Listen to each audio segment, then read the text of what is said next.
downtown. KHTKAM Sacramento, KYMX HD2 Sacramento. From the Power Business Technology Toshiba Studios, your flagship station for the Beam Team. Should we light the beam? Light the beam, baby.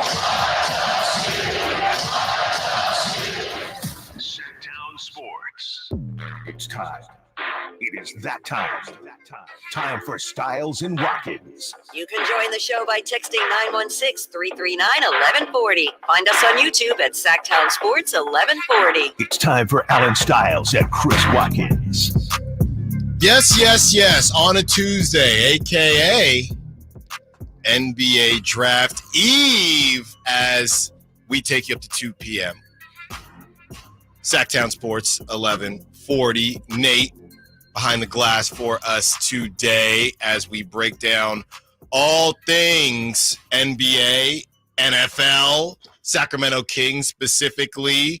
More drama going on. We have a draft analyst joining us, John Kepchevich, at 11 o'clock.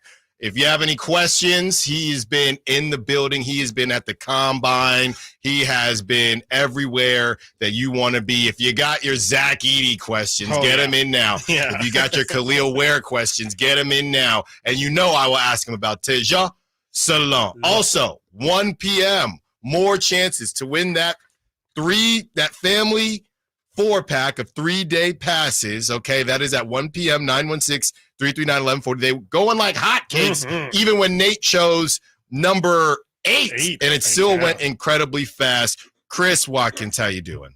Good, man. Yeah, I'm excited to get all my Zach Edey questions answered, hopefully. Only one. Only one. Yeah, that's right. That is true. We have a lot of prospects to get through, but I have a lot of questions, and I think I tried to do it yesterday after the show, got busy. I think I'm going to try today. Better late than never. I'm going to try to give Zach Edey another chance tonight.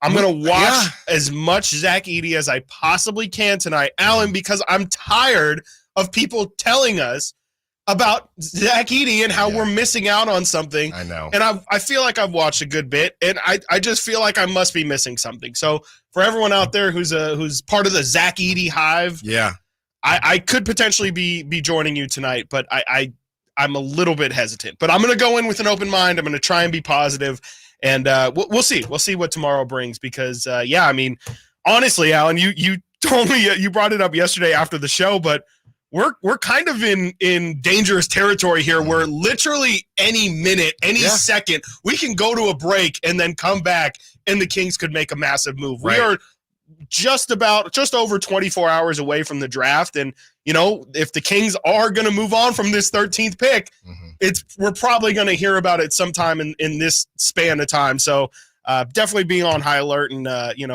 if you're at work, keep your phone and your alerts next to you because things can get crazy these next couple hours. Wall-to-wall coverage. That's what we do here, Sactown Sports. That's right. And if you miss anything, one thing we're trying to make sure we let everybody know, right? It's a 4-hour show, and we sit there and we discuss everything that we want to discuss. We plan it all out. So one thing we want to continue to do is to remind you guys that everything is available on the Sactown Sports app where you can go back, and we'll try to do our best to say, hey, we talked about this in hour 1. We talked about this in hour 2.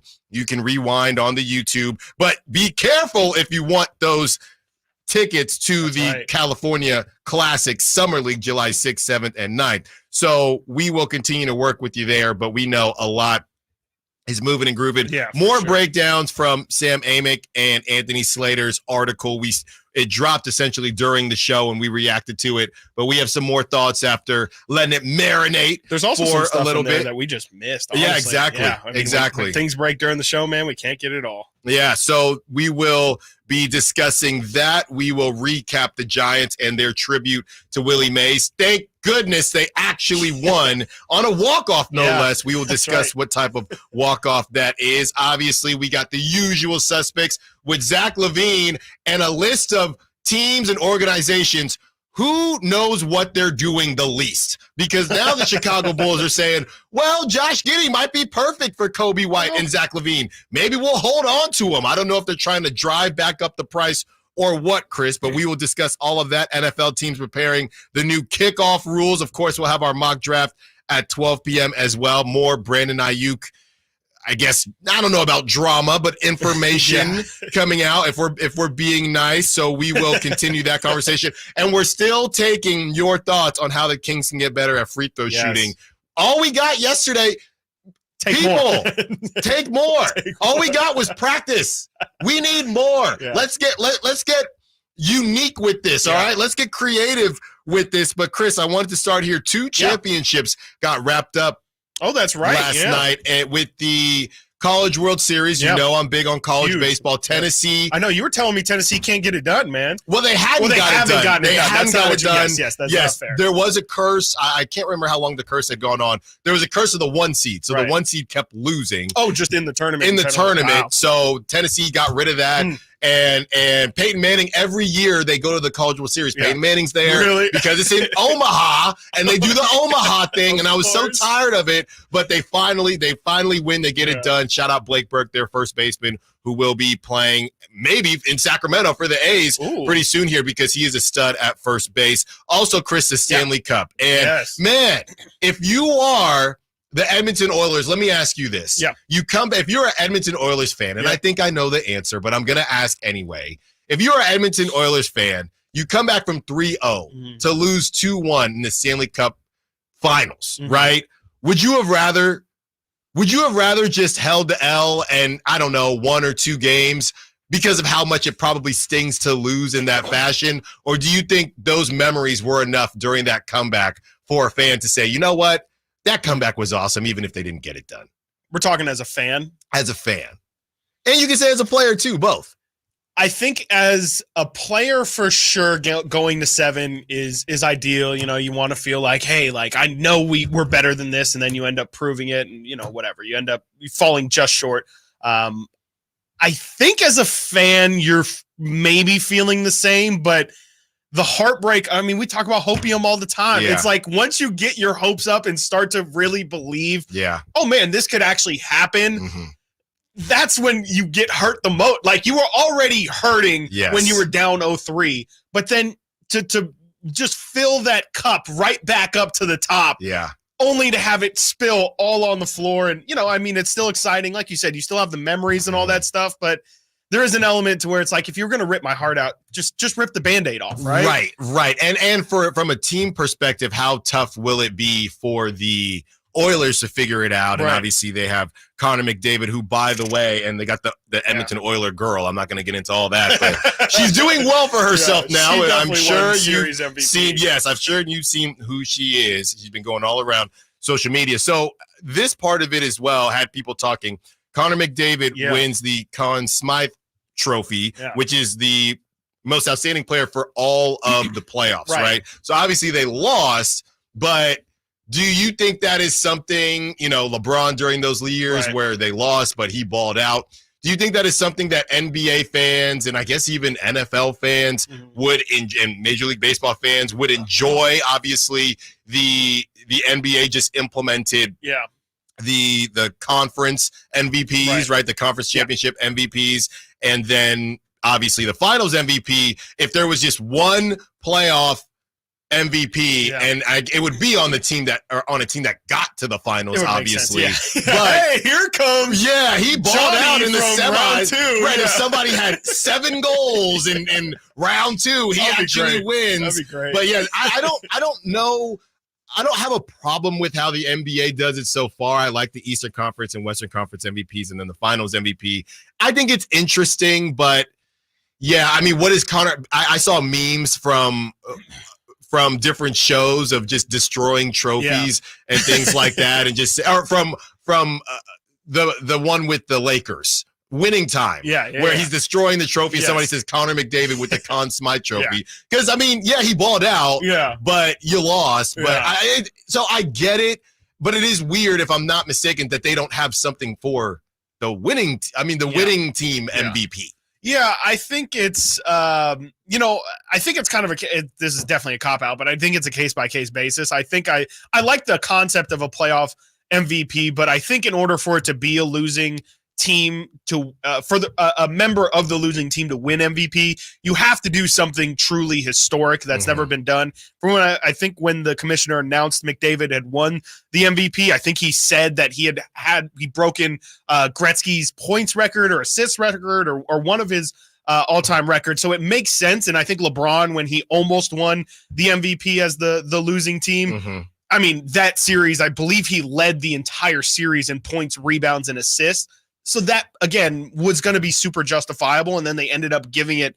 I think would you rather have had them give it to LeBron, or are you okay with the Iguodala thing? Because essentially the Iguodala thing was you guarded LeBron, and so here's your trophy for slowing down the best player. And so, I think it just makes more sense to give it to the most outstanding player in the playoffs. And, it was kind of an awkward moment. The Florida crowd booed him when it happened because they're all on a high. They're like, this is supposed to be the greatest moment ever, where the game ends and then you get the MVP and then they raise the trophy. It's like just stacking happiness on top of happiness. And so it's just a little blip there.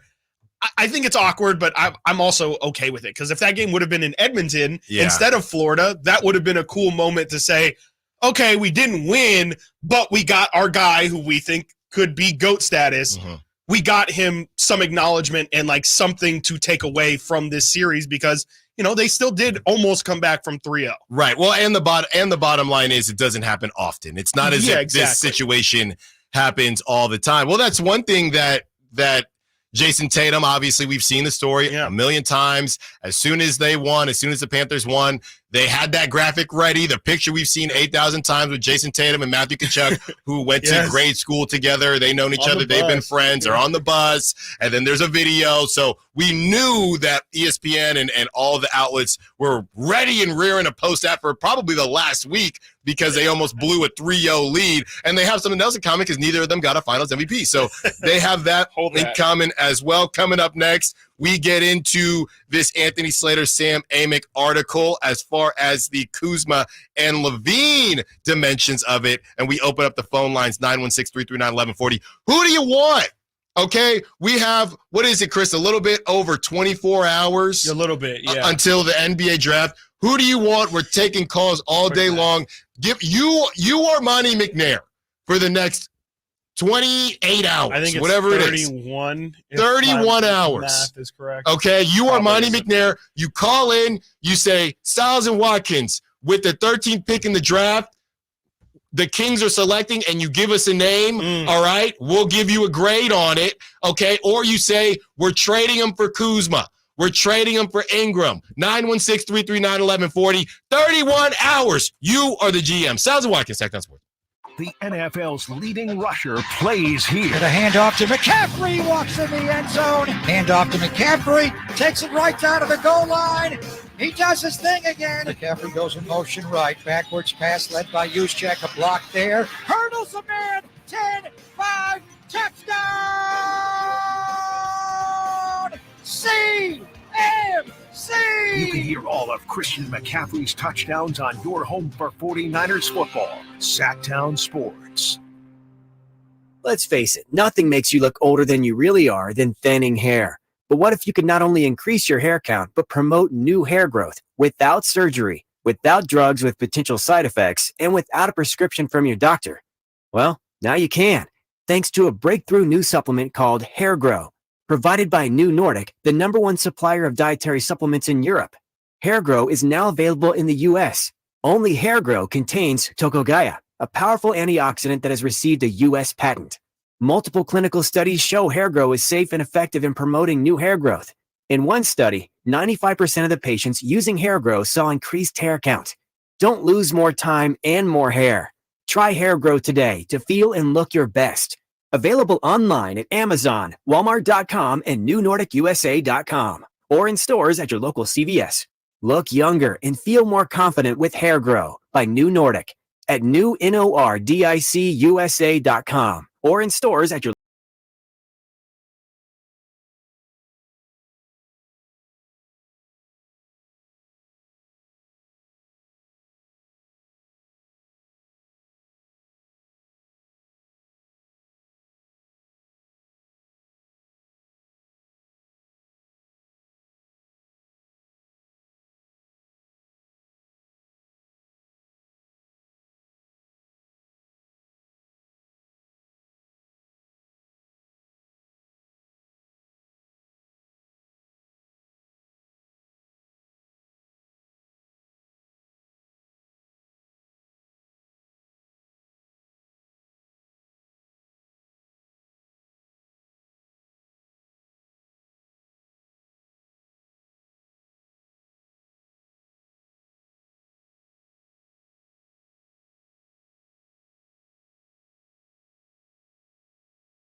even during crosstalk, if they show up. We'll take you. 916-339-1140 as we break down. And don't forget, at 11 o'clock, John Kepchevich, founder of RookieScale.com. He has been in the throes of the draft process and the combine. Any questions you have, about Zach Edey, Tristan Da Silva, Devin Carter, any of the names that you've seen, Tejan Salon, okay, Dawn Connect, is he slipping? Rob Dillingham, what do you think?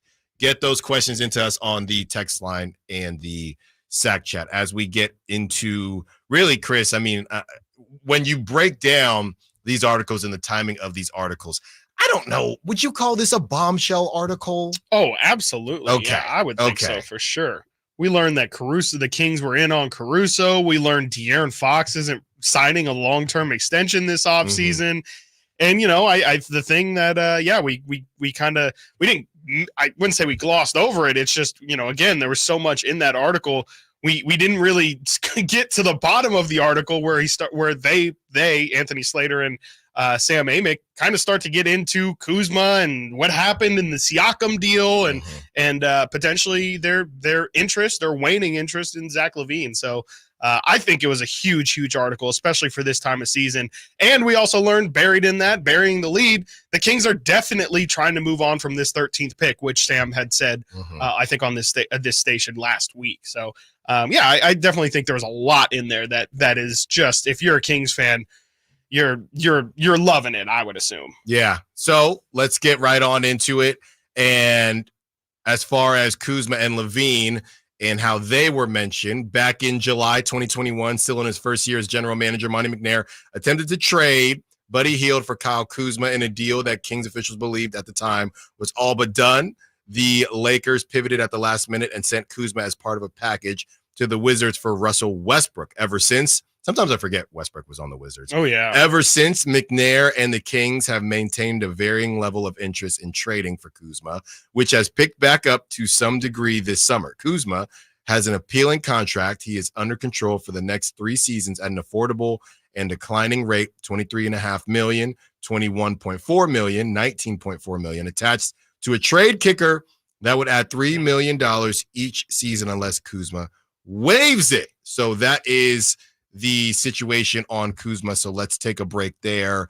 And, you know, there's some things that were a bit of a bombshell, some things that weren't. I think that this was more of a confirmation for me, because there had been a lot of rumblings that we had heard as far as, the Kings are interested in Kyle Kuzma, and it came up again during the season. Okay, Kings are just going to run it back. Cool. And now it's coming up again. And this is 2 prominent guys in the NBA and media world, and even specifically with the Kings, that are saying, no, this is for real. There is smoke to this. Yeah. And the question is, I guess, and I think it mentions the summer or this summer as well. I guess the question is, if it doesn't happen with the 13th pick, should we, if you do want Kuzma, because we know there are people on the text line that do and don't, and on the call line, if it doesn't happen with the 13th pick, let's say the Kings make the pick, should you feel more or less optimistic that it's going to happen?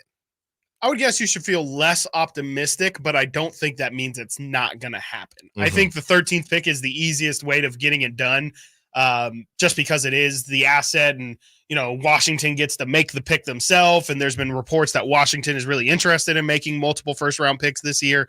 But if the draft goes by and a week goes by or whatever, and we're in the middle of free agency and you're like, I guess this isn't happening. Yeah. I mean, you can still do the Kevin Huerter, and you can still create a player package that leads to Kyle Kuzma. You can still trade even the rookie that you draft and put it in the trade. I just think it's a little bit less likely, but I wouldn't say it's off the table, because, again, I just think that Kuzma is the one that makes the most sense. He's the one that probably costs, like, value-wise, I think it costs the least as well.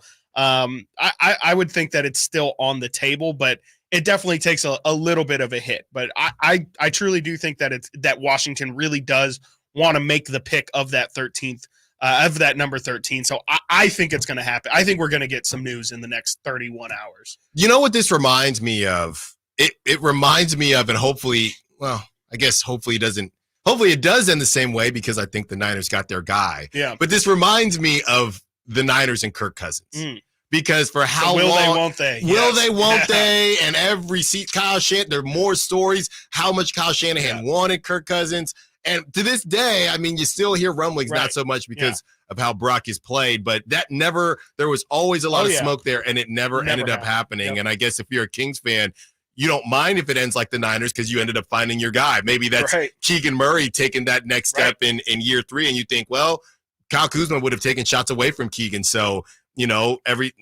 some people say everything happens for a reason. I think some things happen for a reason. So we will see how that turns out. Let's get into the LaVine piece of this. He remains a name to watch for the Kings heading into the week.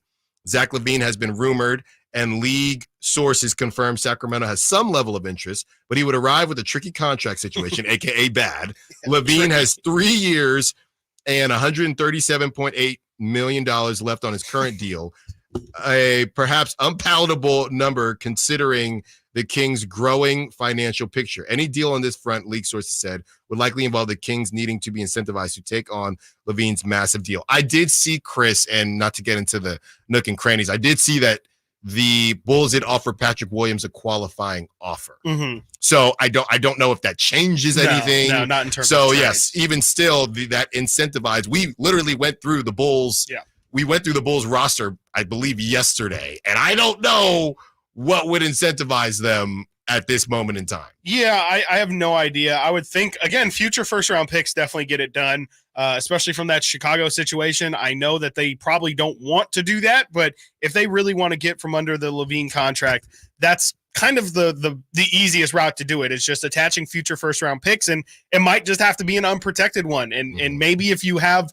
one that's pretty near in the future and it's unprotected, you only would have to do one. But if Chicago wants to kind of hedge their bets a little and throw a ton of protections, then it's going to cost them a good bit because, you know, Ayo Dosunmu is fine, but he's really not, I mean, in terms of player ability, in terms of tier of player, he's not really much different than what you have in Davion Mitchell. He is a different type of player, but I don't know if he's much better than Davion Mitchell. Torrey Craig's a free agent. Like you said, Patrick Williams is heading into free agency. Andre Drummond heading into free agency. So all of the players that you would maybe even have some interest in, it just doesn't make sense for Sacramento. And then, or they're not going to be available. And then, yeah, like a guy like Nikola Vucevic, that's adding to the LaVine problem of guys who are being overpaid. So I like him, but I wouldn't consider that doing me a favor throwing him in.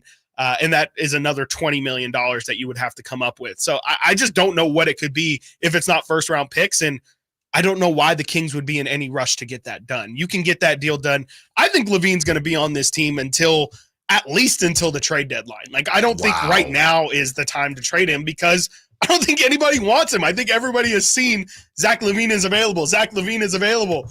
And everyone's like, yeah, we know. Cool. Thank you. We'll call when we're interested. But I just don't think right now, coming off of the injury that he had last season, I think people rightfully so are going to say, can we make sure Zach LaVine is good first before we ship everything off for him?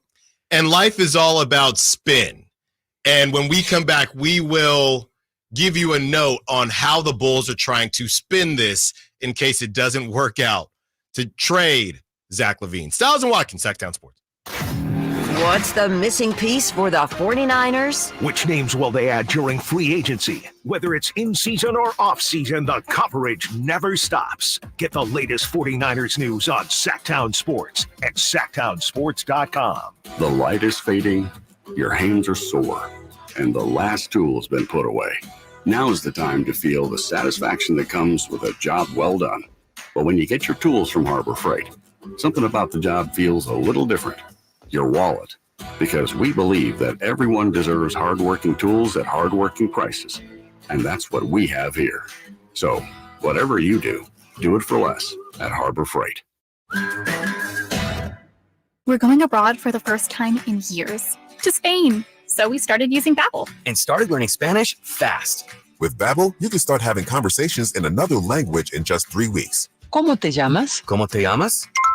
When you learn a language, you want to actually use it. Babbel is designed with that goal in mind. In just 3 weeks, we're starting to have conversations in Spanish. Gracias, Babbel. Babbel, language for life. Now try Babbel for free at Babbel.com. That's Babbel.com. Attention talcum powder users. Have you had ovarian or gynecological cancer? A proposed $8 billion plan will pay those who believe they got sick from using talc products like Johnson's baby powder and shower to shower. Johnson & Johnson maintains its products are safe. You have until July 26, 2024 to vote to accept or reject the plan. For more information, visit officialtalclaims.com or call 888-431-4056. Paid for by LLT Management, LLC. I want to learn how to cook, but I keep ordering takeout. Accomplishing goals is hard, but when your goal is to learn a new language, Babbel makes it easy. In just 15 minutes a day, Babbel will help you start having conversations in as little as 3 weeks. Words and phrases you'll actually use. So when someone asks, "How's your French going?" you can say, Babbel facilite grandement l'apprentissage d'une nouvelle langue.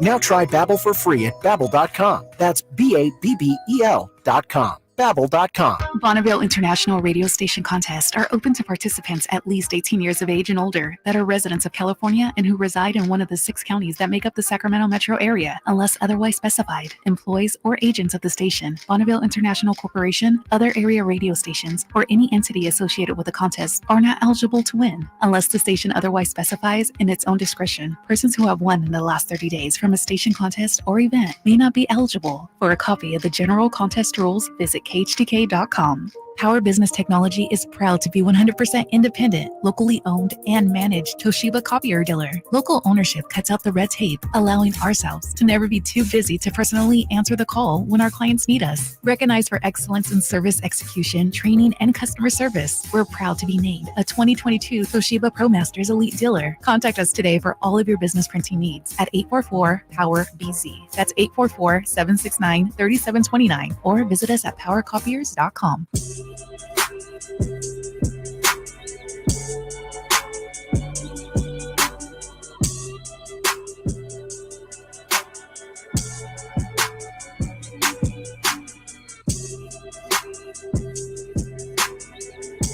Live and local.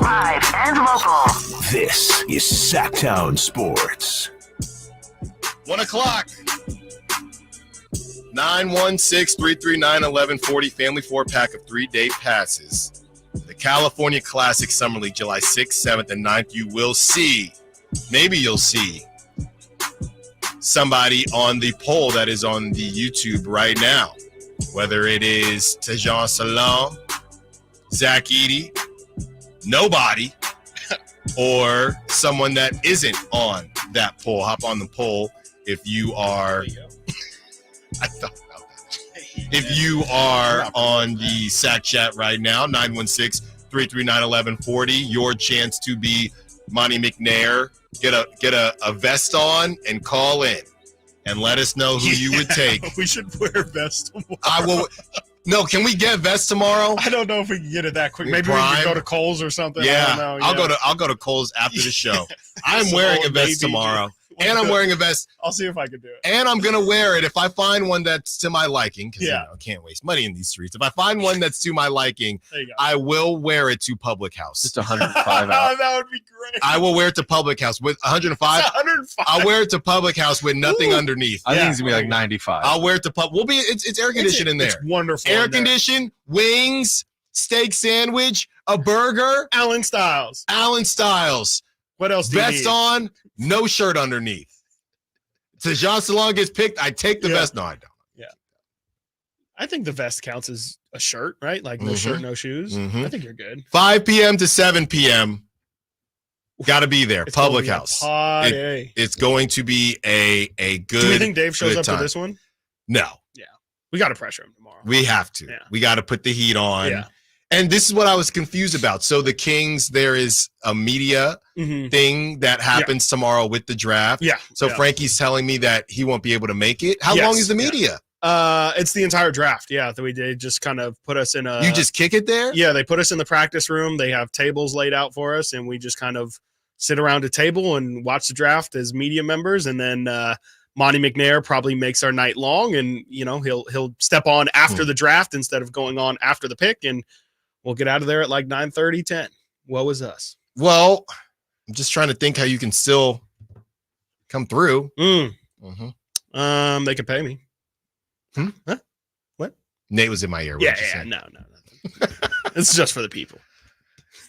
Be there, Yeah, even be if Chris there. isn't. Be Nate there. will be there, and you can meet Nate and meet and greet with Nate, and he'll take a picture of you as we continue the conversation on the Bulls, Chris. And if there was a list of sports organizations that don't know what they're doing, right? And I think, yes, and the I Kings think used to be on that list, right? Well, the A's are at the top, and we'll get into what Dave was trying to cook up a little bit later in the show with the A's and the Earthquakes and John Fisher and that whole situation. But I feel like the Bulls are not at the top of this list, but they might be in the top 15 if we're including all sports. They're definitely in the top 5 if we're only talking NBA, because now all of a sudden they're saying they're getting it out there, right? And this is from Casey Johnson, Bulls insider for NBC Sports Chicago. Zach LaVine really fits well with Giddey, and there is a scenario in which they try to rehab this relationship. Well, you don't have a choice if nobody wants to trade for Zach LaVine. Right. So, of course, they're going to try to rehab the situation. 100%. But, Chris, frankly speaking, based on what Josh Giddey does, and then you have Kobe White, it's not a terrible team. I mean, I think the problem is you have some guys leaving, but you still have Vucevic, maybe Patrick Williams. I don't know what type of market he has. Maybe he comes back. It's not like you said, Ayo DeSumo, he's growing as well. It's not a terrible team. Yeah, no, they're fine. I mean, they were 2 games below 500 last year.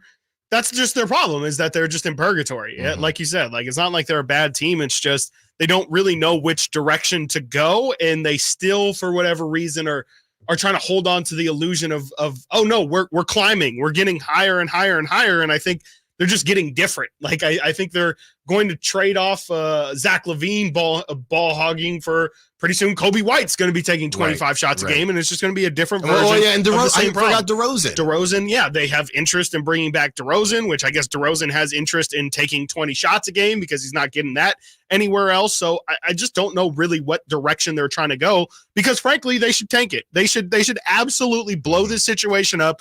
Get as many picks as you can for LaVine. Get as many picks if you can get any for LaVine. Actually, at this point, there's no way. You're actually probably going to have to get rid of them.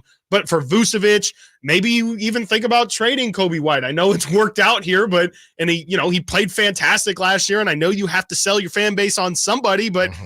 I truly think that I don't think. But what is Kobe White? Kobe White at his best. Is he he's better than Anthony Simons right now, but I can't see him leading a team to anywhere. No disrespect whatsoever to Kobe. Maybe put him in the Darius Garland variants. I don't even think he's that good. I think Darius Garland. I would much rather have Darius Garland than Kobe White. I think he's fine. I just don't know what you're doing if you're building a team around Kobe White. I actually really like the Josh Giddey trade. I think Giddey is another person who, like Zach LaVine, is kind of, I think a lot of the PR has turned him into a bad player, but then you look at the actuality of who's Josh Giddey is, and that's a crazy good player. He's 21 years old. He's somebody who coming into the draft, had a lot of Ricky Rubio comps, more so in terms of his playmaking ability. And he's 6'8". I think he was at 15 or 17 a game last year. He is a really, really decent player. And he was in about as bad of a situation it was 12 last year. He was at 16.6 the season before that. I just kind of think that they need to restart from the beginning. You have Josh Giddey, who's a pass first point guard. Just restart. I don't what's the beginning? Is Kobe White staying, or he can stay? I guess because you have other fish to fry first. You have to get rid of LaVine. You have to get rid of Vucevic. I guess at this point you re-sign DeMar maybe to a tradable deal so that you can get rid of him moving forward, but. I think that the Bulls aren't winning anything in this league. They are at best. I don't even think they can be a 6 or a 7 seed. I think they're perennially going to be a play-in team, and that's why I would just blow it up. I just don't know what they're playing for at this point. Yeah, I don't either. So we'll see how that all kind of develops with the Kings still being thrown around in those conversations as far as Zach LaVine and the Bulls.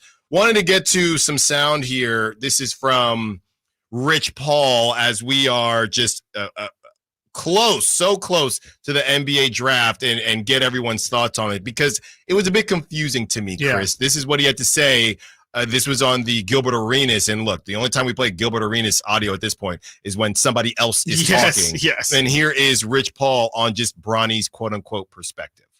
Man, just for him to be able to fulfill his dream, I sat with him in my office and I said to him, Bronny, what's important to you? You know what he said to me? Man, Rich, I just want to hear my name called. He didn't say I want to go number 1, number 15, number 30. He said, I just want to hear my name called. That is perspective, right? So I root for that. So here's my, I don't know if problem is the right term, but here's my problem, issue, my thought on that. How are you, Rich Paul, talking about how Bronny has this perspective as his agent, but at the same time, you are saying, oh, we're only working out for certain teams and there's no G League. He goes on to say, you know, certain kids essentially just want a step in the door, right? Or want the door open for them.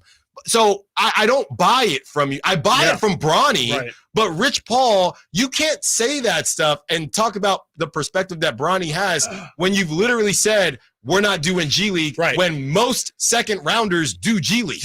None of that makes sense. So what is your point of saying that? Oh, he has perspective, but we're not allowing him to do the perspective. What if Bronny?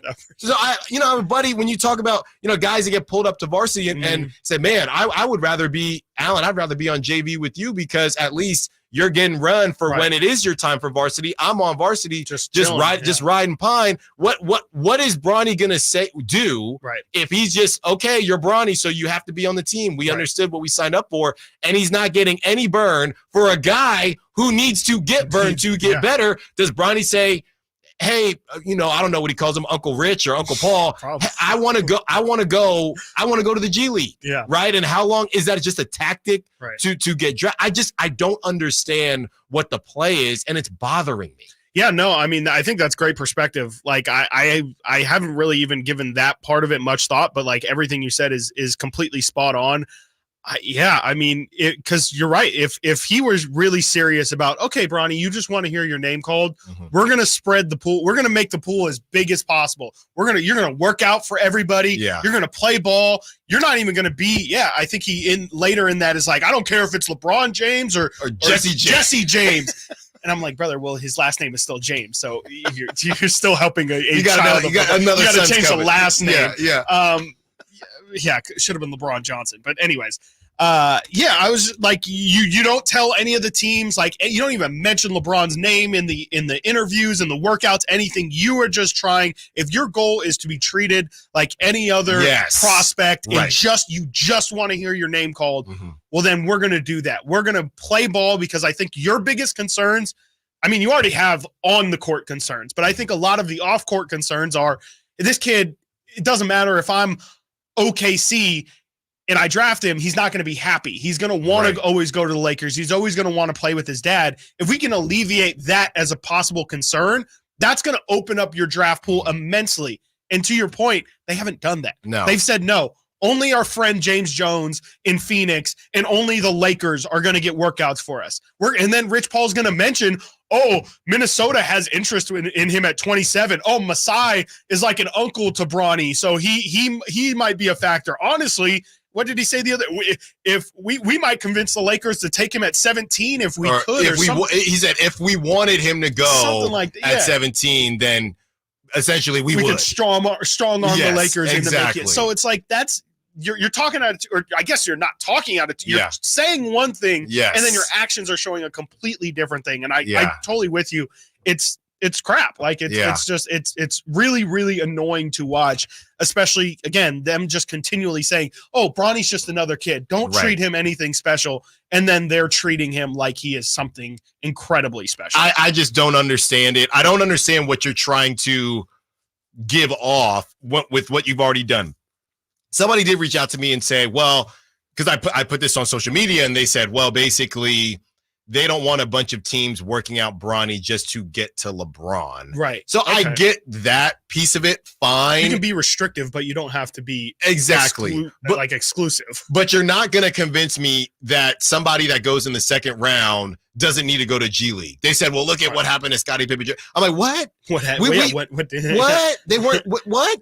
We just looked up that number during the playoffs. It was 55% or something like that of players and coaches had been associated or played in the G League prior to their success in the playoffs. So I don't want to hear it. All right. Coming up next, we kind of stick with the Lakers as JJ Redick, we go fair or foul, dropping the F-bomb during his introductory press conference. You like it or you hate it? I'm still not sure. Stiles and Watkins, Sactown Sports.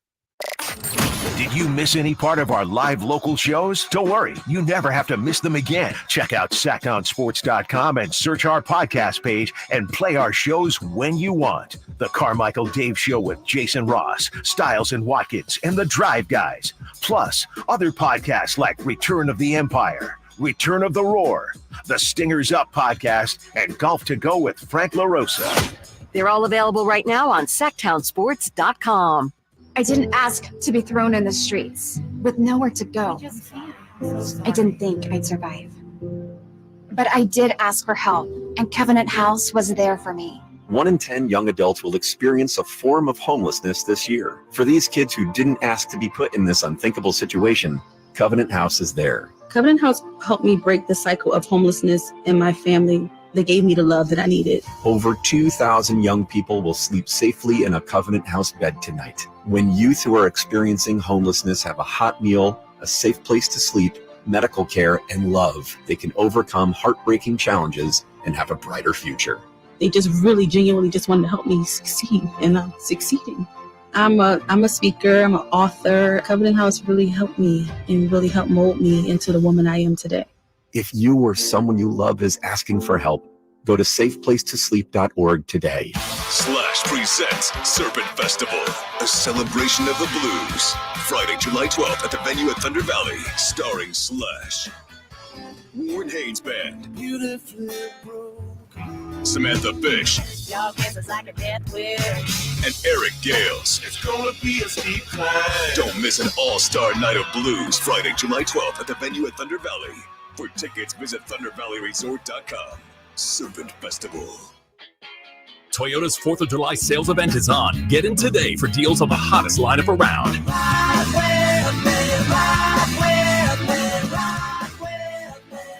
This summer, choose from Toyota's 16 hybrid and electrified models, more than any other brand. And go the distance with Toyota's class-leading fuel efficiency and reliability. Get your ride on with Toyota's 4th of July sales event today. Toyota, let's go places. With T-Mobile, you can get tons of benefits and still save. It's like getting romance and sci-fi. I love you. Also, I'm a robot. With T-Mobile, you can save on every plan versus AT&T and Verizon. See how with our savings calculator at T-Mobile.com/switch. Plus, we'll pay off your locked AT&T phone up to $650, and you'll get a new 5G phone for free. Pay off via virtual prepaid card in 15 days. Free phone up to $830 via 24 monthly bill credits with qualifying planning credit plus tax and $35 connection charge. Contact us before canceling to continue bill credits or they stop and required finance agreement balances due. See T-Mobile.com. No one knows the importance of a great assist more than Lowe's and Leo Messi. That's why we've teamed up to give My Lowe's Rewards members 10 times the points when Messi makes an assist during CONMEBOL Copa America USA 2024. Activate this offer starting June 20th, so when Messi assists, you score. Shop the day after an assist to earn those extra points. Not a My Lowe's Rewards member? Join for free today. Visit Lowe's.com/Messi for more details. Hey, basketball fans, the draft is coming up and you don't want to miss it. Join Sactown Sports 1140 for a draft watch party at Public House Downtown, corner of 16th and L Streets on June 26th from 5 to 7 p.m. Draft day decisions and delicious eats with Sactown Sports.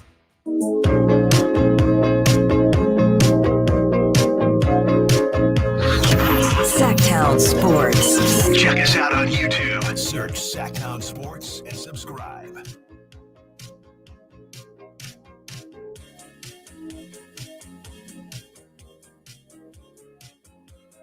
$15 minutes. Get your questions in for John Chepkovich, founder of RookieScale.com.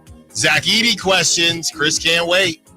Chris cannot wait. Tejan Salah, I will ask whether or not he is too raw for the Kings situation.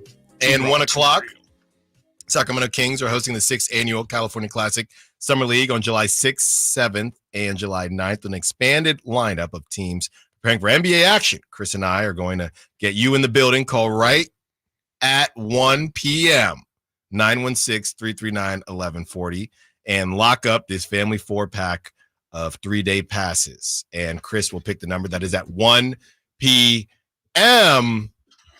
And tomorrow, 5 to 7 p.m., celebrate the NBA draft with your boy at Public House, and we will enjoy wings, burgers, fries, salads if you are watching. I'm telling you, man, that pretzel is dangerous. The pretzel? Yes, there's like Sacramento downtown, like a lot of the bars have like the big pretzels. Public House, it might be my favorite one. If not, it's definitely a top 3 pretzel for me. It's huge. I could go salad and pretzel to even it out. I would say so, because it's like a really good light snack. If if Nate's going to be there too, you guys can definitely pick it off and share. I don't know if you want to share with Nate. Probably not. You get some nice cheese. Verlot will be there. Some nice mustards too. There you go. So that is from 5 to 7 p.m. As we continue the conversation, JJ Redick was introduced as the Lakers head coach, and he was asked plenty of questions about his past. He made the corny jokes, as you would expect, about not having any experience, and we will do your ears a favor and not play that audio for you. But he did have this to say when someone asked how much he cares about essentially silencing the doubters, is what he said. What misconceptions or concerns about you that you've heard in the last few weeks are you the most looking forward to dispelling when you're the coach? It's a valid question, and I've certainly heard everything. It's been a really interesting 6 weeks or so, just in terms of being part of the engagement farming industry. It's been really interesting. However, I don't really have a great answer for your question, because I really don't give a honestly. I want to coach the Lakers. I want to coach the team. I don't want to dispel anything. I don't. Fair foul. Dropping the F-bomb to show when they can't even, I can't even finish the question. Nate, you're not into it? I hate it. Well, first of all, I counted like 8 or 9 us. That's tough. The King's speech No, over here. Yeah, when How many likes? How many likes as well? Once you start to hear it, it's all you can hear. It is. I took a lot of speech courses in college, so sure. So maybe but the F-bomb, I know he's trying to sound cool. I cut out. I know he's trying to sound cool. I know he is, and I cut out a bunch of dead air in there, so I don't think he knew what to say. Too, if we're really analyzing when in doubt, this. drop the F. Yeah, and it's just like, look how cool I am. I'm 39 years old and I'm cool. That's what he's saying. Well, he just turned 40. He just turned 40 yesterday. Congrats, 40-year-old man. Yeah, I will I'm playing say mind ball or whatever. Mind the game. I will. Well, it's over now. By the way, speaking of, he did announce that it is over. No more podcasting. Just one more, please. No more, not even for Chris. Chris is going to be listening to the replays of it, just like people rewatch Breaking Bad and shows like that. The one thing I will say is it's crazy how I had no problem with JJ Redick these last couple of years. As soon as he sat down as the Lakers coach, I immediately find him smug, and he bugs me now. Oh, just the way he bugged you way. Yeah. Well, he bugged you once he started at ESPN. He bugged me once he was. Why can't we talk about this? But he was taking checks from ES. I won't get into it. Yeah, you were really upset by that. I mean, I think rightfully so. So now he goes on First Take and then complains about First Take. Yes. So now he is Mr. I am a savant of basketball, and I don't give a bleep about a bleep. And I need Chris to cut that. And maybe he will be the next Eric Spoelstra. Maybe, but I don't know. Fair or foul as far as the F-bomb. I guess I don't. I shouldn't have a problem with it because of how I normally approach these things, but because of the situation, I don't think I have a problem with it as far as watch your language. It was just corny to me. How about that? That's exactly what I'm saying. I don't know if it's inappropriate or whatever, but it was just kind of corny, because you can see him, Nate, to your point, he's thinking, yeah, this is going to drop a bomb right here. And then you see Rob Pelinka just smirk like, this guy, guy's a genius. Like Mike Brown's cussed before in post games, or like there's a place in time, and he thought he's like, oh, the stars are aligning. I'm here early. I'm gonna do the Dan Campbell bite your kneecaps, but I'm gonna be cool. I'm gonna be LA. Yeah. LA. You know what version of it that. was giving? And I know I sound like Gen What's Z that? now. It's giving Jason Tatum copying Kevin Garnett. Well, everybody. But because he didn't copy someone, but it was calculated. I'm going to tell you what it reminds me of. It reminds me very tech bro who's now in charge of the company. Nice. There you go. It's like, Yep. yeah, this is not the setting, but I'm a disruptor. Right. I'm not doing Yeah, things how yeah. things have traditionally been done, okay? I don't give a, okay? And then his boss And calls then him in everyone, after. Yeah. everyone clutches their Yeah, pearls. yeah, Did yeah. you just say the F word? Right, Oh my right. goodness. If I gave a, and I'll tell you one more. If I gave a bleep, would we have been able to fundraise $2 million last quarter? Right, yeah. No. So I still don't give a bleep, and I'll never give a I haven't bleep. slept in weeks. Yeah, look okay? at my eyes. They're red. You see that? There's a bed in my office right now. I've been snorting creatine for weeks. I'm getting crazy. Yeah, and he's definitely giving startup. Yeah, 1,000 big startup energy, which I guess he kind of is. I guess the Lakers are the startup franchise of this league now. You know, they're trying to do things different, Open the door. innovative, That's what Patrick Beverley said. 41-year-olds paying 40-year-olds $50 million a year. Yeah. You know, everyone thinks Anthony Davis is broken. We think he's better than ever. You know, I just think, you know, it's not great. I think it's corny more than anything. I guess it's fair, but it did feel very intentional to say, you know, he was trying to shock the room with dropping that, and I guess he did, but Some people giggled. They made, to me it just there. read as I'm real. Like, I know this isn't coach speak, but like this is JJ speak. I got something for you guys. Okay. And the YouTube chat, everybody text line 1.5 is the line. Years JJ Redick is with the Lakers. 1.5. You taking the over or under? Over. You're taking the over? Yes. I think he's going to get crucified in LA. I think I'm taking the over because they don't want to look stupid. I think it has less to do with JJ than it does with the Lakers. I guess if it depends Darvin Ham with lasted LeBron, 2 too. years, I would think JJ would. Okay, what if I put the line at 2.5? Over. It's getting a little sketchy, yeah. I mean, we went through their coaches the other day when they hired JJ, and their longest tenured coach has been 3 years since Phil Jackson. So Frank Vogel was there for 3 years. Luke Walton was there for 3 years. Every other coach has been there for 2 years. So the question is, will JJ be there longer than Darvin Ham, longer than Frank Vogel, longer than Luke Walton was, longer than Byron Scott, longer than Mike Brown was?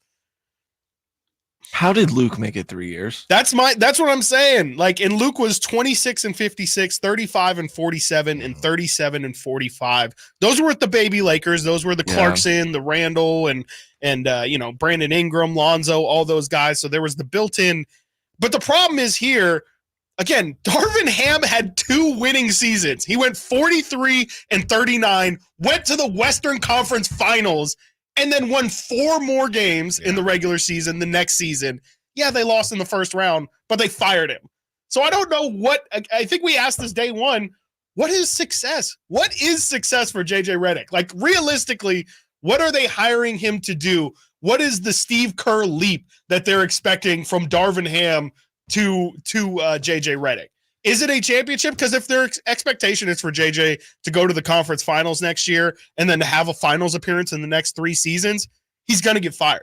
But if they're okay with him just being a successful coach, as in making the playoffs and maybe making a second round here or there, then I think he can last 3 to 4 years. Yeah, I think the issue is if you don't get a championship, which first of all, this is more on Rob Pelinka, very similar to we talk about Mike Brown versus Monty McNair, because I just don't think that team is good enough. Okay, Yeah. I think they got hot, they got to the Western Conference Finals now 2 years ago. Now and it was essentially fool's gold. So now I think JJ is in a position where if they don't make him, he's going to get blamed in some capacity, but if they don't make a move, it might be Rob Pelinka who gets gone first, okay? If they make a move and they get a Trae Young or a DeJounte Murray, somebody like that, the expectation is to milk the LeBron era and get one more. Yeah. After you get one more, so let's say LeBron plays 2 more years. Let's say they get one in his last year. He rides off like Peyton Manning. So now he's already been there 2 years. Then I would say, and then at that point, who knows what's left of Anthony Davis? Right. Then from there, I would give 2 more. If they get one in 2 years, right? Yep, very unlikely. Very unlikely. But if they get one in 2 years, LeBron leaves. You have Trae Young or DeJounte Murray with Anthony Davis and Austin Reeves, who, by the way, is still untouchable.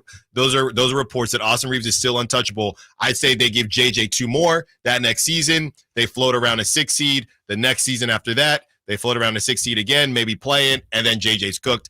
4 years for JJ, and then he's in the coaching carousel forever, and he's made a really good life for himself. Coming up next, we are joined by John Kepchevich, founder of the Rookie Scale. Get your questions in on Zach Edey, Tejan Salon, Jared McCain, anybody you want. Rob Dillingham, because we're going to ask him. Stiles and Watkins, Sactown Sports. On the move? Got somewhere to be? Take Sacramento Kings basketball with you. The Sactown Sports app will let you stay connected to your passion. Never miss a moment of Sacramento Kings basketball with the Sactown Sports app. Hey, it's Carmichael Dave inviting you to make the switch to electric this spring and save big with American Energy. Stay ahead of the spiking energy bills this summer with up to $9,000 in rebates on a new ultra-high efficiency comfort system. American Energy is providing huge rebates from SMUD as well as spring specials by installing one of many incredibly efficient AC options available to you right now. Get rid of those fluctuating gas bills in the winter and switch to year-round all-electric with American Energy. Let them perform a free in-home energy efficiency analysis and see where they can help you save for the warmer months ahead. These guys are the best. Been serving the greater Sacramento area since 1981. A+ from the Better Business Bureau. Learn more by calling 916-520-9990. That's 916-520-9990. Call 916-520-9990 now. At the Good Feet store, we take pain very seriously. Whether in the foot, knee, hip, or back, Good Feet makes over 300 styles, flexibilities, and sizes of pain-relieving arch supports. With 26 bones, 30 joints, and over 100 muscles, tendons, and ligaments in each foot, a lot can go painfully wrong. So there's a trained arch support specialist at each Good Feet store to give you a precision fit. Come in for a free fitting and test walk. No appointment necessary. Good Feet arch supports are HSA, FSA eligible. The Good Feet store in Sacramento, Roseville, Vacaville. Online at goodfeet.com. I'm Ken Korak with your Green and Gold Report, brought to you by Xfinity Mobile. Connect to the most reliable 5G network nationwide. Major League Baseball going to Birmingham's historic Rickwood Field for the very important tribute to the Negro Leagues is also a reminder of the A's history in Birmingham. The 1967 Birmingham A's won the Southern League Championship, is considered one of the greatest minor league teams of all time, and featured the likes of Joe Rudy, Tony La Russa, Raleigh Fingers, Dave Duncan, and Reggie Jackson. Want to save on some of the biggest names in streaming on the network made for streaming? Now through September 21st, get 150 megabit Xfinity internet for 12 months with a 1-year contract. And for just $15 a month, add the new Stream Saver. That includes Peacock, Apple TV Plus, and Netflix for just $35 a month. Switch at Xfinity.com today. Restrictions apply. Requires paperless billing and auto pay with stored bank account. Equipment taxes and fees extra. After promo, regular internet rates apply. Currently $54 a month. Actual speeds vary. Stream Saver requires Xfinity internet or TV and price subject to change. Get ready for the Kia Vacaville Summer Sticker Sales Event. This is your chance to make it a summer to remember with incredible deals on select 2024 Sportage and Sorento vehicles. Kia Vacaville is offering an amazing 1.9% APR for up to 48 months for well-qualified buyers. Or you'll get $1,000 bonus cash on specialty tag 2024 Sportage and Sorento models. It's the perfect time to upgrade your ride and start your summer adventures. Imagine cruising down the highway in your new Kia from Kia Vacaville, enjoying the advanced features and comfort of the Sportage or Sorento. Whether you're planning a road trip or just driving around town, these vehicles are designed to elevate your experience. But don't wait too long. These unbeatable deals won't last forever. Your adventure starts now at Kia Vacaville, where every journey is an adventure. Visit them today and find the perfect vehicle for your summer plans. Model availability, lease options, and features may vary. Please visit Kia Vacaville for more details.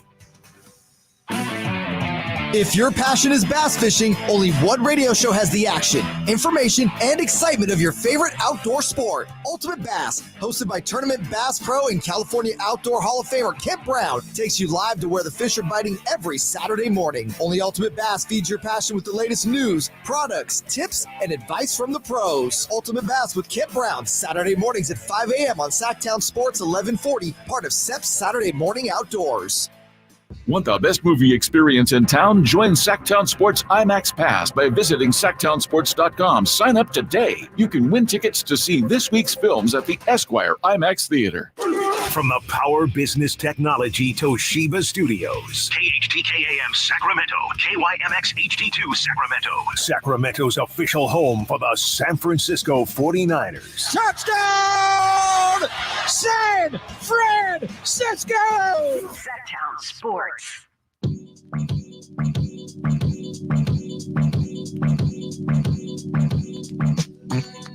Sactown Sports. Call or text at 916-339-1140. Sacramento Kings are hosting the 6th annual California Classic Summer League on July 6th, 7th, and 9th with an expanded lineup of teams preparing for NBA action. Chris and I are going to get you in the building. Call at 1 p.m., 916-339-1140, and lock up this family 4-pack. That is at 1 p.m. as we are joined by John Chepkevich, founder of RookieScale.com. John has been in the throes of all of the draft process, the combine, and things like that. John, thank you for joining us. Thanks for having me, guys. Appreciate it. Let's start here, John. We've heard this since the beginning of this draft process, with this draft being one of the weakest, and I think the last 25 years is what we've heard. Is it really, I don't want to say that bad, but I don't know if there's another term to say, or has it been a little bit overstated as we see some names starting to rise up the list? And Chris and I always talk about how Giannis was in a draft that, wasn't supposed to be that good. So is it starting to look a bit better than people initially thought? I think so, yeah. I think the bad draft name that's been dubbed to it is a little bit overstated. I think what people are thinking about is the top 7 or 8 or so prospects aren't quite as enticing as you might expect with the star power that you typically see draft to draft. Usually there's an obvious 1, 2, 3 guys that you feel pretty confident about. This draft feels like it's starting off at, typically pick number 7 or 8 in a normal draft. But then I think after that, there's a fair amount of depth and interesting role players that can be had.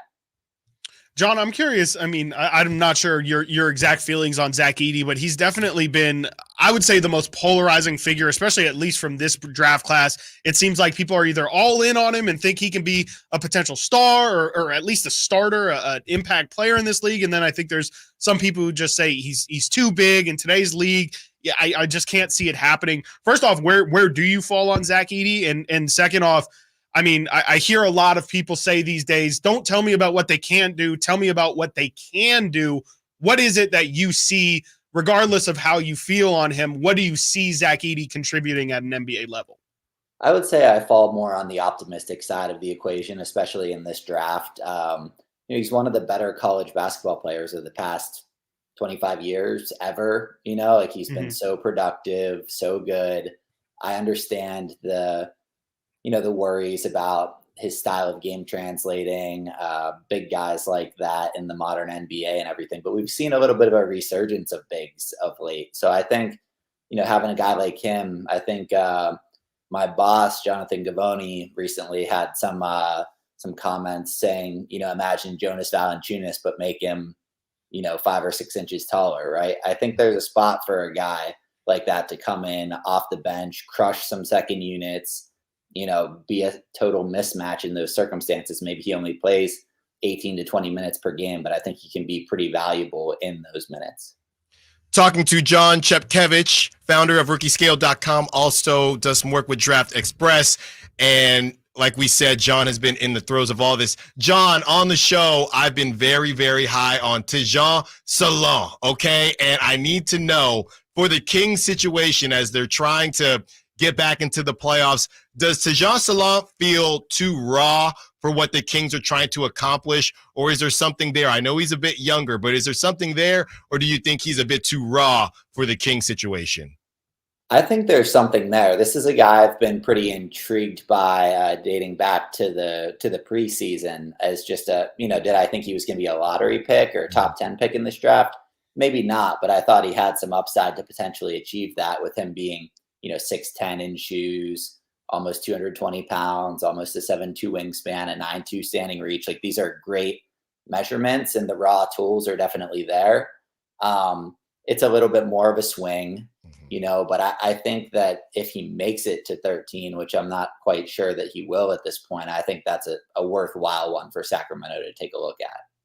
John, I'm curious. It seems like we've been tracking mock drafts for really, it feels like a month and a half, 2 months. I'm sure you've done more in-depth stuff than that, but it seems to me like, at least from the mock draft perspective, Devin Carter has really taken a massive rise over this process. I mean, when we were first initially looking at mock drafts, maybe a month and a half ago, he was, late teens, maybe early 20s. And then he was, kind of in the Kings range at 13. There was a solid week where it felt like every mock draft had the Kings taking Devin Carter. And now you look at mock drafts and it seems like he's pretty firmly in that top 10. Why do you think he has risen so much during this process? I think he's a guy who prior to this year, he didn't really shoot it at all. And he has a really wonky, funky looking jumper. So, with him being a guard and not being really able to shoot, he was kind of more off the radar. But this year, things definitely changed on that front. Like, he had a huge shooting explosion this season, became way more confident off the dribble, off the catch. I think he took, maybe almost 7 threes a game at almost 38% from three, where prior to that, he was sub 30%, right? So, there are some worries as to how sticky that improvement is, how real that is. But when you look at how good of an athlete he is, like, I think he set a new record for the 3/4 court sprint at the combine. He had like a 42-inch vertical. Like, he's a total stud athlete. His dad played in the NBA and is a coach on the Memphis Grizzlies, so he has good bloodlines.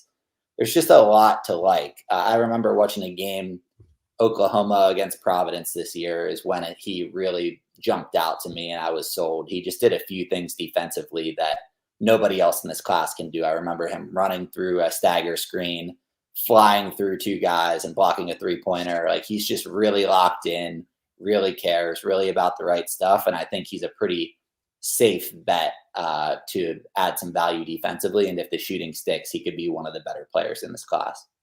Talking to John Chepkevich, rookiescale.com and Draft Express. John, we've been hearing that Ron Holland is slipping a little bit. What have you been hearing? I know Chris and we fired up his highlights, and there's a lot of dunking, but I know there have been some question marks as far as his shooting and things like that. Really, the G League Ignite in general, and they're shut down now, but some questions as to how these guys were developing. What have you been hearing about Ron Holland, who I think he's been on the last 5 mock drafts for the Kings, so we're really trying to figure out what we'd be getting with Ron Holland. Yeah, I mean, this is a guy who coming into the season was thought of as potentially being the number 1 or number 2 pick in the draft. He has a lot of pedigree going back to high school at Duncanville and with Team USA at the U17 World Cup. And, he has a lot to fall back on with his competitiveness and his winning pedigree in high school. Obviously, that got thrown through the ringer in the context of the G League Ignite, who didn't do a lot of winning this year. I think just some of his warts were put on display this year with the lacking shooting, some questionable feel on both ends of the floor, and just maybe the fact that for what he's supposed to be or what you'd like him to be, maybe his frame is a little underwhelming for this guy that you want to be this like physical presence, right? So I think once you get to 13 for Sacramento, it could be a guy that, if he gets in there and he's able to kind of right some of the wrongs and, get going in the right direction, he could exceed that 13th pick slot and value. But I think there's a lot of variance there, and it's possible he could potentially even slide past Sacramento. Tristan Da Silva is somebody who's kind of grown to be my favorite pick for the Kings at 13. But he doesn't seem to be rising up draft boards in the same way, like I described kind of Devin Carter. It seems like, not a lot of mocks have him even at 13. A lot of them have him going kind of in that 17 to early 20s. Why do you think that is, that he's not rising? And do you like him as a pro potentially? He might not be rising because he's not like a sexy pick or a sexy player. He's not overly talented. He doesn't have a ton of upside, but He's 6'9", versatile, has good feel on both ends, can really shoot the ball. Like the past few years, he's been hovering close to 40% from three. And he's just a guy that, has gotten consistently better. He wasn't some super highly touted prospect, early in Germany until his brother started playing really well, who was with Stanford and now is in the EuroLeague. And I think something clicked in him like, hey, I can do this. I can follow my brother's footsteps. And he's just put in the work and gotten better and better and better over time. But I think he's just not perceived as being a high ceiling guy because he's 23 years old, not some super athlete, right? But I think he is a kind of plug and play valuable role player from the get-go. John Chepkevich, rookiescale.com and draftexpress.com. John, this has been awesome. Before we let you go, who do you have the Kings taking? And this could be the same question. Who would you take if you were the Kings? Oh, man. I would say that if Salon gets there, I do like that. Let's go. I do like that as an option. I think he's really interesting. He fills a need if he hits his ceiling. I'm going to roll with that. Let's go Salon. If he gets there, that's the move. There you go, John. Well, you have just found a way to become a friend of the show. We will definitely have you on again. Yeah. Go check out all of John's work. Go check him out on social media. He's a great follow. John Chepkevich, rookiescale.com, draftexpress.com. John, thank you so much. And I guess you'll get to relax a little bit after the draft happens. I know you've been running all around, so enjoy yourself in about 28 hours. Thanks, guys. Good luck to the Kings. Interested to see who they pick.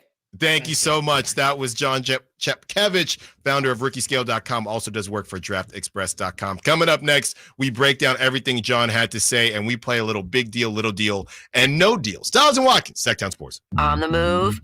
Got somewhere to be? Take Sacramento Kings basketball with you. The Sactown Sports app will let you stay connected to your passion. Never miss a moment of Sacramento Kings basketball with the Sactown Sports app. Saving for retirement was tough enough for us. Yes, and navigating markets can be challenging at times. I understand. That's why at Fisher Investments, we take a disciplined approach with your investments. Tell us more about that. We take an active approach to money management, positioning your portfolio for opportunities we see ahead. So all your clients get the same portfolio? No, we tailor your portfolio to your individual goals and needs. What about communication? We don't like being left in the dark. We check in regularly to keep you informed on the markets and your portfolio. Which means you'll help us stay on track. Yes, our goal is your comfortable retirement. And as a fiduciary, we always put your interest first, because we do better when you do better. At Fisher Investments, we're clearly different. Learn more at FisherInvestments.com. Investing in securities involves the risk of loss.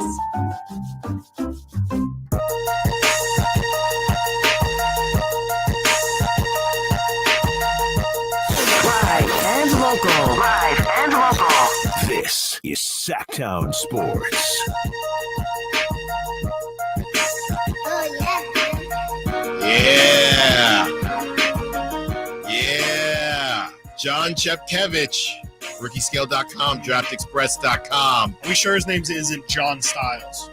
Are we sure? Did I ask John to put Tejan Salon out there? I guess we'll never know. I guess we'll never know. That would be awesome. Okay, Jason Tatum. Yeah. Oh, yeah. That would be awesome. Oh, yeah. Would it? Yeah.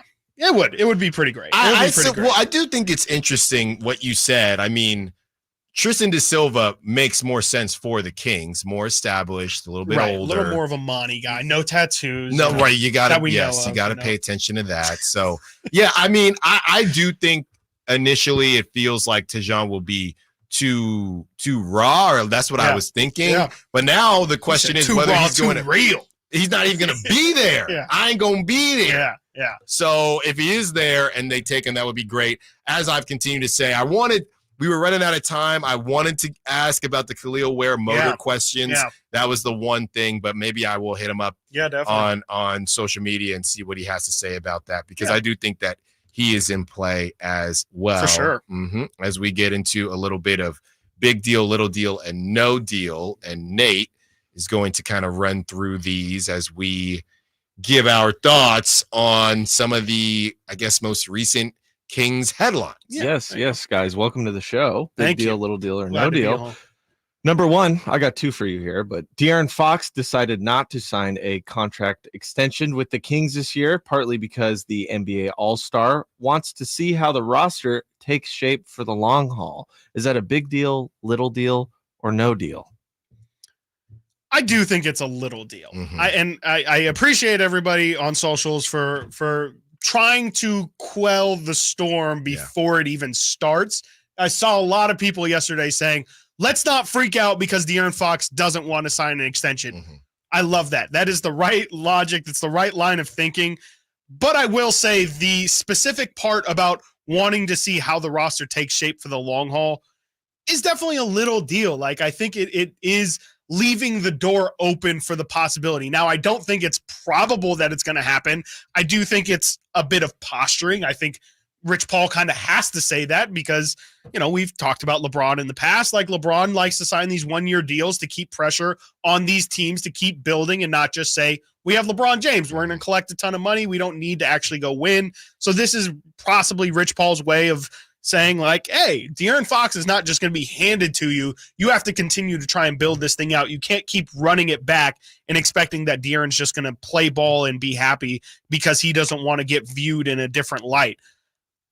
I'm going to only say little deal because there is always the possibility that things go wrong. What if Keegan doesn't develop how we think it is? What if somebody gets injured that is a major key to the Kings' success? What if Malik Monk just had a career season and isn't going to be that guy ever again? There's just tiny concerns that possibly could lead to De'Aaron Fox not signing in the long haul, and all it takes is one bad year, and then De'Aaron's in his contract year, and maybe potentially he gets upset and does what every other star has done in their situation. I think De'Aaron's different. I do think legitimately 100% De'Aaron Fox wants to stay in Sacramento, but the fact that the door has been left open, I'm going to say is a little deal.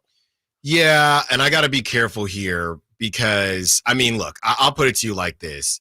Yeah, De'Aaron, he's very open. Get your money while you can. So, Absolutely. So that is why this is a little deal. It's true. Because I didn't even mention that. The biggest part of this is I think I can get to All NBA and get what would be at the time, if De'Aaron gets it, the biggest contract in NBA history. Okay, if you had an opportunity to chase that, why wouldn't you? Yeah. If He you told don't, Malik, right? That's what he told Malik. And Malik actually didn't do that. He actually didn't do He that. actually didn't do that. But De'Aaron's going to do say, that. I'm going to show you. Yeah, brother. I tried to tell you. They're going to be at dinner, and De'Aaron says, I'll get this one because I got the bag. So I do think that it's more about De'Aaron's wanting this to get the bag versus questioning the Kings and where the Kings are headed. With all that being said, I saw some people, reaching out to us yesterday saying, guys, his best friend just signed with Malik, signed to stay in Malik Monk. He's not going to stop. If De'Aaron is not going to stay because of Malik. No. If De'Aaron stays because he got bagged out or he thinks the team's in a good spot. So do not play yourself into thinking that De'Aaron is going to stay if this thing isn't where he wants it to be because Malik Monk stayed. Yep. We just talked about, and I know I'm pretty sure this was his favorite team growing up. We just talked about Devontae Adams. Devontae Adams gets to the Raiders, and Derek Carr goes to NOLA. Okay, so, and Devontae Adams is still on the Raiders. So a lot of times this stuff does not work out. So I with all that being said, and KD and Kyrie, look, friends are friends. Look, they got the money. They'll go on a jet. I can see Malik when I feel like seeing Malik. I do not have to play with him. Okay, so the idea that De'Aaron would stay, it all connects together. Yeah. I'm not saying that De'Aaron doesn't care about that. I'm saying he cares more, in my opinion, about the bag and about competing. Get your money. So if that's not where it needs to be, then De'Aaron's going to go deuces. So with that being said, as I look at Rich Paul's client list, I would say De'Aaron is one of the bigger for sure. guys on the list. he has a lot of people. He does. He's got Zach LaVine. He's got a lot of big contracts. He's got a lot of contracts to kind of figure out. He's got Bronny. He's got Scottie Pippen Jr. Yeah. So he's got all the Nepo babies. So I just don't think that. Shout out Rain. Shout out Rain. He got Rain. So I don't think that De'Aaron would stay simply because Malik Monk is there. It's number one priority, get the bag. De'Aaron has literally told us this to our face. And number two would be literally how it's written. Yes, unprompted. No, nobody asked. Nobody at all. De'Aaron, get the bag when you can. And the second part of that is I want to compete. I want to be on a winner. Now the question is how much of a winner? Is it a championship? Right. Yeah. Is it a just give ourselves a chance? Because I actually appreciate it. Because it puts more heat on Monty McNair this summer. Yep. We're not playing around, Monty. Yeah. We're not playing these games. No. Because money. Right. If you ask De'Aaron, would you rather the team run it back and your usage be where it is, but it gives you a better chance to get that super bag, the super max next season, or Monty goes out, gets a Kyle Kuzma, gets somebody that you think can take the Kings to the promised land? What do you think De'Aaron would choose? I think he would choose get the talent, get the additional talent. Agree. Yeah. I agree. So I think this is more about, hey, the Supermax, that would be nice. We know how crazy the West is. Right. But if I'm not going to get the Supermax, we better be winning. Yeah. We better be taking this thing to the next level. Well, so last year Fox got all NBA this previous season. Yes, not this past season, but the season before that. Yes. Or did he? I don't even know if he did. No, he did get all NBA two seasons ago. Yes, last season, if Beam Team season. Yes, Beam. There we go. Yeah, so last season they got knocked out by the Pelicans, whatever. If he got all NBA, would he be able to sign that Supermax right now? That's kind of where the deal is, or he needs to get Supermax. Either he had to get it either this season or get it this coming season in order for the Supermax. So he could have signed. He could have signed a contract. Yeah. It wouldn't have been a Supermax. It just would have been a.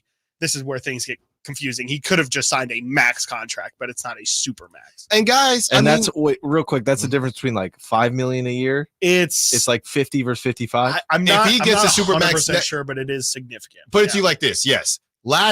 He's turning down $55 million a year. Okay, if he gets the Supermax next season, he would be making $69 million a year for for 5 years. Crazy. So if he doesn't get the Supermax, Chris and I just ballparked it to probably 60, 62 for the normal extension because of this $7 billion TV deal that's happening. So either way, it's big money. That's why I don't think, and to that point, when we spoke with Brandon Nunes, Sactown Sports Kings Insider, follow him on social media, we don't know if there's another team. If De'Aaron says, we're out, we don't know if there's another team that can take on. We got the second apron, third apron. I feel like I'm on Hell's Kitchen. We don't know if there is a team out there. Four-level chef or something. Next level chef. I love that one too. We don't know if there's a team out there that's going to pay De'Aaron straight up $60 million. Right. So it makes De'Aaron will most likely stay, but he is going into his 8th season with the Kings. And it's, hey, are we going to do some big winning here or what? Yeah. Got to get to the break. Coming up next, we continue the conversation as we play Big Deal, Little Deal, No Deal. And this one is about Monty McNair and almost making a trade. Are we tired of the almost? Okay, this ain't horseshoes. Stiles and Watkins, Sactown Sports. Keegan Murray plays here. Keegan scores another three-pointer. Keegan Murray knocking it down for 23 points. Snatched De'Aaron Fox for game-scoring honors. Sactown Sports is your proud home of the Sacramento Kings. Keep your family cool and comfortable this summer with Bell Brothers' best summer ever financing event. When you replace your AC system, we're offering 0 payments, 0 interest for 6 months on approved credit, then low fixed rate thereafter. That's right, 0 payments, 0 interest for 6 months on any new AC system. It's an incredible offer on an incredible new AC system, but only for a limited time. This offer is also available on any plumbing, water heater, or insulation projects over $1,000. So call Bell Brothers now. Your family will thank you because they'll be cool and comfortable. But you have to hurry. Our offer for 0 payment, 0 interest for 6 months, then low fixed rate thereafter ends soon. Estimates and second opinions are free. So call now to keep your family cool and comfortable during Bell Brothers' best summer ever event. Our number is 916-444-1234 or find us online at theNoSurpriseGuys.com. That's theNoSurpriseGuys.com. The No Surprise Guys, Bell Brothers. The NBA app is everyone's app. Every fan of every team. Oh my Everyone who follows LeBron, Tatum, and Embiid in the app. Every warrior who's ready to go to battle over three-point percentages. Every streetwear king who's here for the tunnel fits. Every young buck, nugget, and grizzly who wants to take a peek behind the scenes of the league. And everyone else on this floating basketball we call Earth. Download the NBA app today. Available in the Google Play, Apple app, and Android stores.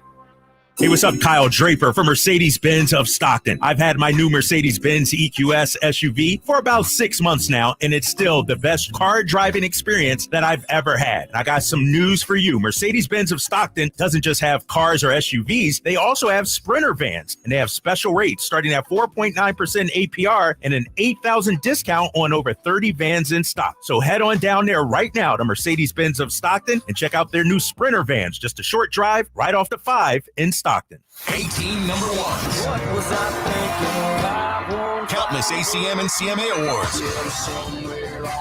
Sold out world tours. And now Dierks Bentley is coming to Sacramento for Country in the Park 2. September 28th at Hart Health Park at Cal Expo with Parmalee, Dasha, Kelsey Hart, and more. Plus line dancing, food trucks, and more. Tickets available now at CITBfest.com. Brought to you by Bonnie Electrical Heating and Air and the U.S. Marines. At Ashton & Price, we get injury victims to yes. Experience, yes. Ashton & Price has been around for over 25 years. No more insurance companies? Yes. Our clients focus on getting better, and we handle all the rest. Results? Yes. We've collected over $100 million for injury victims. No fee until we win? Yes. Our clients pay nothing until we win. Ashton & Price, the best at getting to yes.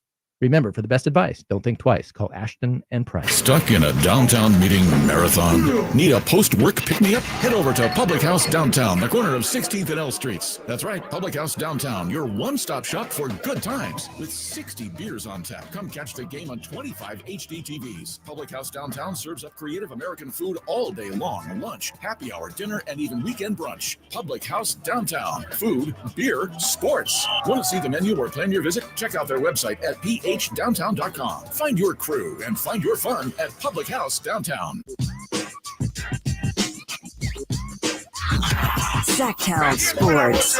Check us out on YouTube. Search Sactown Sports and subscribe. Hour and a half. Giving away a family 4-pack of 3-day passes. Chris will pick the number. 916-339-1140. Great stuff so far. Talking draft. We are, what are we at, Chris, now? Now we're at 33 hours away. How did you add? 28, you 29. somehow added 2 hours. 29. I think we're at 29. Nate, can you fire up a timer? I think it's 28 now. Can you fire up? It's just until, what is it, Chris? It's actually 5 so o'clock? simple. It's crazy because it's 5 o'clock, and yeah, we just need to add. Oh, so it's 5 o'clock. hours. Okay, so that would be 24 28. hours when it's 28 and a half.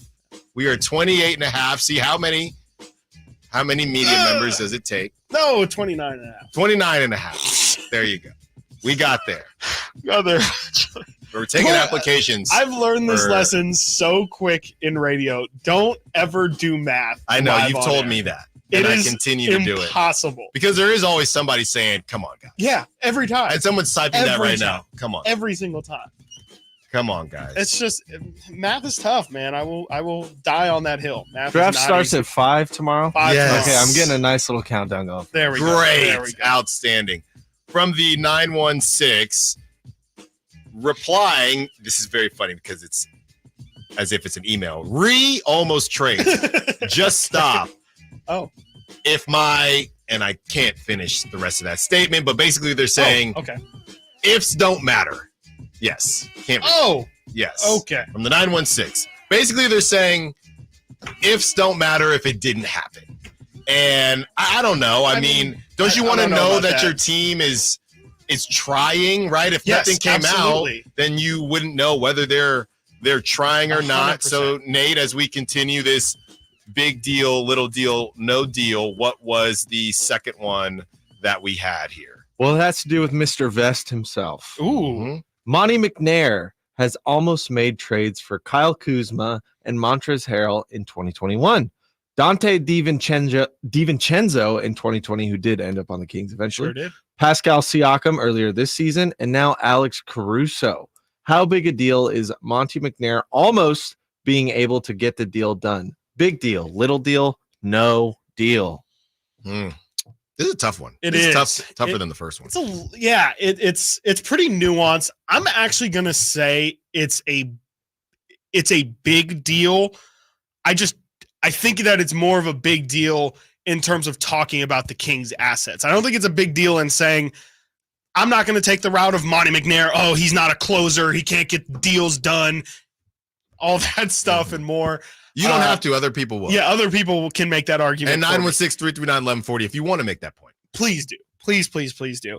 I'm more saying that this is more a problem to me, or a pointing towards the problem that the Kings just don't have the excess of assets. They don't have the OKC pool. They don't have the Utah pool. They don't have something to say, hey, we have just identified Alex Caruso as the missing defensive piece. That's it. We need to go get him. I don't know if they necessarily have the pieces to get that done and have it still be a fairly even trade. It feels like if they were to add to the equation, so the reports were it was 13th pick was the key piece, and I would assume in addition, we'll just say Sasha Vezenkov. Let's say it was 13 and Sasha. Well, let's say the Kings don't have if you were to throw Davion in there, maybe you could say, that's just a little bit too much to give up for what I feel like Caruso is getting back on an expiring deal. They don't have a lot of those in-between pieces or a lot of second-round picks, or it doesn't feel like they have the flexibility to get these things over the line. It feels like they can get just enough to get the interest. They have the Toyota Corolla package, but they don't have anything that's going to wow you and say, Sacramento is number one on we are probably going to make that deal list. But you're not saying that's Monty's fault. I don't think so, but I guess I didn't think about it until you asked. You could argue that it's part of Monty's job to get said assets and not be in that situation. To figure out how to, okay, instead of trading a first-round pick to get rid of Rashawn Holmes, maybe you sit on Rashawn and then trade him in the middle of the season for a late 20s first-round pick or something like that. That's how you gain instead of lose an asset. So, yeah, I mean, maybe I'm trying to be too nice to Monty because I feel like I bash him all the time. Well, that's where I'm at with this, right? I mean, and I can say I'm stuck between a big deal and a little deal. Yeah. I think it's a little deal because that's his job. That's literally his job. Sure is. We would give him a cookie for doing his job, Chris. I mean, it's a crumble cookie. Yeah, well, yeah. Shout out Crumble Cookies. What is it, or the cereal? What is it that you do here, Monty McNair? And to me, we're to the point now where I don't care about the Toyota Corolla package. I don't care if you got to put in leather seats. I don't care if you got to put in a 12 subwoofer like me back in high school. Hey. The bottom line is you got to get something done. You can't run it back, because this is what De'Aaron is talking about. Yeah. And now it's to the point now, and we get it, because Harrison Barnes is the model citizen when it comes to being a professional athlete. Right. But there comes a time where my name has been dangled around for so long where it's a much smaller version of the Zach LaVine thing. Maybe not so much for Harrison Barnes, but Kevin Huerter a couple times, Chris. Yeah. You get into which I don't know who has more value between the two. Everybody's always looking for shooting, but Harrison Barnes does do a lot of things. But when it comes to Kevin Huerter, he had some things to say when he didn't play at the end of a game, and he said, I wish I could have been out there helping. He got benched a couple times. He had a really good season 2 seasons ago, and then had a really bad season. So to me, it's to the point where Kevin Huerter, he's coming off of injury. We get all that. It's to the point where Kevin Huerter, where I don't think Kevin Huerter would make a stink or anything like that. But you probably need to move off from one of these guys. And you know what?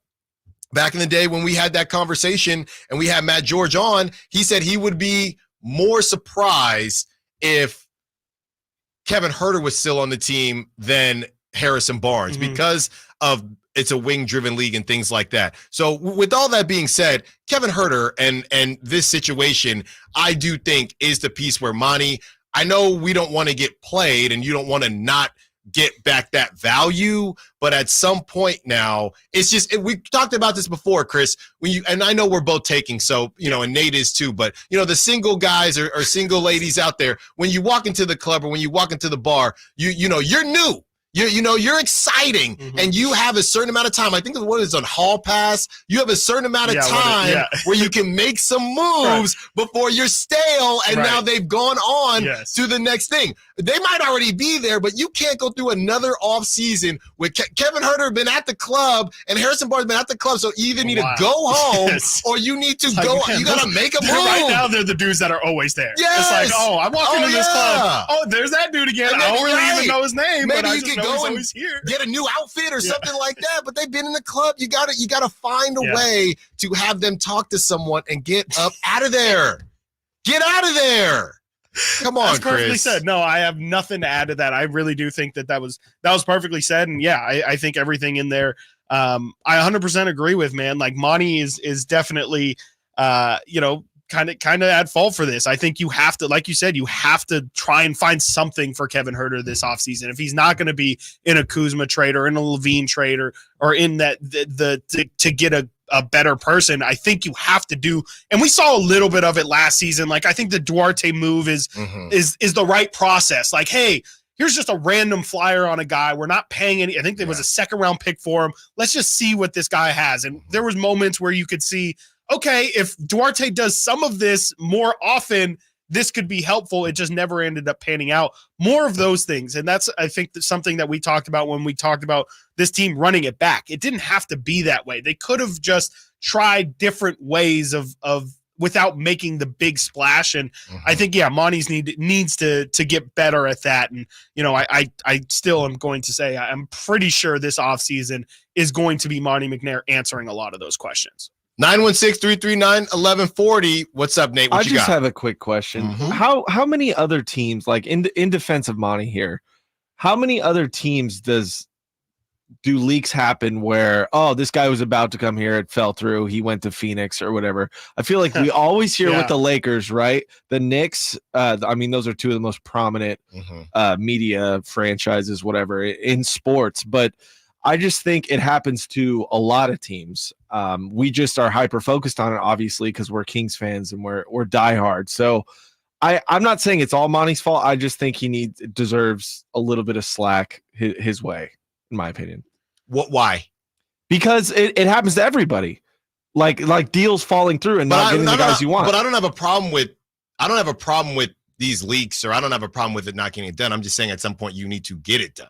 Yeah, he needs to bring in the guy he wants. Yeah, okay. I'm on record. I'm on record saying he was stuck between a rock and a hard place with the Beam team, and you finally get through to the playoffs. You had a good run. You got that playoff experience. So I really didn't have a problem. And the market was insane. Yeah. Right. Yeah. They wanted 3 for Dorian Finney-Smith. Are you out of your mind? So I didn't have a problem with that. I'm just saying now I don't want to hear it. Okay. I don't want to hear it. Okay. Now. Fair. So are we at big deal, little deal, no deal? He was big deal. Big deal. I think we were both big deal. Big deal. Yeah. Yeah. For different reasons. Completely fair. Yep. For different reasons. That's right. 530. Why can't Huerter come off the bench? Don't trade him if you don't need to. Same with Barnes. Well, the Barnes thing, again, when we bring this stuff up, and Malik, the Huerter thing, I'll give you, because now Malik is staying. Let's have that conversation, and we will get into it plenty as we get closer to the season. Hey, if they do run it back, we'd have that conversation. Hopefully we don't have to. The whole thing with Barnes is it's Trey Lyles and or Sasha Vezenkov. Yeah. You want Barnes to come off the bench? Cool. Is it Trey Lyles? I honestly think Trey Lyles had an opportunity to be a starter for this team if he balled. Yep. I think it was for the taking. The door was open for sure. And even though Coach Mike Brown didn't say it was for the taking, I think it was for the taking, because there were times where Harrison Barnes got pseudo benched throughout the game, but Trey Lyles wasn't able to stay healthy, and Sasha wasn't able to stay healthy, and when they were healthy, didn't do enough. So I think the issue that's why the Barnes thing, it's funny. Barnes is probably, it's harder to get rid of Barnes because of what he does, but you'd rather get rid of Barnes because his upgrade will probably help you more. I would think so. Because you could have an upgrade internally if you started Malik Monk. Mm-hmm. So that's why this whole thing is push and pull. Right. And I really don't know who's gonna be gone. No idea. Absolutely no idea. I mean, I continue to think that I still feel like you have a spot for Harrison Barnes. If he isn't traded, I think you can maybe convince yourself he could be a useful, more of a Swiss Army knife off the bench in a limited capacity. Kevin Huerter, I have a lot of questions about coming off the bench. I heard Dave ask Brendan the other day, like, why can't Kevin Huerter come off the bench? Why is it just an assumption that Malik is so much better? And I just can't see it. I just don't think he's a guy who creates his own shot like that. And I just think Malik is perfect for that role. So I feel like if you are going to bring one of those two off the bench, just in my mind, Harrison Barnes is the easier fit or the easier player to see, okay, the things you do, is that impacted by your minutes, or do you think you could do that in a smaller capacity or in a more tight space? And I feel like Harrison Barnes kind of could, and we've seen Kevin Huerter kind of need to get into a rhythm before he's as dangerous as he can be. So for that reason, I would be more comfortable with keeping Harrison Barnes and putting him on the bench than Kevin Huerter. Funny enough, salary-wise, I think it's the opposite. Yeah, if you move off Kevin Huerter and whoever you get back, let's say Kevin, this is a perfect situation. I do think one of them has to go, though, right? You cannot, there's no way you're going to upgrade this roster and keep both of them. The math ain't math, and Chris and I. Unless Monty's a genius, man. Unless Monty is a genius. That off, man, that's, 13, Davion, Sasha, Duarte. For who? I don't know. That's what I'm saying. For who? That's the package. I don't know what you can get for it, but if you can somehow upgrade the team with that, that's a hats off to Monty. Yeah, that's true. That's true. But yeah, I'm not against either one of them coming off the bench personally, but I don't necessarily see how you get someone to upgrade that starting lineup, especially the Harrison Barnes spot, because I don't want to hear it with Trey Lyles. I'm sorry. I think he had an opportunity. I think you gotta look outwards. You try to promote from within, and when it doesn't work, when you promote from within, it didn't work out. You got to look elsewhere. You got to post that thing on LinkedIn, and you got to see who is available. TC, we see you. Steven, we see you. We will get to you on the other side, continuing the conversation. Kings mock draft. Stiles and Watkins, Sactown Sports. Subscribe to Sactown Sports on YouTube and watch the Carmichael Dave Show with Jason Ross, Stiles and Watkins, and the Drive Guys. Live Monday through Friday from 6 to 6. Plus view archive shows and exclusive content. Subscribe at youtube.com/Sactown Sports. Golf to Go is brought to you by the Hagen Oaks Golf Super Shop. Here's Frank LaRosa. The first known hole-in-one in golf history happened in 1868, or was it 1869? A photo of the original scorecard from Scotland's Prestwick Golf Club shows that young Tom Morris made a 1 on the 8th hole during the Open Championship. On the original scorecard, however, 1869 was scratched out, and 68 was written in its place. Confusion reigned in the 1930s when all the scorecards were collated with the 1869 date being changed to 1868. But vintage newspaper reports from the local press confirmed that 1869 was indeed the correct year. The station hole, a 166-yard par 3 on Prestwick's original 12-hole layout, is where the ace was made. Young Tom Morris was 18 years old at the time and would go on to defeat the 13 other players in the field by 9 shots. He even beat his father, Old Tom Morris, by 23 shots. A year earlier, young Tom became the youngest champion in tournament history at 17, a record that stands today. He went on to win 4 Open Championships in a row. That's your Golf to Go. I'm Frank LaRosa. It's the ride everybody wants to be driving, and Elk Grove Kia has them in stock right now. I'm talking about the 2024 Kia Telluride. And my friends at Elk Grove Kia can get you behind the wheel of a 2024 Telluride SX for only $419 a month, plus taxes and fees. Whenever I see one of these driving down the road or next to me at a red light, I just stop and admire it because the Kia Telluride just looks iconic. And not only is the Kia Telluride beautiful, it's got room for the whole family. There's a seating capacity for up to 7 passengers. Plus, it's loaded with tech. So is the 2024 Kia Telluride the right ride for you and your family? Come on down to Elk Grove Kia and the Elk Grove Auto Mall. Give it a test drive. And just a heads up, when you're here at Elk Grove Kia, you're going to be treated very well. You're not going to get this kind of car buying experience in Roseville, Vacaville, Sacramento, or Davis. That's why Elk Grove Kia has so many 5-star reviews. Again, check them out in the Elk Grove Auto Mall or online, elkgrovekia.com. 24-month lease, $0 security deposit, 20 cents per mile over 10,000 miles per year, $4,999 due at signing based on approval of credit. VIN number 501850, ends June 30th, 2024. At the Good Feet store, we take pain very seriously. Whether in the foot, knee, hip, or back, Good Feet makes over 300 styles, flexibilities, and sizes of pain-relieving arch supports. With 26 bones, 30 joints, and over 100 muscles, tendons, and ligaments in each foot, a lot can go painfully wrong. So there's a trained arch support specialist at each Good Feet store to give you a precision fit. Come in for a free fitting and test walk. No appointment necessary. Good Feet arch supports are HSA, FSA eligible. The Good Feet store in Sacramento, Roseville, Vacaville. Online at goodfeet.com. Sactown Sports. Call or text at 916-339-1140. Hour and 15. Again, as we discussed yesterday, if you are listening to us on the Sactown Sports app, I don't really know if there's much of a delay on YouTube, Chris, but specifically the Sactown Sports app and or YouTube, and you want this family 4-pack of 3-day passes to the California Classic Summer League, you might want to find a way to switch over to AM some way, somehow.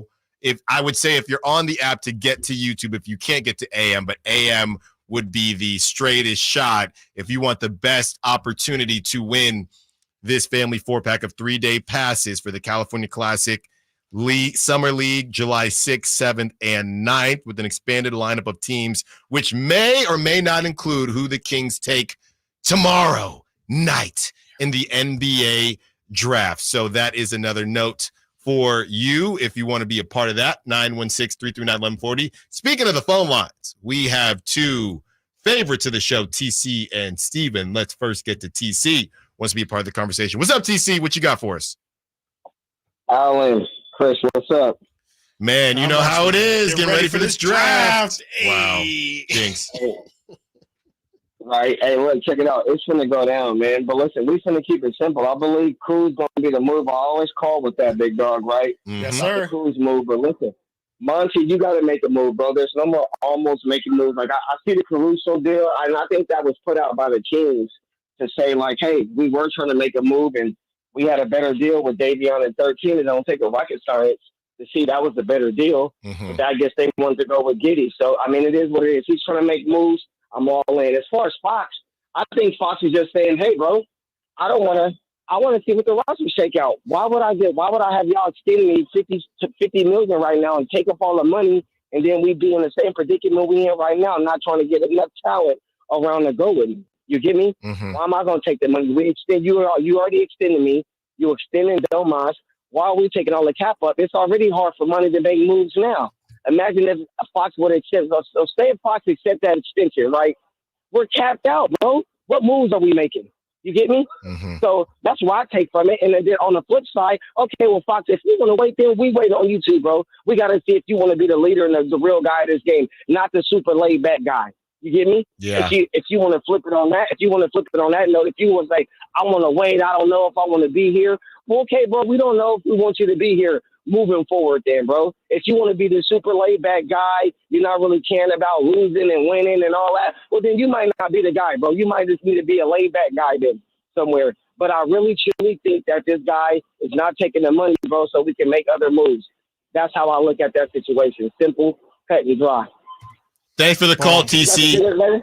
Yes, sir. Thanks for the call, TC. TC, wow. TC would be the most entertaining GM ever, because, like, if a GM were to have that conversation with a player, right, just popcorn. TC, we're going to see you tomorrow. We're going to see you tomorrow at Public House. By the way, Public House draft party getting down. I'm going to be in a vest. Baby oil. I got to look at nothing on under the price vest. of vests these days are. I'm going to get a vest. Let's see. Now I have to, right? Now I have to. Yeah. Now so, we're in a bit. Public House, burgers, fries, steak sandwiches, chicken sandwiches, all that good stuff. 1 hour or 1 day, 5 hours, 10 minutes, 43 seconds. One more time, Nate. 1 day, 5 hours, 10 minutes, 37 seconds. Wow. To the draft. Now 35, 34, 33, 32. This is going to be the rest of the show. It's just we us didn't even get TC's pick for who he wants to. I'd like to mention if you said that too. If you're on YouTube or get on YouTube, vote in our poll who the Kings are going to take tomorrow. Yes. There you go. And your opportunity to be Monty McNair, to wear the vest and to take a pick. Who do you want? You know who I want. Chris, are you still on Tristan da Silva, by the way? Wow, you say it like it's. I haven't I'm trying checked to find in. these puffer vests, and I just typed in Puffer da Silva. The brain is a powerful thing. Yeah, I would say so. I definitely feel what John was saying when we had him on earlier, that he's just not. I think he used the term sexy. Like, he's just not that exciting of a player if you're going to watch his tape and then expect to have your socks knocked off. Mm-hmm. It's just he again, like, he just has shades of a lot of players that I've seen in this league, a lot of wings in this league that I could just see him easily developing into a really smooth bucket. Like, I don't necessarily think he's going to be somebody who fills up the stat sheet, but I really do see a lot of specifically rookie season Keegan in Tristan da Silva. I don't think, he's going to be that dynamite of a shooter. Keegan obviously was at 40% and made over 200 threes in his rookie year. I'm not expecting that, but I do think he's somebody who's going to be able to knock down shots at a pretty decent level. He's 23, 24 years old. Mm-hmm. I just think he's a really solid pick. If we're just looking for a guy, I think, again, John even said he's a plug and play kind of guy. I think he's somebody who you draft him. I could see him cooking in summer league because he's so much more ready than everybody else. And I just think that he's somebody who can contribute right away. And yeah, I don't know if he ever actually becomes a starter, but I think that there's a real hole, not only for this team, but in the league for just depth at really good small forwards. Chris, like everybody's like a specialty these days. Chris, here's something that comes up from time to time, and I know we're two different people, and I think it was just last week when we discussed introverts versus extroverts, right? Yes. And how just because you're a star in the sport that you play or whatever it is, a lot of people handle things differently. So this is from the 916, and we've heard it before. Was Tim Duncan laid back? He got chips. Get out of here with that. Fox wants to be here. It's up to the Kings to make sure they do everything they can to keep him, period. That is from Esteban. And I am not a laid back person. Okay. When I see different athletes, I tend to like to see the outward, the wear your heart on the sleeves. I understand that that's not always how it should be, and I don't even know if De'Aaron is the most laid back guy ever. I honestly think when he plays, he'll show emotion and things like that. Not crazy, but I do think he shows enough. Maybe he's in the Jason Tatum area, right? Or something like that. I don't think Tatum shows any more or less than De'Aaron Fox. Honestly, Chris, I think what it is, it's De'Aaron's press conferences. I do think that some of the, I don't let losses bother me and I'm going to get a bag. I do think some of that, I don't know if the term would be gets taken out of context, but I don't even know if it's on. I know on the court, there are times where we say, De'Aaron, get going here. But I honestly think it's a lot of the media stuff that has some fans feeling like he's not that, and I hate to use this term, that alpha that they might want on the team. Yeah, I think he can still be laid back, but I think that he can definitely take an upping in leadership. Like there is Tim Duncan, I'm sure, had people over for dinner and would have people have wine and would leadership isn't yelling and screaming all being the time. all in people's faces and constantly demanding the best. Like you can bring your people together. It just feels like there's it's not even just De'Aaron. I think Sabonis does some of it, have people every so often we'll see, JaVale and Kevin Huerter be up in wine country with Sabonis and things like that. But it is just small things like that. I know De'Aaron at one point, I don't know if he still is a gamer, but hey, playing video games with one of your teammates, streaming, I don't know, doing something. You can have a card game, I remember a couple off seasons ago when Davion was a rookie, Davion posted a video of him and De'Aaron hanging out at De'Aaron's house. I think it was just their significant others and them hanging out, drinking wine. Like there's things you can do to bring the team together. And, we saw De'Aaron last off season really exemplify this. Like he was with Keegan every single day. We saw the videos of Uncle Keegan and, Keegan pretty much babysitting Rain and all the jokes about that. That's great. That's fantastic. And I'm I'm not saying he has to do that and make it into a thing and, make it into a show or anything like that. But I just think more things like that, the more, and maybe there's a lot that we don't see, but I would say Tim Duncan and more so Greg Popovich too, went out of their way to be a connector and to make sure that their teammates felt like they were a part of a team. And it's not just De'Aaron. Yeah, Mike Brown can be a part of that. I definitely think Sabonis can be a big part of that as well, because I do think Sabonis has this elder statesman aura to him where he does he's 27, 28 years old. He doesn't really act like it. And I feel like he could definitely take more of I'm not going to say fatherly, but more of a ownership role over the team itself, because nobody has the ball in his hands more than Domantas Sabonis, it feels like, for this team. So it would make sense for him off the floor to as well try and connect this group more so than ever. And I think that's the thing I'm hoping more than anything from this season is, can these guys have fun? Can they look like they're enjoying being out there and playing a kid's game and winning basketball? That's what I want to see return, is just some smiles, some happiness, some jokes, some shtick, some Mike Brown yelling in a practice. We need some fun back, man. Yeah, a bench mob, something, Mason Jones, whatever that needs to be done. Mason Jones, yeah, do Mason Jones. Steven, we will get to you on the other side. We also have the mock draft, and hint, we go over someone that we discussed with our NBA draft analyst. Stiles and Watkins, Sactown Sports. The NFL's leading rusher plays here. And a handoff to McCaffrey, walks in the end zone. Handoff to McCaffrey, takes it right down to the goal line.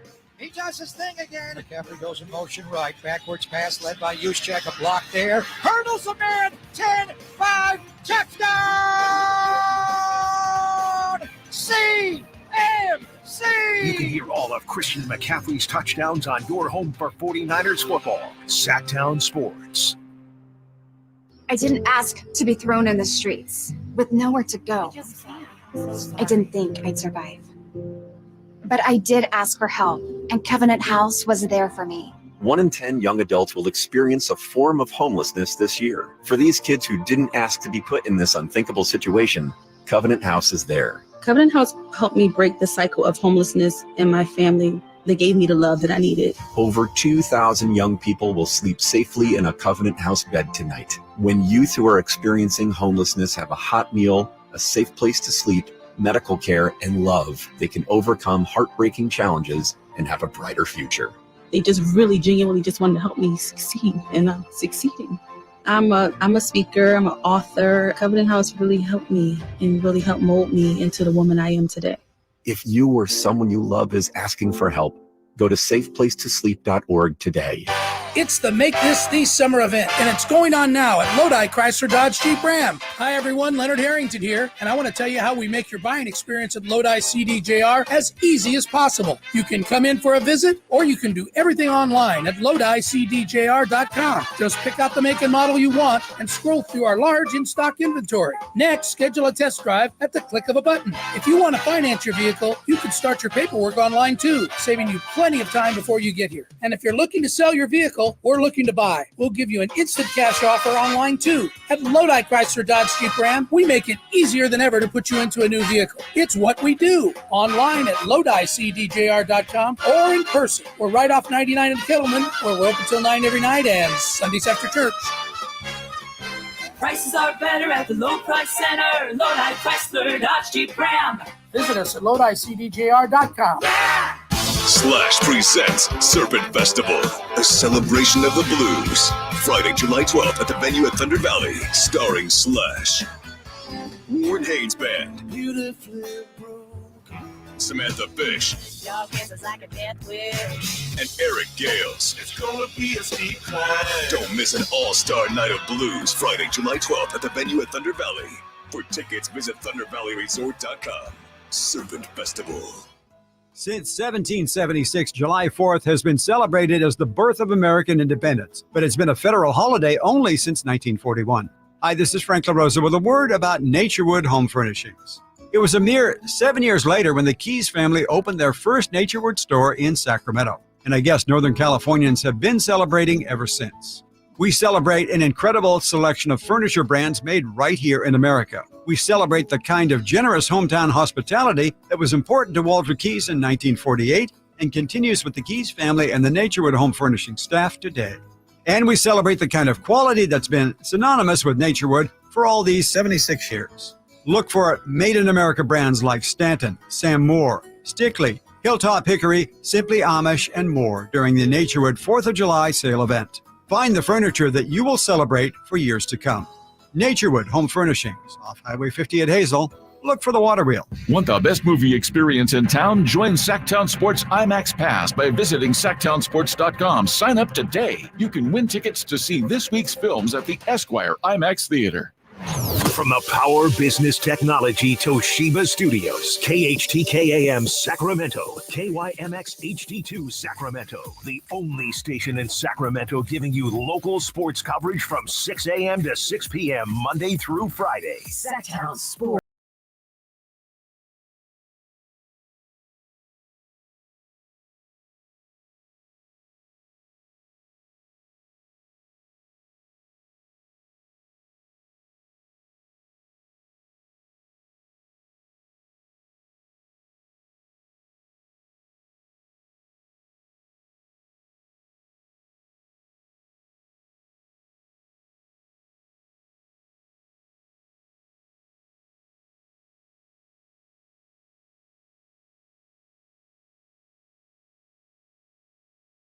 Jacoby Walter?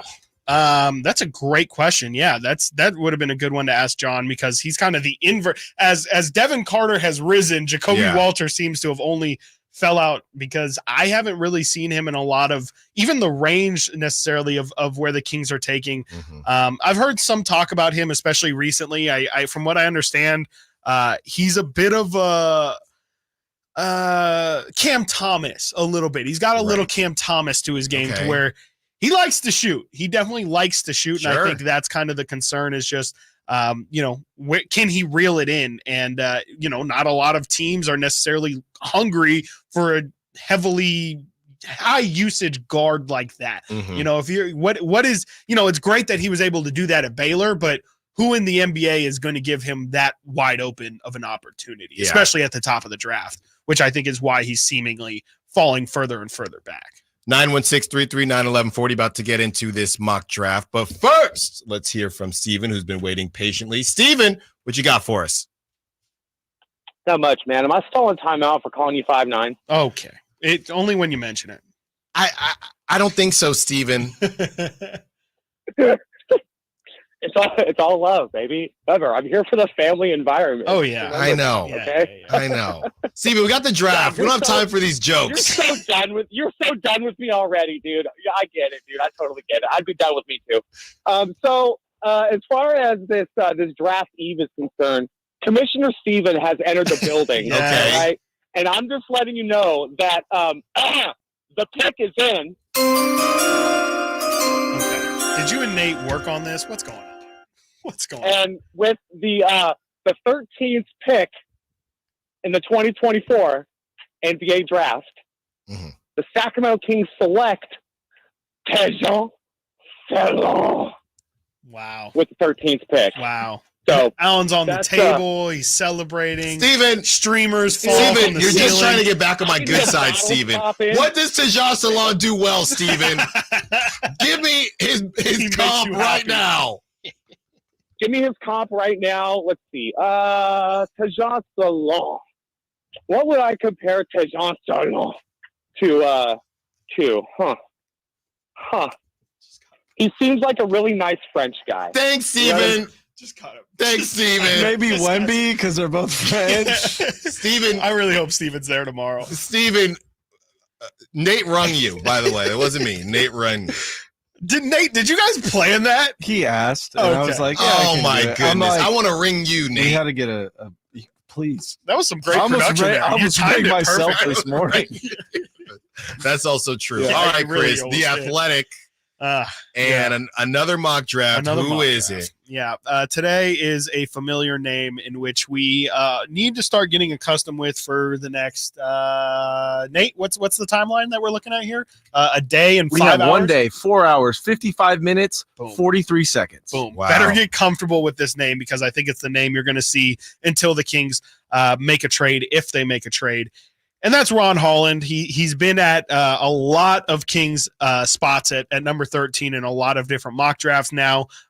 People are starting to update them as they – whoa! Actually, funny enough, this mock draft has changed in the time that we got this ready this morning versus when I've just checked it right now. So actually, Ron Holland is not the 13th pick in this mock draft. How about that for suspense? I'll let everybody wait and see as we go through the top picks. And this one includes trades as well. So maybe the Kings are involved in a trade here. This is from The Athletic. We're getting dangerously close. This is from Sam Vecini, who is maybe him and Jonathan Gavoni are probably the top two draft guys when it comes to intel and just a gauge on where these guys are going to go. Zachary Risachet going number 1 to Atlanta. Number 2, Alex Sarr going to Washington. Number 3, Reed Shepherd going to Houston. And number 4, they have the San Antonio Spurs taking Stephon Castle. And then we have our first trade. The number 5 pick is traded. The Detroit Pistons trade number 5 to Memphis in this mock draft. I want to clarify so nobody Orson Welles this and thinks this is real. Trade Detroit Pistons number 5 to Memphis Grizzlies, and the Grizzlies select Donovan Clingan at number 5. They get the Pistons then get the 9 pick in a future lightly protected first round pick in this mock draft. Number 6, the Charlotte Hornets take Dalton Knecht. Number 7, the Blazers take Cody Williams. Number 8, the Spurs take Matas. 9, the Pistons with that trade take Tajon Selon at number 9, which does seem to make sense. I think the Pistons, would you be happy? Like, is that maybe a happy consolation prize for you? He can flourish there. If he's not going to work out in Detroit, it's not going to work. He's going to get plenty of opportunity. It was never meant to be. Yeah. Number 10, Nikola Topic going to Utah. Number 11, Ron Holland rising in the hours to number 11 at Chicago. Number 12, OKC taking Bub Carrington out of Pittsburgh. Interesting. And number 13, we were just talking with John of Rookie Scale about this guy. I mean, I guess we technically didn't lie in the tease. Devin Carter is back at number 13 for the Sacramento Kings. I have to read this because we thought we were over this. We thought we had moved past this after Malik had signed. League sources believe the Kings want to accentuate their ready-made core. This is the same write-up. Accentuate their ready-made core with other players who can help them win now. They fell to 46 wins after winning 48 and establishing themselves as a team to reckon with in 22-23. However, the Western Conference got better around them, and the Kings don't want to stay in a play-in position they found themselves in following their breakout season. That thought process could result in this pick being available for the right veteran. Now, this is the write-up on Carter and why they picked Carter there. No potential lottery selection has helped themselves more throughout the pre-draft process than Carter. He's taken an anywhere, anytime approach to workouts, opposite of Bronny James, feeling confident that he can measure up to the best players in the class. Like Jaime Jaquez last season, Carter is an older prospect who has shown up in front of teams and given anyone he's faced difficulty with his athleticism, elite defense, and work rate. League sources have also touted him as leaving one of the strongest impressions in the pre-draft interviews. Carter was one of the best players in college basketball last season. The son, I actually didn't know this, and John brought it up when we interviewed him, the son of former NBA point guard Anthony Carter. Devin improved in each of his last 5 seasons. However, Carter's biggest jump this past season came as on the offensive end. After years of being a questionable shooter, Carter hit 37.7% of his nearly 7 3-point attempts per game. His shot is something of a moon ball that arcs high in the air, but it went in consistently this season. Several teams in the number 8 to number 15 range are excited by Devin Carter. So there you go. Nothing specifically mentioning Sacramento. When does Cody Williams go? Cody Williams, I think he went earlier in this. He went, I think, number 7, if I'm not mistaken. Yes, he went number 7 to Portland. What about De Silva? De Silva, hold on here. Zach Edey goes 14 to the Blazers. Number 15, Jared McCain. Number 16, Rob to the Dillingham. Blazers with Ayton? Yes, yeah. And, even John brought up Edey as a backup. So maybe that's kind of where people are at with Zach Edey, is that he's at the very least going to be a backup. And maybe if he ends up being anything more than that, of course, it's gravy. Jared McCain at 15 to Miami. Rob Dillingham at 16 to the Sixers. Number 17 to the Los Angeles Lakers goes Tristan De Silva. Let's see if there's any other names. Jacoby Walter going 19 to the Raptors. So it really feels like Jacoby Walter has found himself in the late teens to early 20s in this draft. But we'll see how it shakes out, man, because literally anything can happen on draft day. You end up finding out that teams were a lot higher. I mean, I think Nate even said it yesterday. I don't think I would be shocked if Zach Edey ended up going top 10. It doesn't seem, if you look at the mock drafts, no mock draft has him going top 10, but I say it all the time. It just takes one. It literally just takes one team that says, oh, we had Tejan Salon at 1, we had Reese Ashe at 2, and then Edey was our number 3, and he's available, and those 2 guys are off the board. So technically, Zach Edey is now our number 1 player on the board. Let's take it. Like, I think, again, it just takes one team to buy in, and I could see a couple of these teams being that. I can even see Detroit. Like, again, what does Detroit have to lose? Last one, and I don't think you said his name. Khalil Ware. Did you say Khalil Ware? I did not say him. Let me see if he is even in this first round. He's not in the top 19 for sure. 20 is Keyshawn George. Let's see here. Khalil Ware going 23 in this mock draft, which I think a lot of people would be pretty shocked by if the Kings. I think, and this is the weird thing about the draft day too, that this just reminded me of.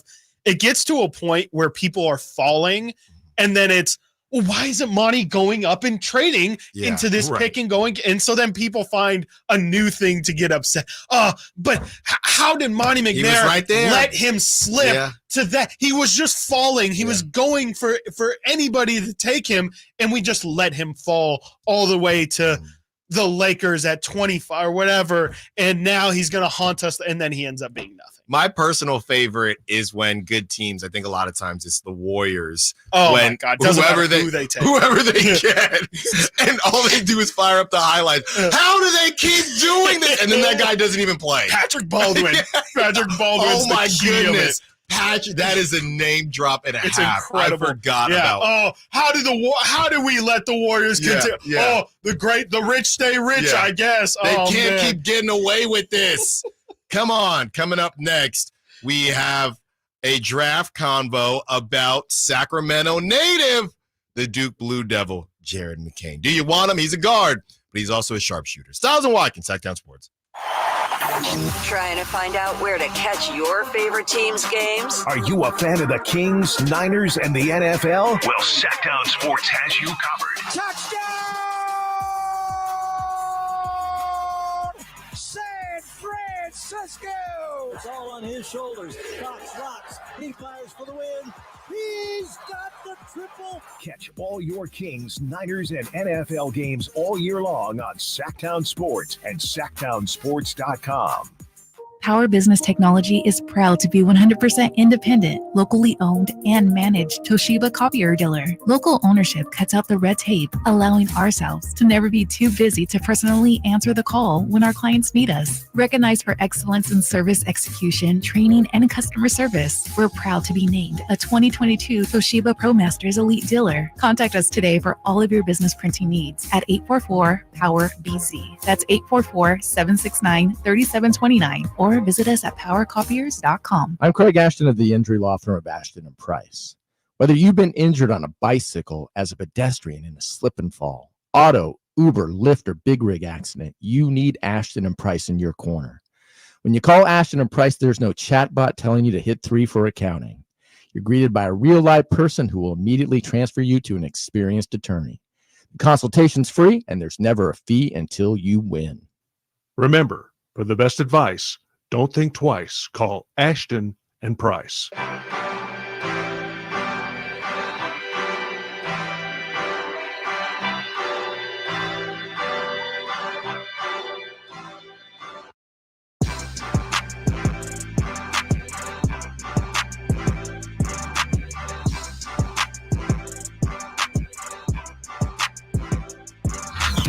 Sactown Sports. Check us out on YouTube. Search Sactown Sports and subscribe.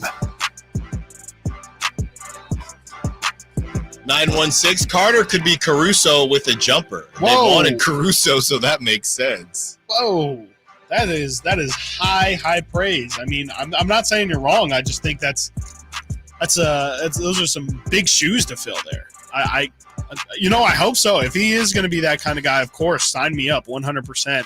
I just think Caruso is just a little different. Like I kind of feel like people don't fully appreciate everything that Alex Caruso brings to the game, because he's I'm not joking. I think he might be the best defensive perimeter player in the NBA. Every time I look at deflection stats, I look at steals. He's at the top of all of that, and he plays 1 through 3. Mainly will guard forwards. It's crazy. I don't know about best, but he's definitely top 5. Give me one. Who's won that? Who's Drew? I don't think Drew Holiday on a season-long basis is. I think he can be for a couple. The torture games. chamber.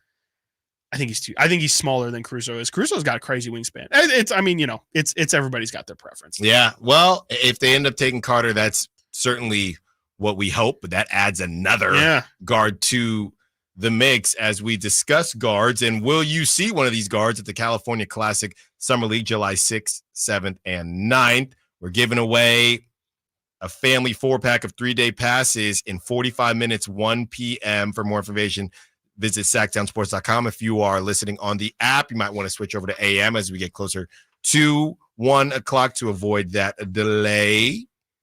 And as we talk about Jared McCain, I actually, Chris, when I was getting my haircut this morning, I think there was a by the way. Oh, thank you. I think there was a replay. Very crispy. Oh, thank you. I was going to say something earlier, but thank you. I didn't know. Yeah, it looks good.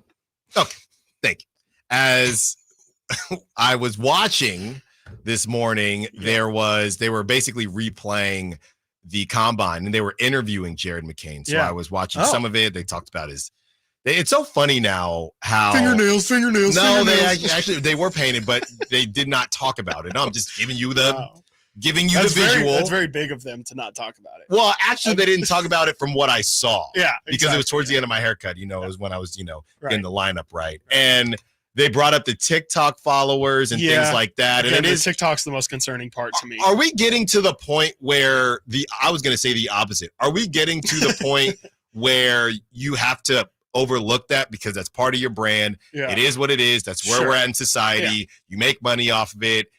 Back in the day when somebody was on Instagram, when it was just Instagram, Twitter, hey, it's a distraction. You need to focus on ball. But now, since you can make money off of that as well, can you even really hate on it?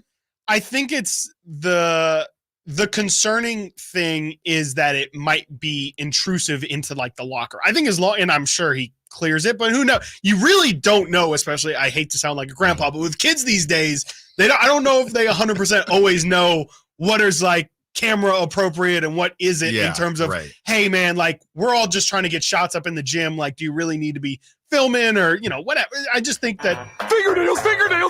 Thank you. Appreciate. Thank you. Well, you know what? Somebody of youth. But I'm wondering how the deals work because you have to post. So let me just lay this out. Let me just lay this out for you. Does he actually have a TikTok deal of some? I don't know. Or maybe like I don't know. Or something I have no clue. But what I do know is from what I, shows that I've watched and things like that, you have to post a certain number a day if you are under a deal. Right. So let's say he's stuck at 2. Okay, he's stuck. He's stuck. 2 posts a day. He needs 3 posts a day, and he's only posted twice. The game happens. It's a clunker. They get smacked by the Pelicans by 40. Yes, and you fire up the TikTok, and he's dancing in the locker room. Yes, exactly. Come on, man. Exactly. People will not like that. No, they definitely won't like it, especially at a pro level. And he's hitting it too. He's hitting with it. a smile on his face and a song in his heart. No, I mean, he's a professional TikToker for sure. I Like, mean, it's not like he is knows the dances. Yeah, he's not a basketball player who is on TikTok. He is a TikToker. And he is I'm not trying to take away any of his basketball skills. I don't know about I just call him a mean, TikToker that plays basketball. No, that's what I'm saying. I'm not calling him that. I'm saying he does two things both at a very high level in terms of professionally. He definitely is as good at TikTok as he is at basketball. And you do with that, you call that a compliment, you call it you take that however you want to take it. I think that is legitimately, like, literally the situation you laid out is 100% like a real talking point. If De'Aaron was on how do we know De'Aaron wouldn't do? If De'Aaron says, what is the difference? But here's the difference. When De'Aaron says, oh, it bothers me for a bit, then I get out the building and it doesn't bother me anymore. Right. So if, I'm Jared McCain. Yeah. Hey, that's our leader. That's the head of the snake. He said it doesn't bother him. It doesn't bother me. I'm on the TikTok. I'm hitting that. 11 p.m. The game's been over for an hour and a half. I am hitting that thing. Hitting that thing at center court. Yeah, at center court. First game. Yeah.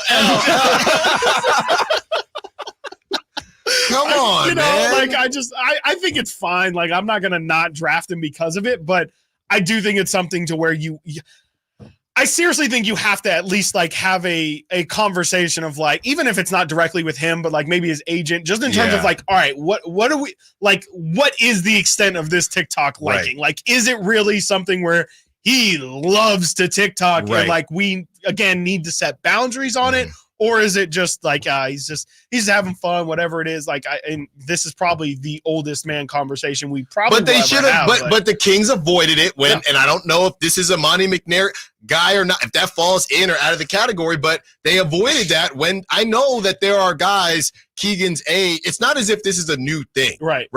There are guys. I would love to see Keegan in his TikTok. There are guys. Keegan's age on TikTok. Absolutely. The Kings just happen to draft Keegan Murray, who is not one of those guys. No. So eventually this is probably going to come up for every team. Right, yeah. But, Jared McCain is super popping, so it's a little bit different. And he's hitting that thing. And he is hitting that thing.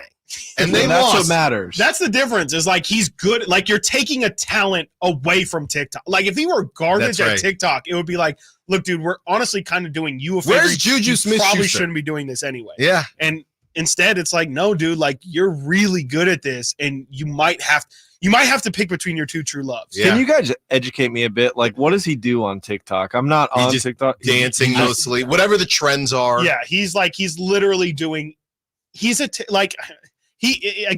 a basketball player, but he is a TikToker. Like everything that you would say a viral TikToker should do on their account. I don't even have. I'm gonna look up his last TikTok during the break. I seriously don't think I even have TikTok downloaded, and I'm not joking. I'm 100% serious. I've seen 5 to, I'll just say at least 5 Jared McCain TikToks of him doing different dances, different trends, and it's. That was the most backhanded compliment I ever heard from you a few minutes ago when you said he's as good at basketball as he is at TikTok. That's what I said. I said you take that however you. He's a damn good TikToker. Yeah. He's a really good TikToker. Yeah.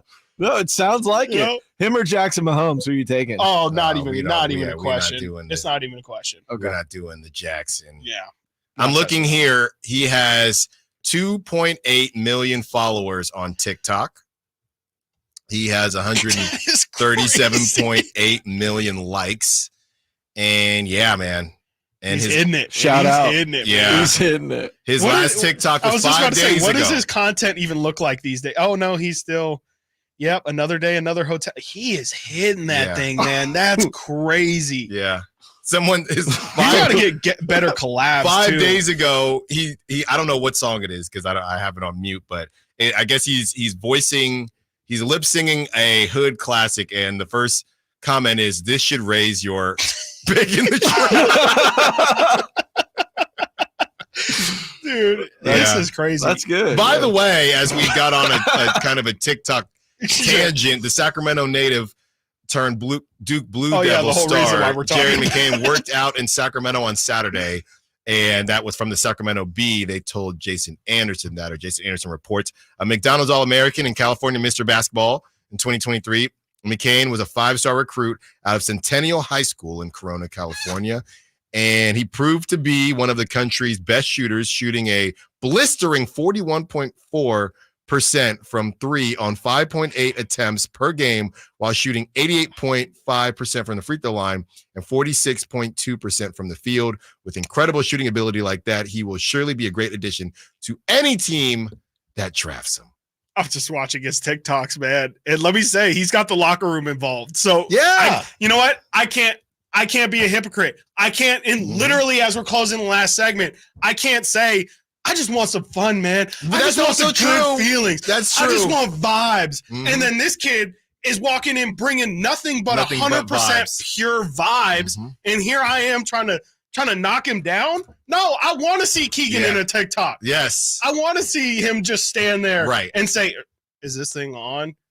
What am I supposed to do? Yes. I don't have a problem with the TikTok. I have a problem because I don't want another guard. That's my whole situation. Oh, yeah, David, that's a whole other we see you. We will get to you on the other side. ESPN.com grades the Kings re-signing Malik Monk. We will tell you what that grade is. Also, the Giants actually do what they were supposed to do and pay tribute to Willie Mays the best way they could. Stiles and Watkins, Sactown Sports. The only place you'll find Kevin Herter is Sactown Sports. Herter's open, steps into 3. He's got the triple. Hey, Sacramento, it's Kevin Herter, and you're listening to the home of the Sacramento Kings, Sactown Sports. Your local sports leader. 18 number ones. What was I thinking? I won't Countless ACM and CMA awards. Sold out world tours. And now Dierks Bentley is coming to Sacramento for Country in the Park 2. September 28th at Hart Health Park at Cal Expo with Parmalee, Dasha, Kelsey Hart, and more. Plus line dancing, food trucks, and more. Tickets available now at CITVFest.com. Brought to you by Bonnie Electrical Heating and Air and the U.S. Marines. Hello, Sacramento. I'm Emran Pilati, owner of True Sports Cards and Collectible Store here in Rockland, California, and the host of the True Sports Cards Show that airs right here on Sactown Sports 1140 every Saturday from 10 to 11 a.m., where we discuss the latest trends, hottest products, and deliver exclusive interviews with other industry leaders. And don't forget to visit our shop, True Sports Cards, at 6661 Stanford Ranch Road in Rockland and see what we have for all your sports card and memorabilia needs.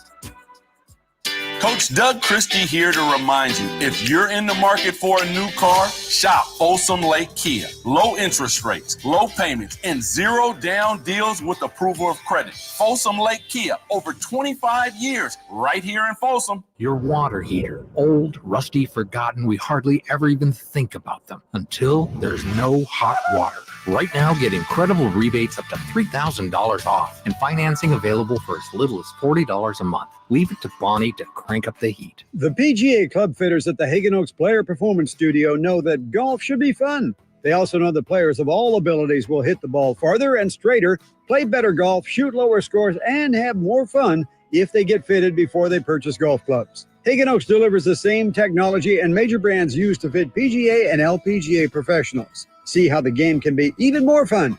Hagen Oaks Player Performance Studio fittings are available 7 days a week. Make yours today by calling 916-808-2531.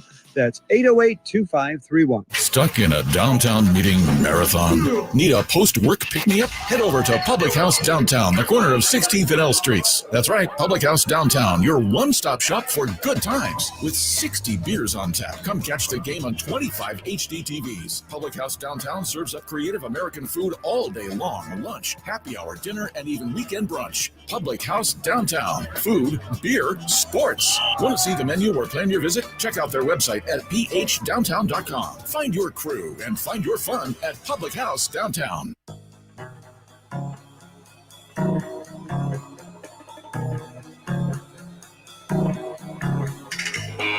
Sactown Sports. Call or text at 916-339-1140.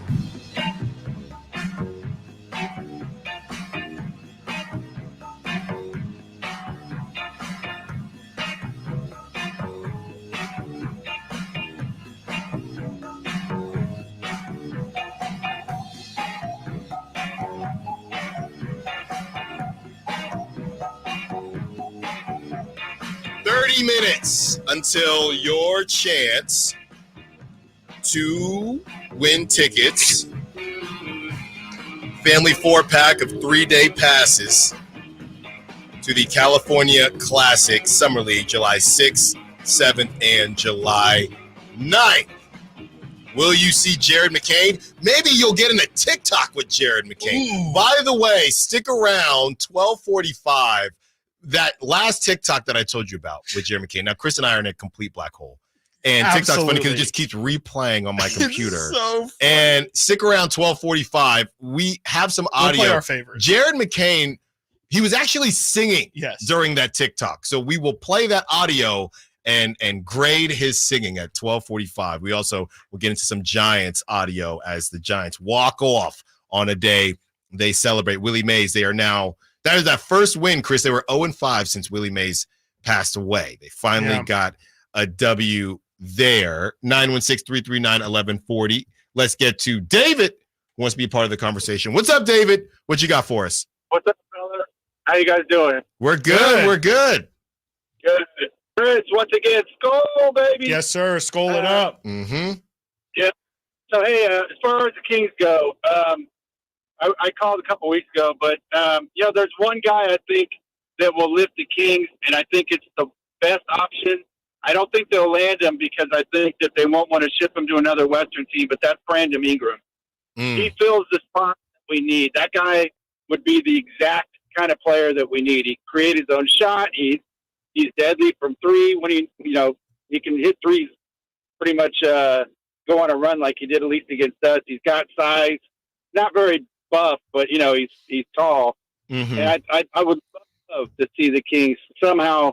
I would almost give up the farm to get that guy. I'd give him a first. I'd give him, anybody other than Keegan and the core guys, but maybe even a couple firsts for him. I don't know what you guys think about that, but there's a lot of smoke too around Colby Jones on our team. I've been hearing that, this guy's pretty special. I know he's not a good 3-point shooter, which is something that the NBA likes, but I looked at his stats from, I think the G League or whatever. They were really solid. And so maybe the plan is if he can develop more, they won't need Herter. They can dump him, have Malik start, and put Colby in the backup role. I don't know what your guys' thoughts are, but I just wanted to get that out there. Thanks, guys. Have a good one. Cool. Thanks for the call, David. Yeah, we were talking a lot about Brandon Ingram, and it kind of cooled off simply because the Pelicans are confusing because you're not sure what they want. I think that package, funny enough, Chris, to what we were discussing before, that package would be probably around Kevin Herter. I don't know if they want number 13 because they're trying to compete now, but probably around Kevin Herter because they have the Kings have a log jam at guards and the Pelicans have a log jam at wings. They don't necessarily need a Harrison Barnes because they're trying to move off of Brandon Ingram because they have too many wings to begin with. So I think it would be Kevin Herter. I don't know who else you're going to take that pick. Maybe they want future first if you're trying to get Brandon Ingram because who knows? I know they're saying that they believe in Zion, but Zion has had some injury issues. So I think it would be a tougher package. They don't need, that's the other thing. They got Grand Theft Alvarado. They don't really need Davion Mitchell. So a lot of the pieces that you talk about that the Kings have that have a bit of value, the Pelicans don't necessarily need on the surface. I could be wrong here, but that's how I see it. Yeah. But I would love Brandon Ingram and even Keegan Murray. I don't think anybody would say no to Keegan Murray. And hang on, tomorrow we're going to get into some Keegan Murray conversations. What does Malik Monk staying? How does that affect Keegan Murray and how, I guess, untouchable he actually is? So hang on for that. That's around 11 o'clock tomorrow.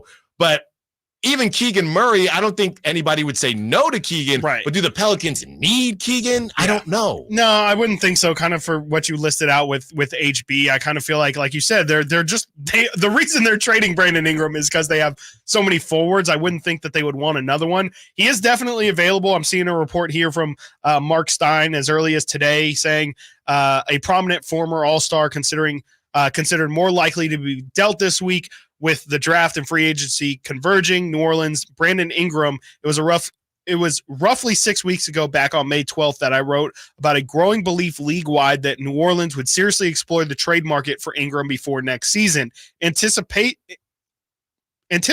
that Ingram will soon be on the move has only swelled some 6 weeks later. So I'm also seeing reports that, Brandon Ingram has likely played his last game with the Pelicans. So it's definitely like he is available.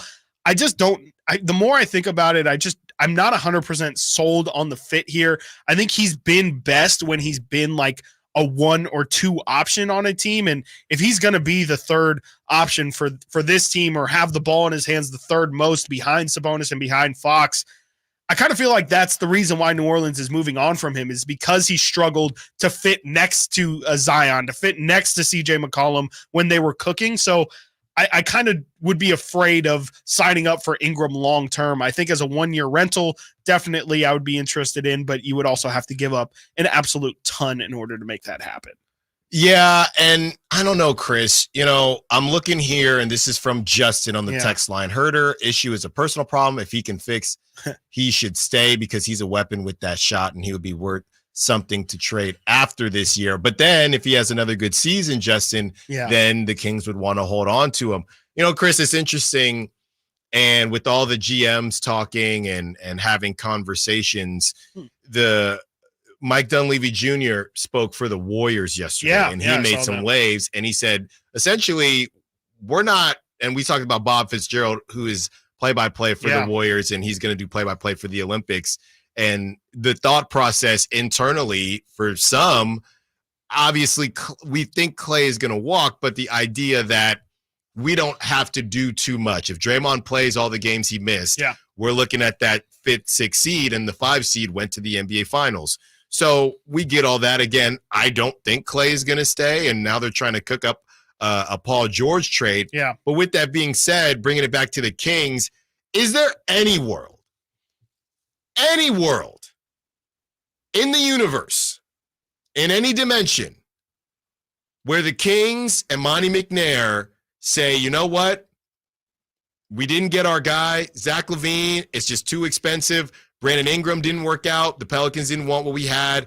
There is the Wizards situation just didn't work out, even though we've wanted Kyle Kuzma. That 13th pick just didn't have as much value as we thought. We don't have a choice, and we've exhausted all options without, I guess, trading and losing value. We had no choice. Obviously, you wouldn't say this, but is there any world where they do run it back?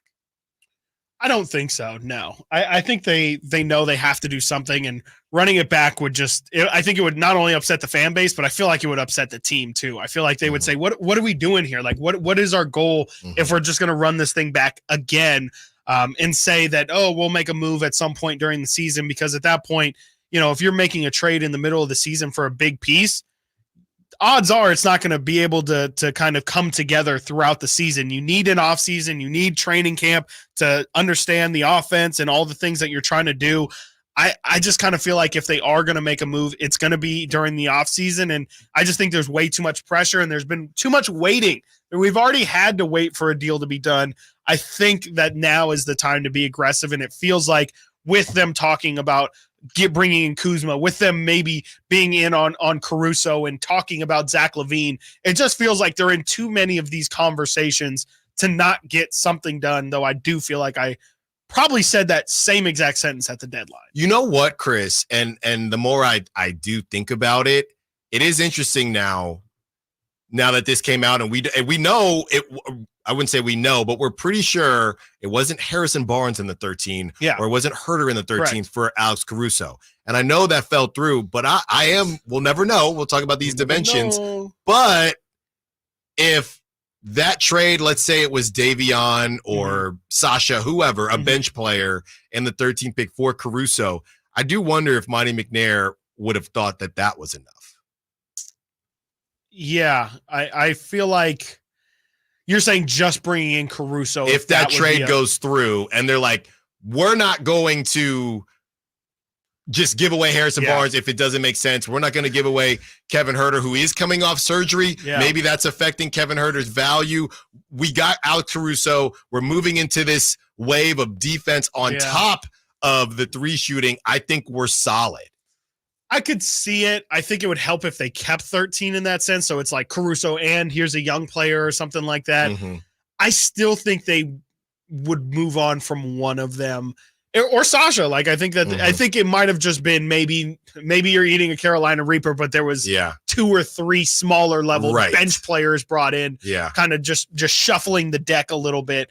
I could see that being the possibility, but now that Caruso's off the board, I kind of feel like they're big fish hunting. And real quick, I did come up with a 3-team trade that includes Brandon Ingram. Okay. What do you think about this? The Kings ship off Harrison Barnes and Kevin Huerter. But like I said, it's a 3-team deal. Harrison Barnes goes to Portland. Huerter goes to New Orleans. Portland trades the Kings, Chris Murray, and Jeremy Grant. New Orleans trades Brandon Ingram to Portland. Portland also gives New Orleans gets Brogdon and Huerter. They only give up Brandon Ingram. Portland gets Ingram and Barnes. They give up Grant and Murray. Kings give up Huerter and Barnes and get Grant and Chris Murray. There could be some picks involved in there as well. It all works. Its trade was successful. I just feel like that's everybody's kind of eating off that one. The Kings get Jeremy Grant. They get Chris Murray just as a fun side note. They actually can get it done without Chris Murray's deal. I just wanted to include it. Portland, like I said earlier, like I just can't imagine Ingram in to me, Portland's a perfect situation from Ingram because he can just cook. Just go there, be the guy. Portland needs something to hang their hat on. You can sign him long term. It's not crazy. You get HB. It's just a good veteran. New Orleans gets off of Ingram. They get Brogdon, who's a point guard and has been a 6th man of the year. You get Huerter, who's a shooter. That's my thought process. And in terms of the analysis, it says the Kings get 4 more wins. The Blazers get 4 more wins. The Pelicans lose 4. So I kind of don't hate it for New Orleans if they're the ones that, by the model, are losing the most in this trade. I kind of think getting Brogdon and Huerter for BI is pretty good return. Yeah, because that's essentially what they need. CJ McCollum isn't really a point guard by design. So hey, I mean, sign me up. You got to, it's about the other pieces, but I would definitely sign up for that one. Coming up next, we continue the conversation. We have some sound from Jared McCain. We also have some sound from the Giants getting it done during their game for their Willie Mays tribute. And we have more Kings talk, more from the Slater and Amick story in The Athletic. Stiles and Watkins, Sactown Sports. Did you miss any part of our live local shows? Don't worry, you never have to miss them again. Check out SactownSports.com and search our podcast page and play our shows when you want. The Carmichael Dave Show with Jason Ross, Stiles and Watkins, and The Drive Guys. Plus, other podcasts like Return of the Empire, Return of the Roar, the Stingers Up podcast, and Golf to Go with Frank LaRosa. They're all available right now on SactownSports.com. The IRS deadline has come and gone. So do you owe money to the IRS? If so, you need an ally. Whether you owe the IRS $6,000 or $600,000, whether your tax problems are personal or business, the professionals at Allies Tax Relief are ready to step in and negotiate your fresh start with the IRS. Here's a happy customer of Allies Tax Relief. Before calling Allies Tax Relief, I feared the IRS would take all of my assets. I owed them over $562,000. Thankfully, I was referred to Allies and called them for help. They ultimately saved my life from uncertainty. Allies negotiated my giant tax debt to an unbelievable $1,500. They are professionals and they fight the fight for their clients. Allies Tax Relief will protect your assets from being seized and your paycheck from being garnished. Call right now for your free consultation. 800-296-0772. That's 800-296-0772. Or visit AlliesTaxRelief.com. I lock up my Old Spice Fiji aluminum-free dry spray to keep that 24/7 lasting freshness safe for myself. Fresh coconuts, palm trees in the wind. It's like catching waves in Fiji. Actually, I just talked myself into a refreshing spritz of Fiji. My Old Spice is missing! No! Get in the zone, AutoZone. Welcome to AutoZone. What are you working on today? On America's birthday weekend? Why not stop by America's #1 brakes destination? Right now, You can save 15% when you buy a set of OE quality Duralast pads and rotors, and up to 50% when you bundle Shop Pro brake cleaner and brake fluid with Sil Glide brake lubricant. It's just part of our 4th of July sale at AutoZone. Get in the zone, AutoZone. Restrictions apply. No one knows the importance of a great assist more than Lowe's and Leo Messi. That's why we've teamed up to give My Lowe's Rewards members 10 times the points when Messi makes an assist during CONMEBOL Copa America USA 2024. Activate this offer starting June 20th, so when Messi assists, you score. Shop the day after an assist to earn those extra points. Not a My Lowe's Rewards member? Join for free today. Visit Lowe's.com/Messi for more details. Something amazing is happening in data management. Even though storage needs are constantly changing, companies are only paying for what they need now. That's because CDW customized a Pure Storage Evergreen One SLA-driven storage as a service solution that delivers enterprise-grade hybrid cloud storage that is effortless, efficient, and evergreen. Simplify storage administration with Pure Storage and CDW. Make amazing happen. Find out more at cdw.com/purestorage. Get ready to fuel your spirit of adventure with Kia Vacaville Summer Sticker Sales Event. It's time to crank up the excitement. Calling all thrill seekers. Are you ready for an adrenaline-packed journey? Introducing the Kia Telluride, the ultimate companion for your next adventure. Picture this. Blazing trails through uncharted territories, conquering the wild with the power and precision of the Kia Telluride. With Kia Vacaville, you can join the expedition and experience the thrill of off-road exploration like never before.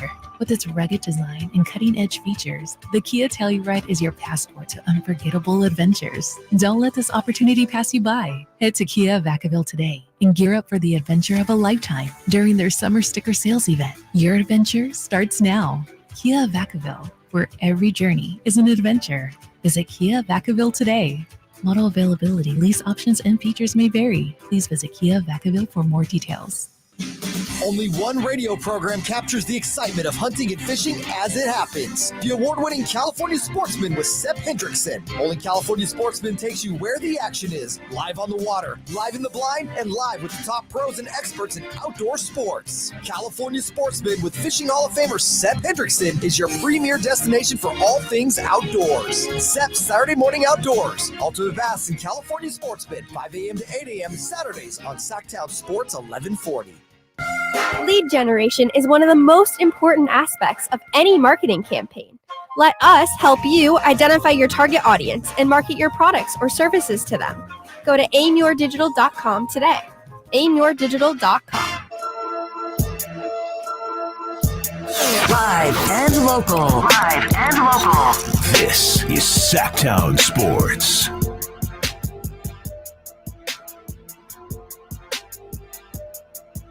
$15 minutes. Alert, alert. 15 minutes.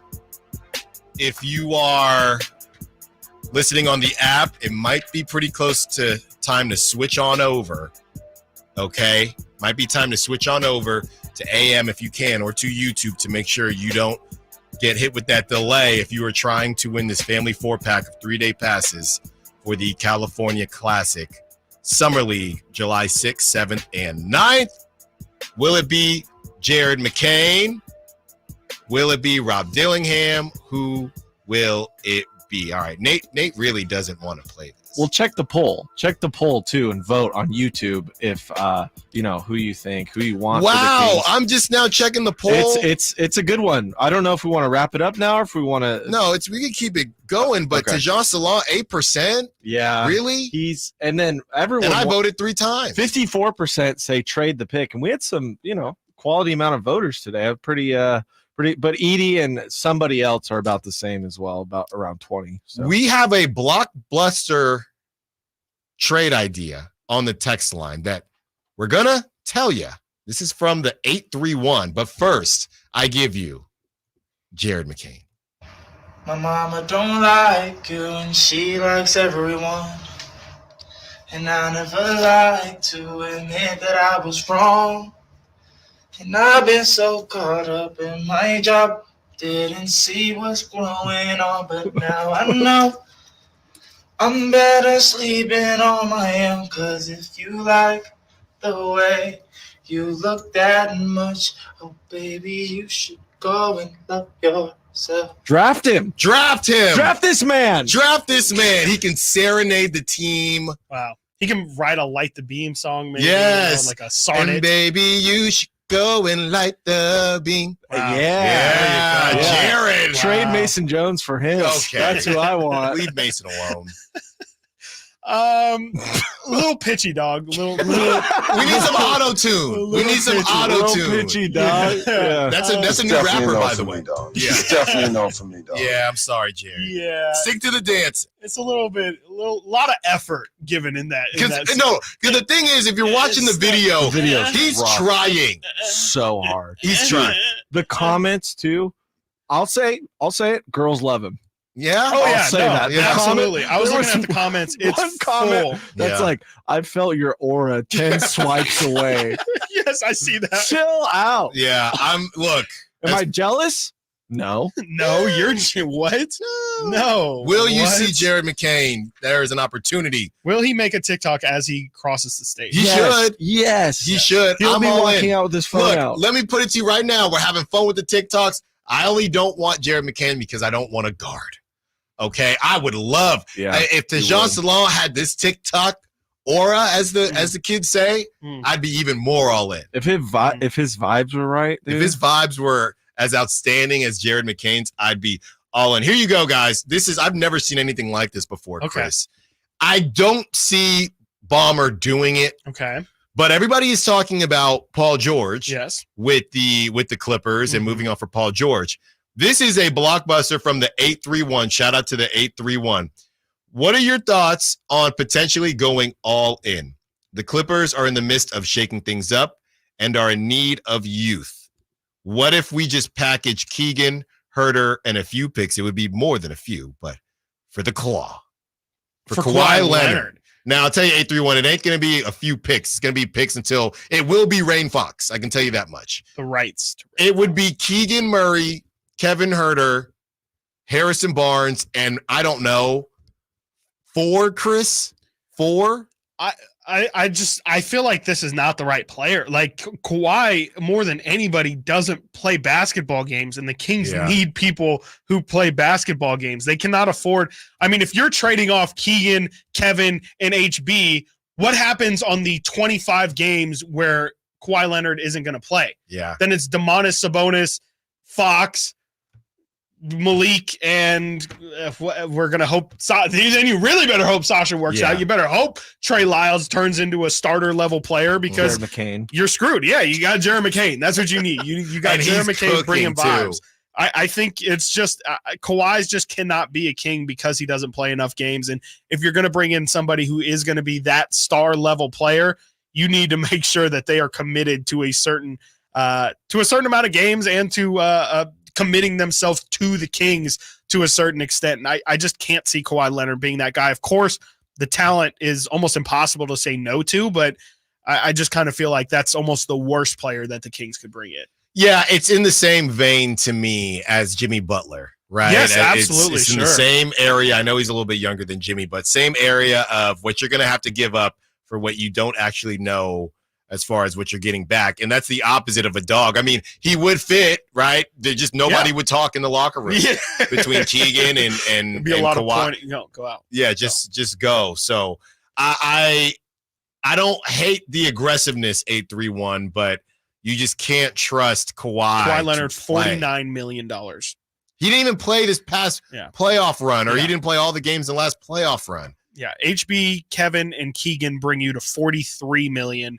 And again, Kawhi is at 49. So you could get the deal done, but yeah, even then, that's how much money Kawhi Leonard is making. Would you rather have the collection of those three players or who was the third? Keegan? It's Keegan, HB, and Herter. Those were the three can't do it. And that is your trade package. There's no pivoting. There's no, hey, it turns out we actually need I don't know, backup center or something like that. There is no pivoting off of that unless you're trading Davion Mitchell and Keon. Can't do it. Yeah. I just think it's not the right guy.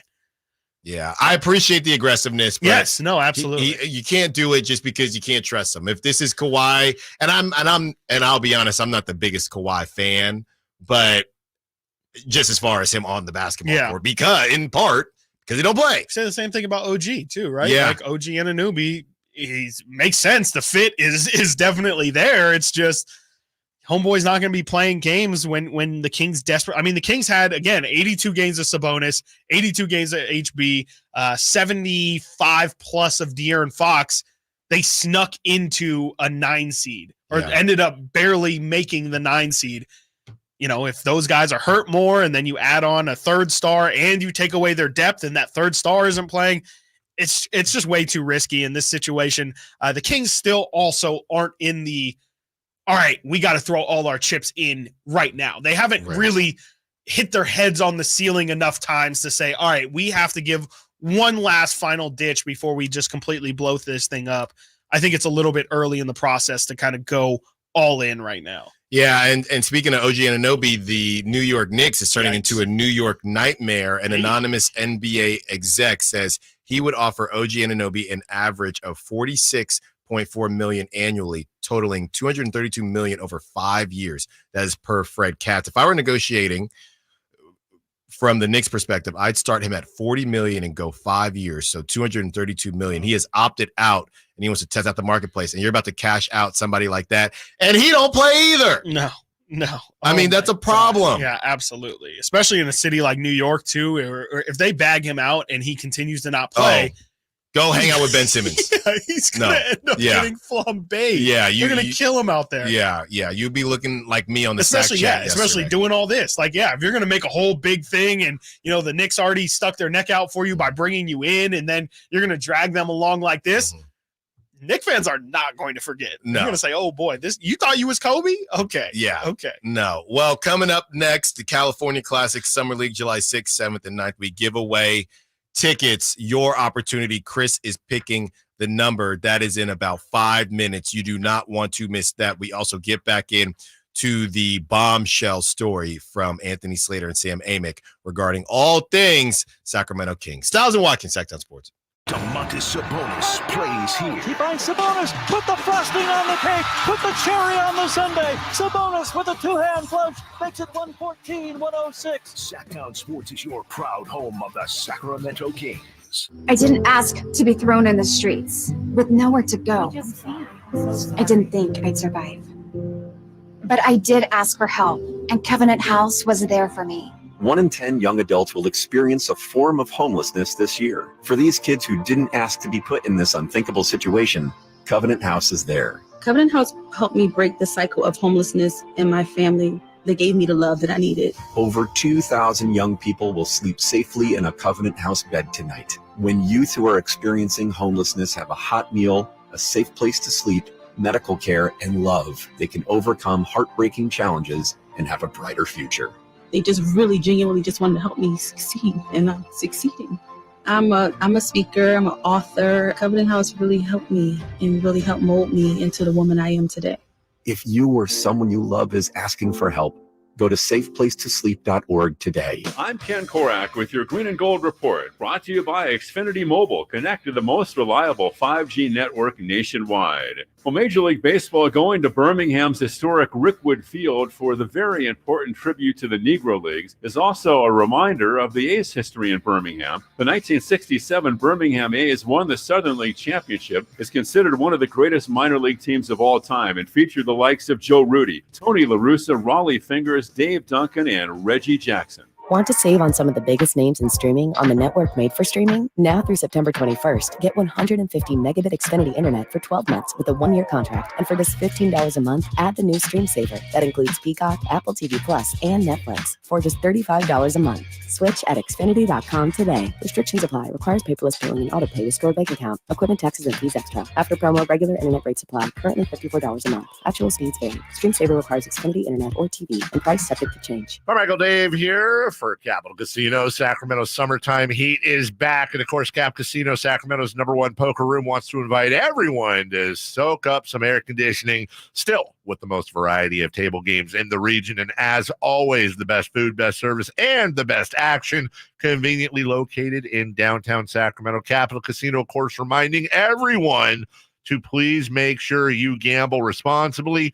1-800-GAMBLER. Power Business Technology is proud to be 100% independent, locally owned, and managed Toshiba copier dealer. Local ownership cuts out the red tape, allowing ourselves to never be too busy to personally answer the call when our clients need us. Recognized for excellence in service execution, training, and customer service, we're proud to be named a 2022 Toshiba ProMasters Elite Dealer. Contact us today for all of your business printing needs at 844-POWER-BZ. That's 844-769-3729, or visit us at powercopiers.com. Nighttime is the right time to track your golf ball's flight time at the Hagen Oaks Top Tracer driving range. It's more relaxed at night with people enjoying the Top Tracer technology where you can play Pebble Beach at Hagen Oaks. You can compete against your friends in a variety of games or just practice with the Top Tracer television technology. There's food when you're hungry from the Hangout food truck or enjoy a craft beer on the brand new patio with relaxed seating. And don't forget the summer-long free concert schedule. It's the Hagen Oaks driving range nightly until midnight, Fulton Avenue at Cap City Freeway. It's the ride everybody wants to be driving, and Elk Grove Kia has them in stock right now. I'm talking about the 2024 Kia Telluride, and my friends at Elk Grove Kia can get you behind the wheel of a 2024 Telluride SX for only $419 a month, plus taxes and fees. Whenever I see one of these driving down the road or next to me at a red light, I just stop and admire it because the Kia Telluride just looks iconic. And not only is the Kia Telluride beautiful, it's got room for the whole family. There's a seating capacity for up to 7 passengers. Plus, it's loaded with tech. So is the 2024 Kia Telluride the right ride for you and your family? Come on down to Elk Grove Kia and the Elk Grove Auto Mall. Give it a test drive. And just a heads up, when you're here at Elk Grove Kia, you're going to be treated very well. You're not going to get this kind of car buying experience in Roseville, Vacaville, Sacramento, or Davis. That's why Elk Grove Kia has so many 5-star reviews. Again, check them out in the Elk Grove Auto Mall or online, elkgrovekia.com. 24-month lease, $0 security deposit, 20 cents per mile over 10,000 miles per year, $4,999 due at signing based on approval of credit. VIN number 501850, ends June 30th, 2024. Slash presents Serpent Festival, a celebration of the blues. Friday, July 12th at the venue at Thunder Valley, starring Slash, Warren Haynes Band, Samantha Fish, and Eric Gales. It's gonna be a steep climb. Don't miss an all-star night of blues, Friday, July 12th at the venue at Thunder Valley. For tickets, visit thundervalleyresort.com. Serpent Festival. Stuck in a downtown meeting marathon? Need a post-work pick-me-up? Head over to Public House Downtown, the corner of 16th and L Streets. That's right, Public House Downtown, your one-stop shop for good times. With 60 beers on tap, come catch the game on 25 HD TVs. Public House Downtown serves up creative American food all day long. Lunch, happy hour, dinner, and even weekend brunch. Public House Downtown. Food, beer, sports. Want to see the menu or plan your visit? Check out their website at phdowntown.com. Find your crew and find your fun at Public House Downtown. From the Power Business Technology Toshiba Studios. Your home for Kings basketball for over 25 seasons. No look, Bibby to Weber, down the lane, flying jam. There's your play of the night right there. It's inside is Sabonis, a two-hand rip, a brilliant pass from De'Aaron Fox. KHTKAM Sacramento, KYMX HD2 Sacramento. Sactown Sports.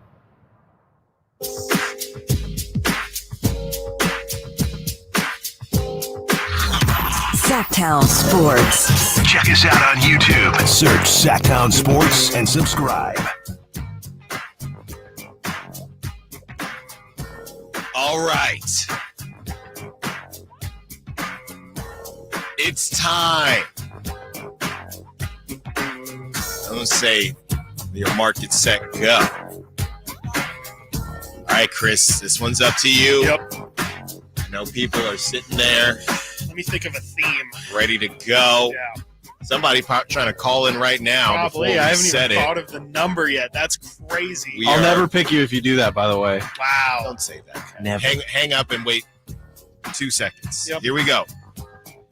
The Sacramento Kings are hosting the 6th annual California Classic Summer League on July 6th, 7th, and 9th with an expanded lineup of teams preparing for NBA action. Chris and I are going to get you in the building.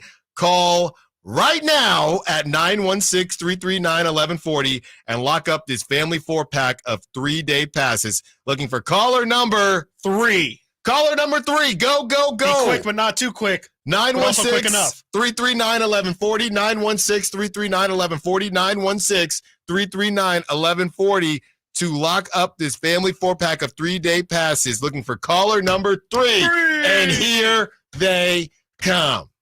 If you win, thank Chris and Nate. If you lose, blame Chris and Nate. You have 3 more days if you do not win. And it looks like Nate has snagged number 3. Yeah. You know, Chris, tomorrow, Yes. would it be too much? I know the lines get crazy, but I feel like you have to do number 13. That'd be pretty tough from a phone line perspective. We would have to like clear the phone line, I think, twice and then some. You know? Sure, why not though? We can. That's on Nate to figure out. We'll run it by you know? Nate. Yeah, that has nothing to do with me. No, Nate, you can just say numbers. Nate can say 45. There you Might as well. That's the King's second pick, right? What's Zach Edey's number? Yeah, exactly. Zach Edey's future number. Yeah, exactly. We'll try and figure that out. Maybe you can give some insight or something while you're there. You know, if you show up to the event, maybe you can give a little hinty hint. That's a great point. Something. We got to figure something out. 5 to 7 p.m. Public House. Come through, kick it with your boy, eat some good food, enjoy a good time. Let's watch the Kings get to the next level. Whether they make the pick, whether they trade the pick, I'll put it to you like this. The Kings will be better at about 6:30, 6:45. The Kings will be better in some way, whether they have drafted a player, whether they have traded the pick to acquire a proven vet. The Kings will be better before we leave that building. That's right. You're not leaving that building without improvement. We're not leaving that building until they're a better team. I won't leave. Public House closes. I'll eat every steak sandwich in there until the Kings are a better team. Congrats. Get the pretzels ready. I'll eat every pretzel. They will run out of mustard until the Kings get better. Are you guys mustard guys? Big mustard guys. Okay, I've met a lot of people recently. I kind of spoke. We love mustard. Not really, honestly. I love mustard. Especially I do too. The fancier the mustard, Grey the more Poupon. I'm out. Yeah, Grey Poupon. Absolutely. I will have some Grey Poupon with Tijon Salon There you go. tomorrow. If they draft him, you got to drink a whole thing of Grey Poupon. Yes. And if they don't, I will be very wrong. Yeah. That was wrong. Nate, do we have a winner? What was their name? Josh. Hey, Shout out to Josh. Yeah, so we do have a winner. Nice. Try again all week. All week, 1 p.m. All week, 1 p.m. All Sorry right. Love to if see it you guys. wasn't you. I for a second, I was going to do the Jared McCain, but he's saying, love yourself, not sorry. Maybe he has another one doing another I'm sure he Bieber song. Shout out to, you said Josh. Yes. Shout out to Josh. Congrats. You have the rest of the week to win. Chris, I had this one on the text line. And this is, I would say, a dream. Okay. And we can try to cook this up since you're in 3-team trade mode, a name that we've brought up before, but his deal is too good to make the money work. This is from the 415. Shout out to 415. Bay Area afternoon, guys. Hope all is good with y'all. In my opinion, if the Kings can get Kyle Kuzma and Bobby Portis this offseason, that's an A+ offseason. ... Would you agree? Yeah, I would. Yeah, I would. That would be outstanding. That'd be terrific. Yeah. That would great. be outstanding. Starter level forward and then a high level 6-man of the year candidate as a backup forward. Yeah, I'd say that'd be pretty decent. Yes. We know how the Kuzma one can get done, but I think the Bobby Portis one is one that has kind of eluded us as we've tried to figure out what can the Kings do to make a favorable trade package for Milwaukee to get Bobby Portis, who what you said only makes like $12 million. It makes about a year. $12 million. I mean, if you got that's the thing. If you got the Timberwolves involved, and then what they gave up Naz Reid, which I don't think they want to do. They're probably more inclined to give up Karl-Anthony Towns. And we see you on the text line. I think their name was Vincent. Hey, should we go after Karl-Anthony Towns?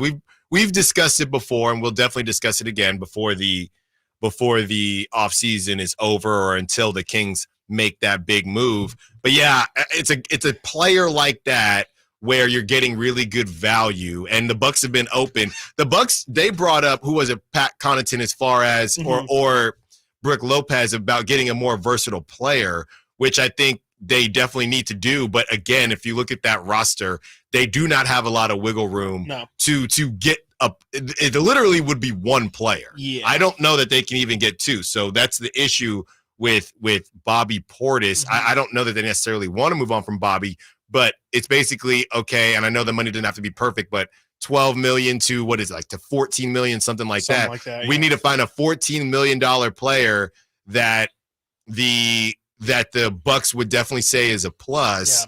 Yeah. Kevin Huerter makes, I think, 14. We could try that straight up. I don't know. Do you need Pat Connaughton and Kevin Huerter on the same team? I wouldn't think so. Unless they move on for Connaughton, but then it's why don't we just keep Connaughton when Connaughton's only $9 million? Yep.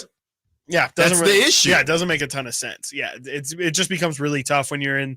They don't want young guys because they're win now. Yeah, exactly. So that's the issue. That's the issue there. They're not going to want a Keon. I don't think you're not. If you gave a bunch of young guys for Bobby Portis, Milwaukee after that parade, and he's running around with the crazy eyes, the fans would say, "What are you doing?"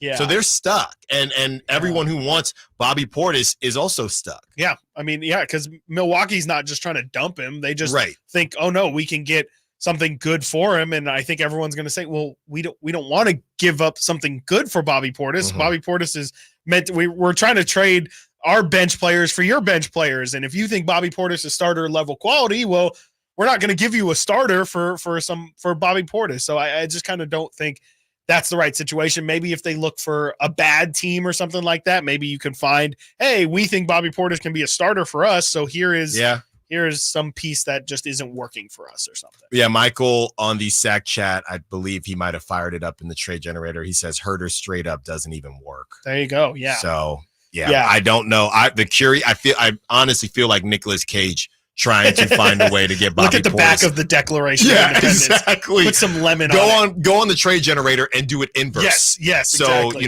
you're just type in ESPN backwards. Yes, if you want Bobby Portis that bad, you just become a Bucks fan, and now you're on the team with Bobby. And Portis. now you have Bobby. Now Portis. you have Bobby Portis. Yeah, it's been tough, man. It's been tough. Yeah. Also, have been some mixed feelings from the Kings from the front office with Pascal Siakam. This is from the Anthony Slater and Sam Amick story from The Athletic. The Kings have been close on deals in the past, but ultimately come up empty-handed. Caruso is the latest. Pascal Siakam might be the most significant. The Kings were close to a Siakam trade at the past trade deadline, but they ultimately lost out to Indiana when the Pacers paired the two-time All-Star with former King Tyrese Halliburton en route to an Eastern Conference Finals run. The move,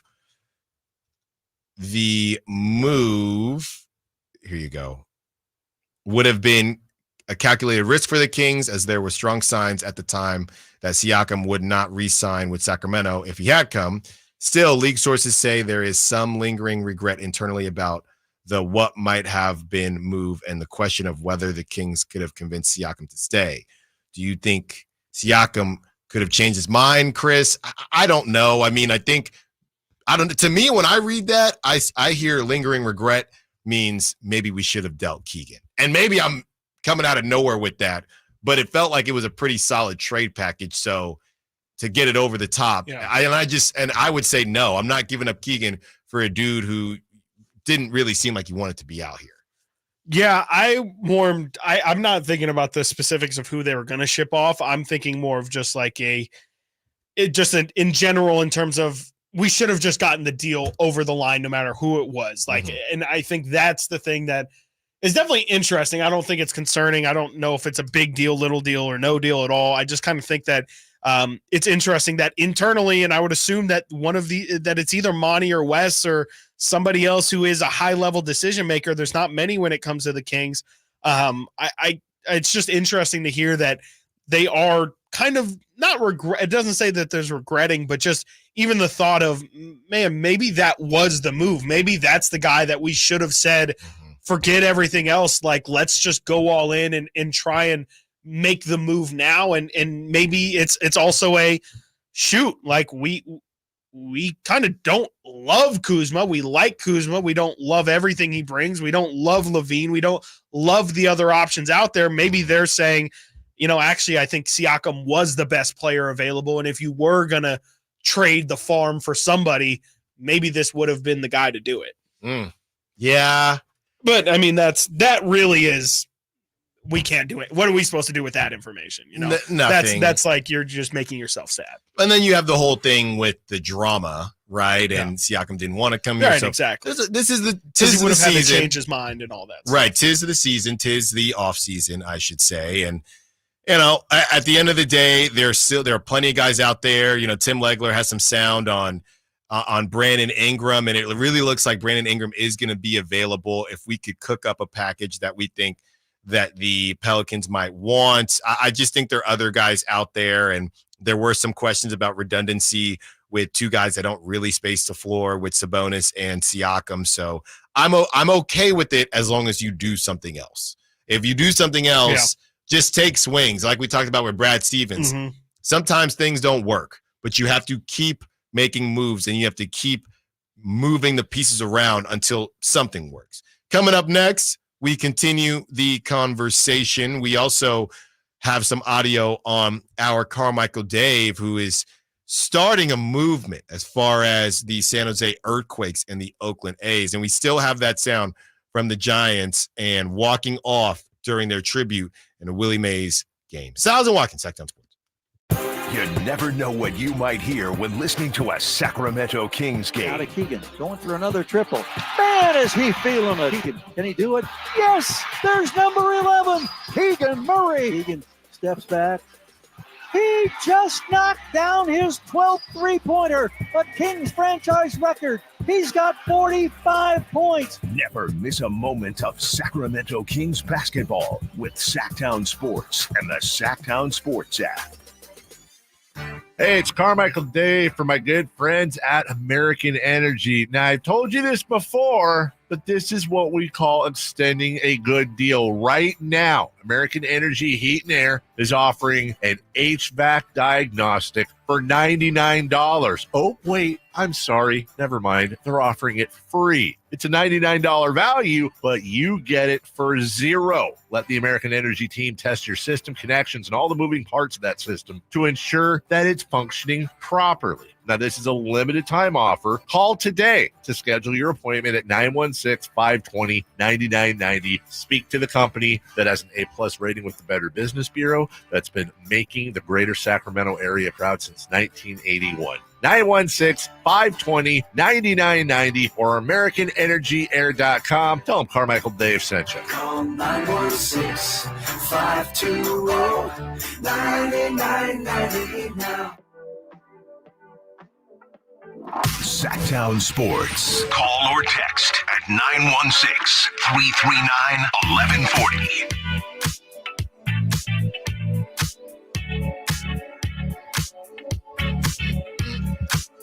Congrats to our winner. You will have another opportunity to win a family 4-pack of 3-day passes at California Classic Summer League, July 6th, 7th, and 9th. We're doing it all week. 1 p.m., another opportunity for you. Chris, couple quick notes here. Mm-hmm. Did you see this? And we talked a little bit about the Olympics and the Olympic trials and watching the Olympic trials. And this 16-year-old, did you see this? 16-year-old Quincy Wilson ran a 4.94 at the U.S. Olympic trials in the 400 final and finished 6th. He will represent the U.S. in Paris at the 2024 Olympics in the 4x400. He is the youngest U.S. American man to run the 4x400 at the Olympics since Ed Albowich did it in 1932 at the age of 19. This kid is 16 years old going to the Olympics. Yeah, that's insane. I can't imagine the amount of are you even too young to feel pressure at that point? Probably. Do you even really know how crazy what you're doing is? Obviously that's incredible. That's insane. And obviously hope that he takes home gold, but man, what an opportunity and just what a crazy athlete this kid must be in order to make it this far. Obviously the Olympics is, there's some politics involved, but for the most part, especially in a sport like running, the strongest are the ones that will always make it through, or the fittest or the fastest are the ones that will always make it through. And so for him to truly be one of the fastest humans on the planet at age 16 is crazy. That would mean that he's about to, like you said, he should be flying in about 2 to 3 years. When he starts to get some muscle in those legs. Basically the next The next Olympics he's out. going to be look out. He's going to be cooking. Remember the name Quincy Wilson. I am very excited to watch him and really all the Olympians. I love that stuff. And the Yu-Gi-Oh cards and that was crazy. From Noah Lyles and things like that. All right, we're going to get into this sound from Carmichael Dave earlier, but when somebody comes in and they drop their name and they have exclamation points, I can't help but read the text. And this one, Chris, it's coming down a lot of roads right here. Okay. The kick from the 916. This is Sam in Elk Grove. The Kings cannot close a deal. Siakam, Caruso, Kuzma didn't want to come here. Why waste money on Levine? That's $40 million that could find younger talent. They traded away Halliburton and kept Fox, who now won't re-sign until he sees where the roster goes. What has happened to the NBA Executive of the Year and his sidekick, the NBA Coach of the Year? They have been stuck in neutral for 2 years and finding it tough to get the engine in gear. That is from Sam in Elk Grove, Chris. Wow, that is somebody who is upset. I mean, geez. Yeah. The one thing, real quick, one thing that does confuse me, if with all that being said, if they can't close a deal, Sam, why wouldn't they just? I mean, I don't really understand the saving the money to find younger talent. I don't really know what that means. Yeah, I would just if you can't close, I would go with the proven talent, even if you overpay and just get Zach LaVine in the building.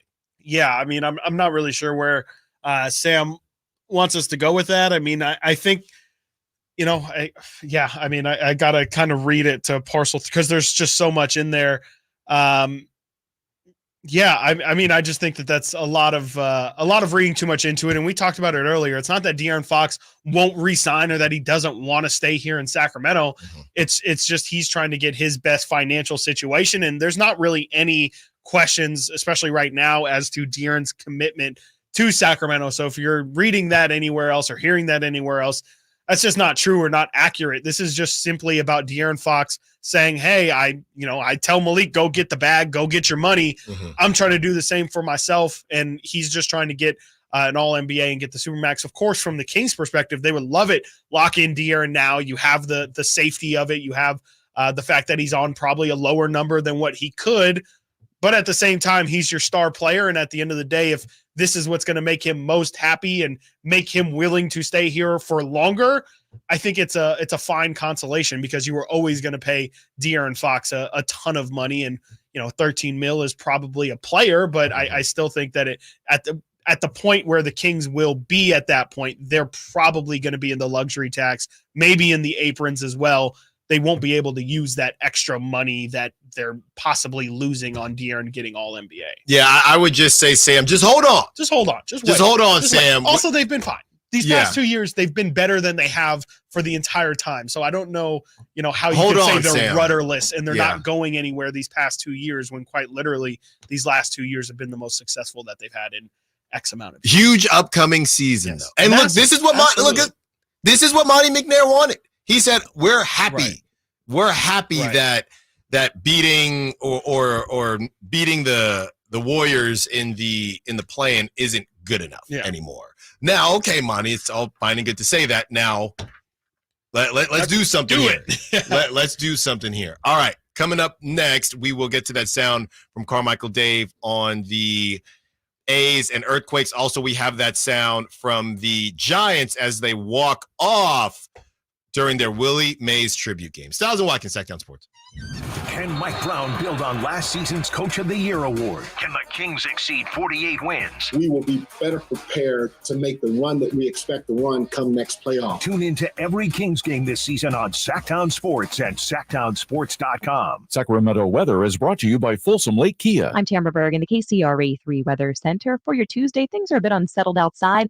We have sun clouds and the chance for maybe an isolated thunderstorm possible this afternoon. Chances are low in the valley, but higher in the foothills and the Sierra. Temperatures will top out today in mid to upper 90s. Get the latest forecast on the KCRA 3 News and the KCRA 3 app.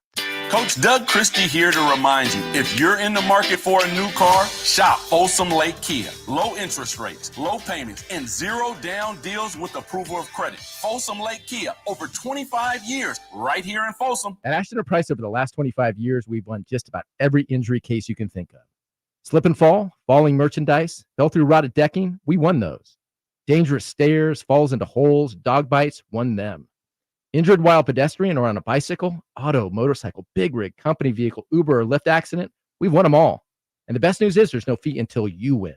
So no matter how you got injured, remember, for the best advice, don't think twice. Call Ashton and Price. Whitey here reminding you that not all gas grills are created equal. Bring out all the delicious flavors in your grilled meats with the amazing Napoleon Prestige and Prestige Pro line of outdoor cookers. My Napoleon Stainless Steel Pro Series gas grill has turned me into a grilling pro with features other grills cannot match. They're built different, built better, built to last. Made with premium stainless steel that boasts quality and a lifetime warranty. I may never want to cook indoors again. Napoleon grills and accessories are now available at your nearby Amy's, Ace Hardware in Sacramento, and now El Dorado. Are you tired of your tee shots ending up in the adjoining fairway while the rest of your foursome is hitting it down the middle? Well, experts will tell you that being properly fitted for golf clubs will help you strike your drive center cut. The Hagen Oaks Player Performance Studio and its team of trained PGA professionals are ready to help you get rid of your banana balls and duck hooks. Hagen Oaks Indoor-Outdoor Player Performance Studio fittings are available 7 days a week. Make yours today by calling 916-808-2531. That's 808-2531. 18 number ones. What was I thinking? Countless ACM and CMA awards. Sold out world tours. And now Dierks Bentley is coming to Sacramento for Country in the Park 2. September 28th at Hart Health Park at Cal Expo with Parmalee, Dasha, Kelsey Hart, and more. Plus line dancing, food trucks, and more. Tickets available now at CITVFest.com. Brought to you by Bonnie Electrical Heating and Air and the U.S. Marines. Hey, basketball fans, the draft is coming up, and you don't want to miss it. Join Sactown Sports 1140 for a draft watch party at Public House Downtown, corner of 16th and L Streets on June 26th from 5 to 7 p.m. Draft day decisions and delicious eats with Sactown Sports.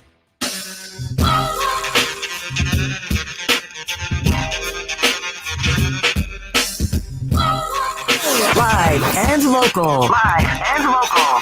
This is Sactown Sports.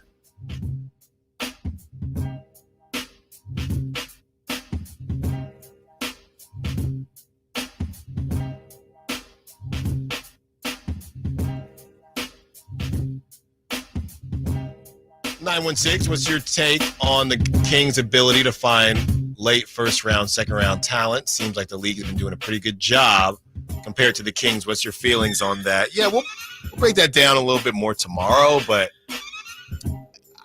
I mean, the hidden gems, I guess, Warriors stick out, and I know Chris has his feelings about Trace Jackson. He, manipulated the system, but they had one good draft. I think it does. I think it is important, though, right? And when you do see when you do see these guys, and to that point, 916, I would say that also goes back to what we're about to see, because sometimes those second rounders take a little bit longer. So looking at the G League and looking at some of the guys that have been kicking it in the G League, and whether it's, and not all of them in the second round, but the guys that you have to develop a little bit more. So Colby Jones and Slauson and some of these guys that we've been Keon Ellis is a good shout. So some of these guys that we've been waiting on, some of these guys have already arrived. So I don't know that the Kings have done much worse of a job than other teams. I think that as far as maybe immediate impact, you probably might want more of that, but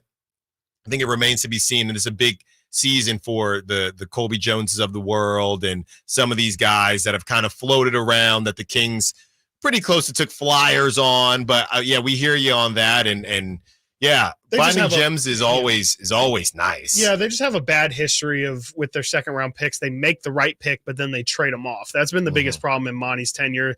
They drafted, I can't even remember if this was exactly in Monty's tenure or it was either at the beginning or maybe it was towards the end of Vlade's, but they drafted Gary Trent Jr. and then eventually and traded him off on draft night. Jalen Hardy is a guy or Jaden Hardy. I think it's Jaden Hardy. They drafted him in the second round, traded him to Dallas. There's Xavier Tillman, another guy who contributed in the finals, and they drafted him in the second round and then traded him. So it's just been a really, really bad history of, oh, the Kings have a second round pick. Oh my gosh, the Kings actually made the second round pick. I like it. And then they immediately trade it. And those players end up actually having a decent bit of success. So I don't know. I don't think Monty McNair actually makes those selections. From what I understand, those are made through the teams, and then Monty selects it and then trades it to them immediately. But yeah, I mean, there has been a history of the Kings in the second round of just not bringing those guys in. And then, of course, last year traded Olivier Maxence Prosper in the 20s and then brought in Colby Jones. So. By the way, Maxence Prosper grew 3 inches. Allegedly. Yeah. And we'll see what happens there. Let's get to Carmichael Dave. And he said this during this morning's show, and he is curious what could happen now going a little bit baseball, and then we'll get into the Giants. Whatever it was. I think it's like, I think there's a possible opening here. I think John Fisher's vulnerable. Well, that seems true. I think he has been bopped around like a pinball. These guys don't even have their social media open for comments. They don't show up. They're persona non grata, and they're looking at Las Vegas, and they're going, holy crap, nobody wants us there either. We're in limbo right now. They don't have the money. They're not getting the money. They're not getting the political support. And if you remember the playbook for the Maloofs, it's rats trying to escape the maze, cut off their exits, keep cutting off their exits, and eventually they're going to throw up their hands. Remember, the Kings were never for sale until they sold to Seattle. So I feel like this is an opportunity here. Okay. Kill both birds with one stone, bring them here, get John Fisher out of the sports business, and you're good. Last thing, and then we'll carry this. So that was Carmichael Dave. Basically, the Earthquakes fired their coach recently. They're a mess. They lost to the Sac Republic. So that is essentially Carmichael Dave saying John Fisher or other rich people going to John Fisher and saying, hey, man, we'll give you a get-out-of-jail-free card. Mm-hmm. Just give up the A's. And honestly, the one thing, and we know, to be fair, Dave has been honest with this Sacramento move for the A's.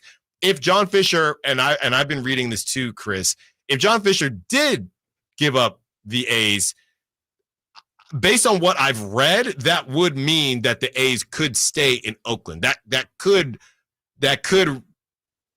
kind of put a axe in the plan of the A's coming to Sacramento. So not to get lost in the weeds there, but when we talk about John Fisher selling, that opens up a bunch of different things. But basically, Dave is talking about ownership, I think, versus where they would play. But if Sacramento did buy the A's and the Earthquakes, I believe what he is moving towards is both of them would be in Sacramento, and they would live happily ever after out here. Yeah, I mean, it sounds nice. I just don't see how it happens. Like, I think John Fisher's well aware he can make money if he sold those teams. To me, feels like he's already gotten through the worst of it. Like, people of Oakland hate him and have caricaturized him, and they can't stand him. Everything that is John Fisher gets absolutely blasted. I think he's in the worst of it. Like, I don't see what the push could be from, even if owners say, hey, I will give you money for your team. I think he's well aware. I think he just really, really wants to do this. And he thinks that for whatever reason, this in the long run is going to make him more money when he can sell the team in Vegas. So I think it's a noble thought from Dave. Maybe he definitely knows a lot more people than I do. So maybe he has some sort of interconnections to all of this, but to me, it doesn't seem like it's a possible reality. John Fisher would have to be down bad, and we don't know if he's going to be worse than this. I think part of this is whether or not Vegas, if there are issues with Vegas, and he just says, you know what, I can't. I don't feel like dealing with it anymore. So keep an eye on Vegas, and we will see what all happens there. And be sure to listen to the morning show as Dave will continue to give his thoughts on all of that. Maybe we'll talk to him about it during Crosstalk tomorrow. Let's get to this sound. This is the Giants and Wilmer Flores literally walking off to beat the Cubs in this Willie Mays tribute game where every player wore number 24. And this game is over.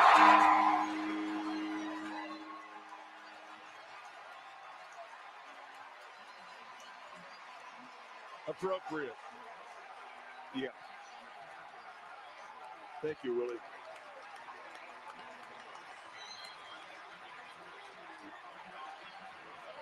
Well,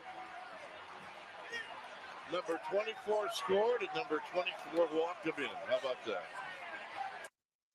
So that was, everybody wore number 24. And, Chris, it was bad for a bit. They were losing to the Cubs, and the Giants were just holding on. They end up winning the game, and it was very fitting. The Giants had lost 5 straight since the passing of Willie Mays. Elliot Ramos, I don't know if you caught this, Chris. Yeah. Elliot Ramos with an over-the-shoulder catch. It wasn't full basket. Right. It wasn't full basket, but it was pretty darn close. Maybe this gets the Giants moving in the right direction. Yeah. And, it's the least that, I shouldn't say the least they could do, but they lost the day Willie passed away. They lost in Rickwood in Alabama. So they got one, Chris. They got one. And hopefully that gets them back on the right side of things. But very well done by everybody at NBC Sports Bay Area. We know that broadcast group is really one of one. So it was just outstanding. I mean, there were tears flowing from people. I think, did you see the video of Barry Bonds? He was tearing up, his godfather, and Willie Mays passing away. So, I think it was all well done. And to kind of put the cherry on top with the W was beautiful. Yeah, absolutely. It was quite literally a walk-off, and wasn't the most exciting or thrilling. I mean, it was a really good 9th inning for sure. The Giants, made a very noble comeback, and Elliot Ramos is having himself some moments there. Yeah, which is fantastic to see. And I thought it was a nice monkey to get off your back a bit. Yes. It feels like it's kind of been weighing on them. I think they were starting to feel like this is we're now wearing number 24, and it's the first game back. All the fans are incredibly emotional going into the game, and I'm glad that they're able to kind of get to the other side of this. And I thought it was awesome to see everybody out there in number 24. And I know they're going to wear that patch, but I'm excited to see what other kind of things they're going to do throughout the season to try and, remember Willie and his memory, because the more nights that you feel like you can have like that, I mean, obviously the better. And it feels like that was much needed for this team that has been on quite a slide here, honestly, since Willie's passing. They really did need some sort of jolt here to get things going again with, as we know, we got some guys up here in Sacramento that are ready and waiting to help that big club out. Yeah, definitely. And, Robbie Ray looked good, not so much Snell. And this is turning into, he might opt out even if he doesn't. It's crazy. If he doesn't, figure it out, he might still opt out because this hasn't been great. He had some things to say. We have some surprise sound for Chris. But before we get to that, Chris, we had people, because we teased at the beginning of the show, Sasha Vezenkov and some drama that there might be another issue in reporting or an issue in how big or not big of a deal this is. Sasha Vezenkov's agent revealing that another team overseas contacted him about signing Sasha, but this might be a big nothing burger. We're not really sure what to do with this. And can we just stop with the Sasha reports? Can we give it a break? Yeah, please. Absolutely. I'm done with it. Like we should not have this much mess about, no disrespect, but like the 8th or 9th guy on the rotation. And that's maybe being nice. It's become too much. And, Sasha struggled in his rookie season. He needs to figure it out next year. He's got the capabilities, the skill set to have a decent NBA career. But enough of this, wanting to talking about wanting to go back. I think that's not the right, and I hate to be this guy, but I do think that's not the right mentality to have. Like, I would want this guy who's been an MVP to say, dang, I hit some adversity. I know I'm a better player than this though. And, I know the league is tough, but I feel like I have a place in here. Now I'm not going to be the NBA MVP, but I would like to see Sasha kind of fight back on this a little bit, not necessarily with his words, but with his play, and say, I'm not ducking this league at all. I came here because I thought I could be something, and I want to show it. So I agree. I'm tired of hearing all these reports and everything. I don't want to see Sasha talk about going back. And it hasn't even been him. It's just been reports around him. But I'm tired of it. I'm absolutely tired of it. I just want to see him play. It's just going to get to the point. Hey, nobody, and that's the thing, Sasha, you might think you're hustling forwards, and again, we know these reports, there's been some confusion with what is meant and then the language barrier, but other teams are looking. And if we don't know what you do necessarily in the NBA, but you're doing a lot of talking, teams don't like that. Teams don't like that. So that might be hustling back. We got some surprise audio for Chris here. This is Chris's favorite. Oh, this is not a surprise. He's at it again. He's at it again, and we got to hear this, Nate. Let's hear it. What we're about to see right now, they're about to get to dipping, ripping, riding, slipping, and hopefully not sliding, jumping over this hurdle in the water. Oh, get up out of there. Oh, they coming behind him 7-8 deep like horses. I love it. Bunched in, and they running slow, but he jumped on the top of the hurdle. You can do that? That was a cold trick right there. I like that one. He went off the tippy top. So that was Snoop Dogg during the steeplechase trials for the Olympic trials. Steeplechases Chris, are hilarious. yeah, the steeplechase, they are insane. Seems so when Why do they jump into the water? I don't know. Now your shoes are wet and you got a hurdle. I mean, and Snoop Dogg, he had never seen anything like that. Chris, are you back in the camp of Snoop Dogg calling? That was a little better. It was funny. Again, I think the key is that it has to be funny, but it's just, again, it's just he's doing the thing. He's just playing a bit, and I feel like Snoop has now been lost. He's like, yeah, he's in a matrix of like, I don't even know who I am anymore. I just know that I have to do this thing. Exactly. Which Snoop am I today? Am I cool Snoop? Am I, let's not forget I was like the scariest dude in America in the 90s Snoop? Are we getting OG Snoop? Are we getting comedian Snoop? Yeah. Slipping, sliding, and riding. Ooh, but hope he's not slipping. Like, any profile. You could do that? Get your money, as De'Aaron Fox would say, but I don't know. I don't think it needs to be thrust in front of our face all the time. And I'm pretty sure that this is all setting up for him to have his Olympic show where this is going to be a staple every single night with his friend, Kevin Hart, who does the same thing. I love Kevin. Kevin's hilarious too. But they do this thing where they just lean into the bit, and it's just a little clowny for me. It's just a little look at him do the thing. Well, and then on the other side, I was watching and I did a double take, and Sha'Carri Richardson was being interviewed. She'd being interviewed by Cardi B. Oh, okay. It was Cardi B interviewing Sha'Carri Richardson. So I'm sure Sha'Carri was thrilled, but like, what kind of information are we hoping to get out of that? Hard-hitting interviews these days. That's Capital what I'm talking J about. Journalism. That's right. Coming up next, Cross Talk with the Drive Guys. Stiles and Watkins, Sactown Sports. Subscribe to Sactown Sports on YouTube and watch the Carmichael Dave Show with Jason Ross, Stiles and Watkins, and the Drive Guys. Live Monday through Friday from 6 to 6. Plus view archive shows and exclusive content. Subscribe at youtube.com/Sactown Sports. Hi, I'm Henry Winkler. My eyes are very important to me. My eyes connect me with everything I love. I loved my late father-in-law dearly. He always lit up a room, but his vision dimmed with age. He had age-related macular degeneration, or AMD. And since partnering with Apellis, I've learned there's an advanced form of dry AMD called geographic atrophy, or GA. His struggle with vision loss made me want to help others know about GA's warning signs. For some, colors appear dull or washed out. For others, hazy or blurred vision make it hard to see details, like fine print on price tags. Many have trouble seeing in the dark, making driving at night difficult. GA gets worse over time and cannot be reversed.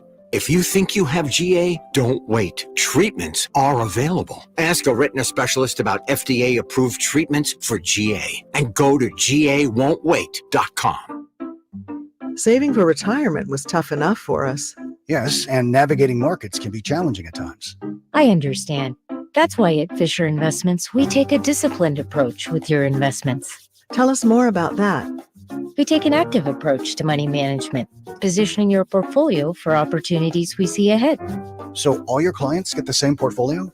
No, we tailor your portfolio to your individual goals and needs. What about communication? We don't like being left in the dark. We check in regularly to keep you informed on the markets and your portfolio. Which means you'll help us stay on track. Yes, our goal is your comfortable retirement. And as a fiduciary, we always put your interests first, because we do better when you do better. At Fisher Investments, we're clearly different. Learn more at FisherInvestments.com. Investing in securities involves the risk of loss.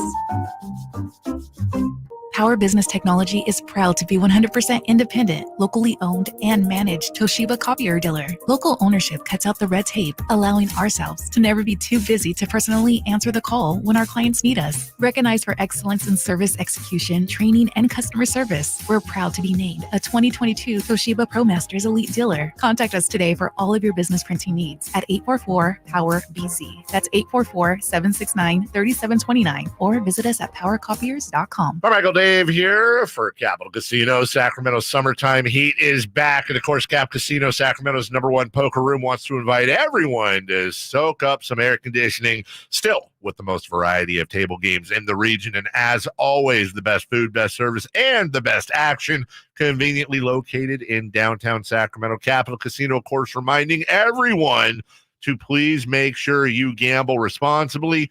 1-800-GAMBLER. At the Good Feet store, we take pain very seriously. Whether in the foot, knee, hip, or back, Good Feet makes over 300 styles, flexibilities, and sizes of pain-relieving arch supports. With 26 bones, 30 joints, and over 100 muscles, tendons, and ligaments in each foot, a lot can go painfully wrong. So there's a trained arch support specialist at each Good Feet store to give you a precision fit. Come in for a free fitting and test walk. No appointment necessary. Good Feet arch supports are HSA, FSA eligible. The Good Feet store in Sacramento, Roseville, Vacaville. Online at goodfeet.com. Sponsored by Xfinity Internet. Enjoy ultimate control of your home network. Personalize your Wi-Fi name and password. Assign user profiles. View and control connected devices and more with the Xfinity Internet app.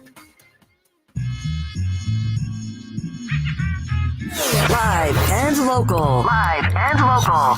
This is Sactown Sports. We are joined by the Dry Guys, Kyle Draper. Yeah.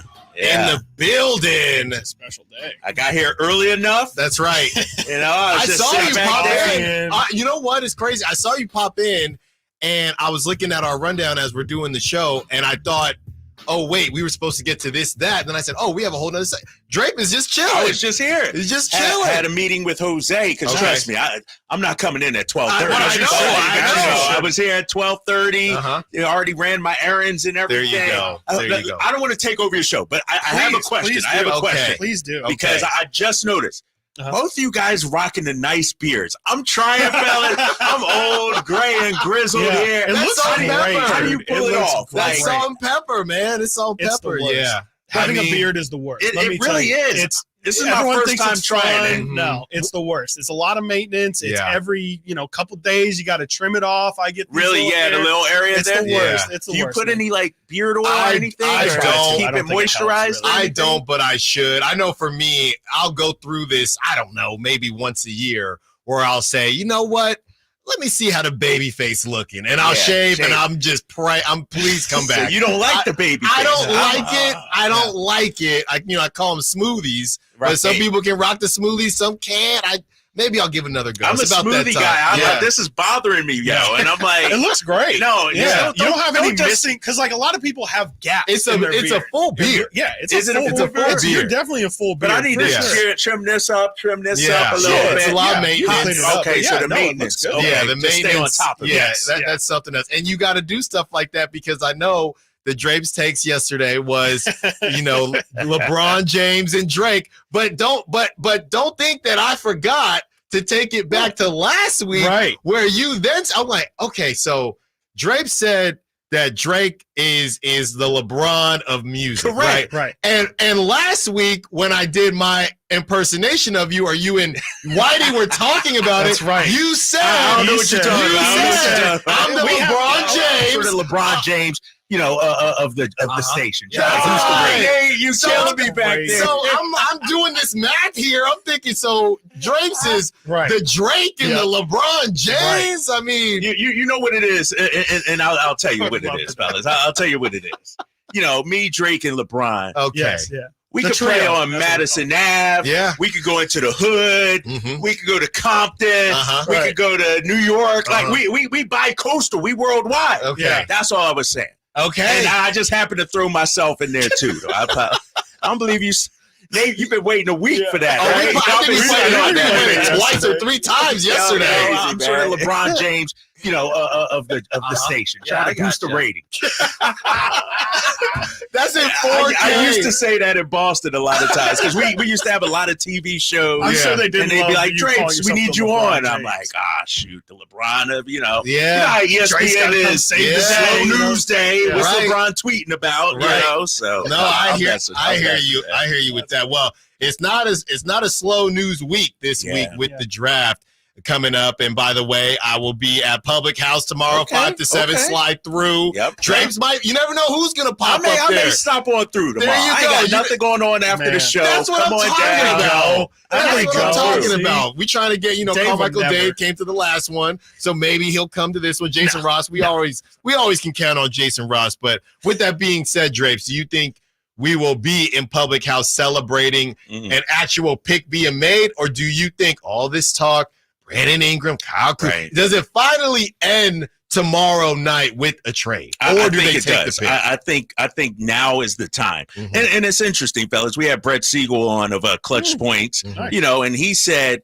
you know what? He has the feeling there will be fireworks also this week. Like if it's not now, then when? The only way I could see it doesn't happen, let's say a Dalton Connect falls to 13, somebody that can actually kind of help you. Maybe you want to hold on to that pick, but I think with the news from Sam Amick and Anthony Slater that they were close on Caruso last week, that shows me Monty's looking to deal this pick. Yeah. So it won't be for a lack of trying, I guess I'm saying. Right. Do you have any guys that you've fallen in love with throughout this draft process? Because there's always like somebody, tons of people are falling in love with Edie. And, Nah. I'm a Connect guy. I'm a Jacoby Walters guy. Yeah. Another guard? Yeah, I think so. I think, and he's 6'5", so he can play a little swing, for sure. But he has that dog in him. And I know we've talked a lot about the dog. We just need guys that can compete. When we had JaVale McGee on the show a couple of weeks ago, that was fantastic. He talked about we got too many nice guys. Yeah. We don't need nice guys. We need guys that not only challenge the other team on the floor, but challenges each other behind the scenes as well. And so I think Jacoby Walter could be that kind of guy. Those are my top two right now. Yeah. Do you think, and we discussed this because it was a contract year for Malik Monk, and I know during the interview, JaVale was more so talking about the enforcer and it can't be the second biggest guy on your team and things like that. But do you think from a dog/leadership perspective, we could see more of that from Malik Monk because now he's locked down? I would hope so, but let me ask you guys this. Let's keep it real. Let's because we know Malik is a dog on the court but him and Fox are best friends. Yeah. Is he going to challenge De'Aaron Fox? Is he going to when I talk about a dog, I'm talking about a guy that a Marcus Smart, who not here to make friends. Not here to make friends. It's about a mission. And I know the Celtics won the championship without Marcus Smart, but Smart helped lay the foundation there, the mentality. We need somebody that not only is going to fight the opposition, but also hold the guys accountable in practice. Hold the guys accountable when they hopping off the bus. It's not all smiles and fun and games. They're there for business. And so I don't know if Malik carries that much weight in terms of that. On the court, yes, he's all about his business. But I need the locker room too. I need the in the clubhouse as well. Yeah. Do you kind of think that has to be somebody who plays a lot? Because, you mentioned Marcus Smart, but like JaVale. I mean, JaVale sat in the seat. He said all the right things. JaVale was in that locker room, and, I'm not saying he didn't do any of it, but like we didn't feel like we felt it. Do you think that has to come from somebody who's actually playing? Or I've used it as an example. I don't know if you were here when Trevor Ariza was here, but there was a popular clip that went around where Ariza in training camp was like, what are we doing? Like, why are you guys walking through this drill right now? Like we've earned something. And, that was a really shining moment for people to be like, we need this. We've never had this. Do you think that it has to come from somebody who's getting tons of playing time, or can it be a JaVale, a Trevor Ariza kind of guy? It has to be somebody that gets a lot of playing time. Unless you have a longtime veteran who's been there, like a Udonis Haslem. But we don't have that. And we tried to get a Tristan Thompson. Remember, he tried to be that guy. Nobody tuning into Tristan Thompson. They're like, dude, go ahead. We need somebody that's in the trenches day in and day out on the court, I think, as well. What we need, too, guys, let's keep it real. Let's say De'Aaron Fox is our star. we need somebody to protect him. Yeah. You know, take some of that heat off of him. You know, we want De'Aaron to be everything, the leader, the vocal leader, the best player, the bully, all of it. Yeah. Best defender on the ball, all this. We need somebody to take some of that pressure off De'Aaron Fox. Yeah. And the whole thing, are we laying to rest that Trey Lyles is the enforcer? Can we lay that to rest? Because of one time in one game. Well, I mean, I've seen Trey in practice too, you know, but he needs to be more consistent. The thing about Trey is 1 minute he can be that, the next minute he's the biggest jokester also. And so, like, I look at a guy like Patrick Beverly, fellas, and I'm not saying he's the answer, but soon as he signed with Milwaukee, you saw him grabbing the clipboard. He was like, guys, this is, and not saying that he did it the right way or anything, but we need somebody that's who they are, that to their core, not just showing me hit bits and pieces. No, you know, that's why last year I maintained, why not get a Dylan Brooks at the time? Right. Somebody that, you know what, just crazy enough, won't go over the board, you know, but just crazy enough to shake things up. Yeah, and, you know, I think the thing is we had somebody on the text line say that there are Monty McNair type guys, and that kind of got us thinking, and they took it a little bit overboard, but that's what they do.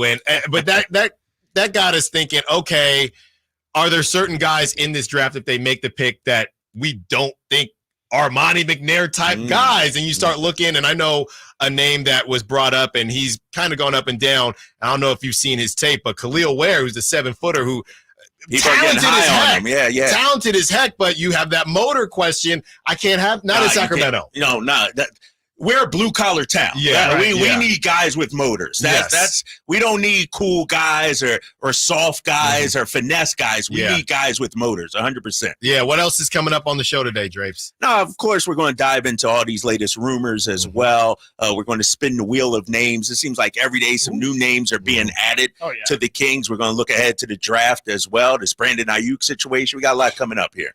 Do not miss it. The Drive guys, Whitey Gleason, Kyle Draper. This has been Stiles and Watkins. Thank you to Nate, all the callers. To the winner, congrats to you. Another chance for the rest of the week. Be sure to tune in to us tomorrow. Same time, same place. Until tomorrow, secure the bag like the beam. What's the missing piece for the 49ers? Which names will they add during free agency?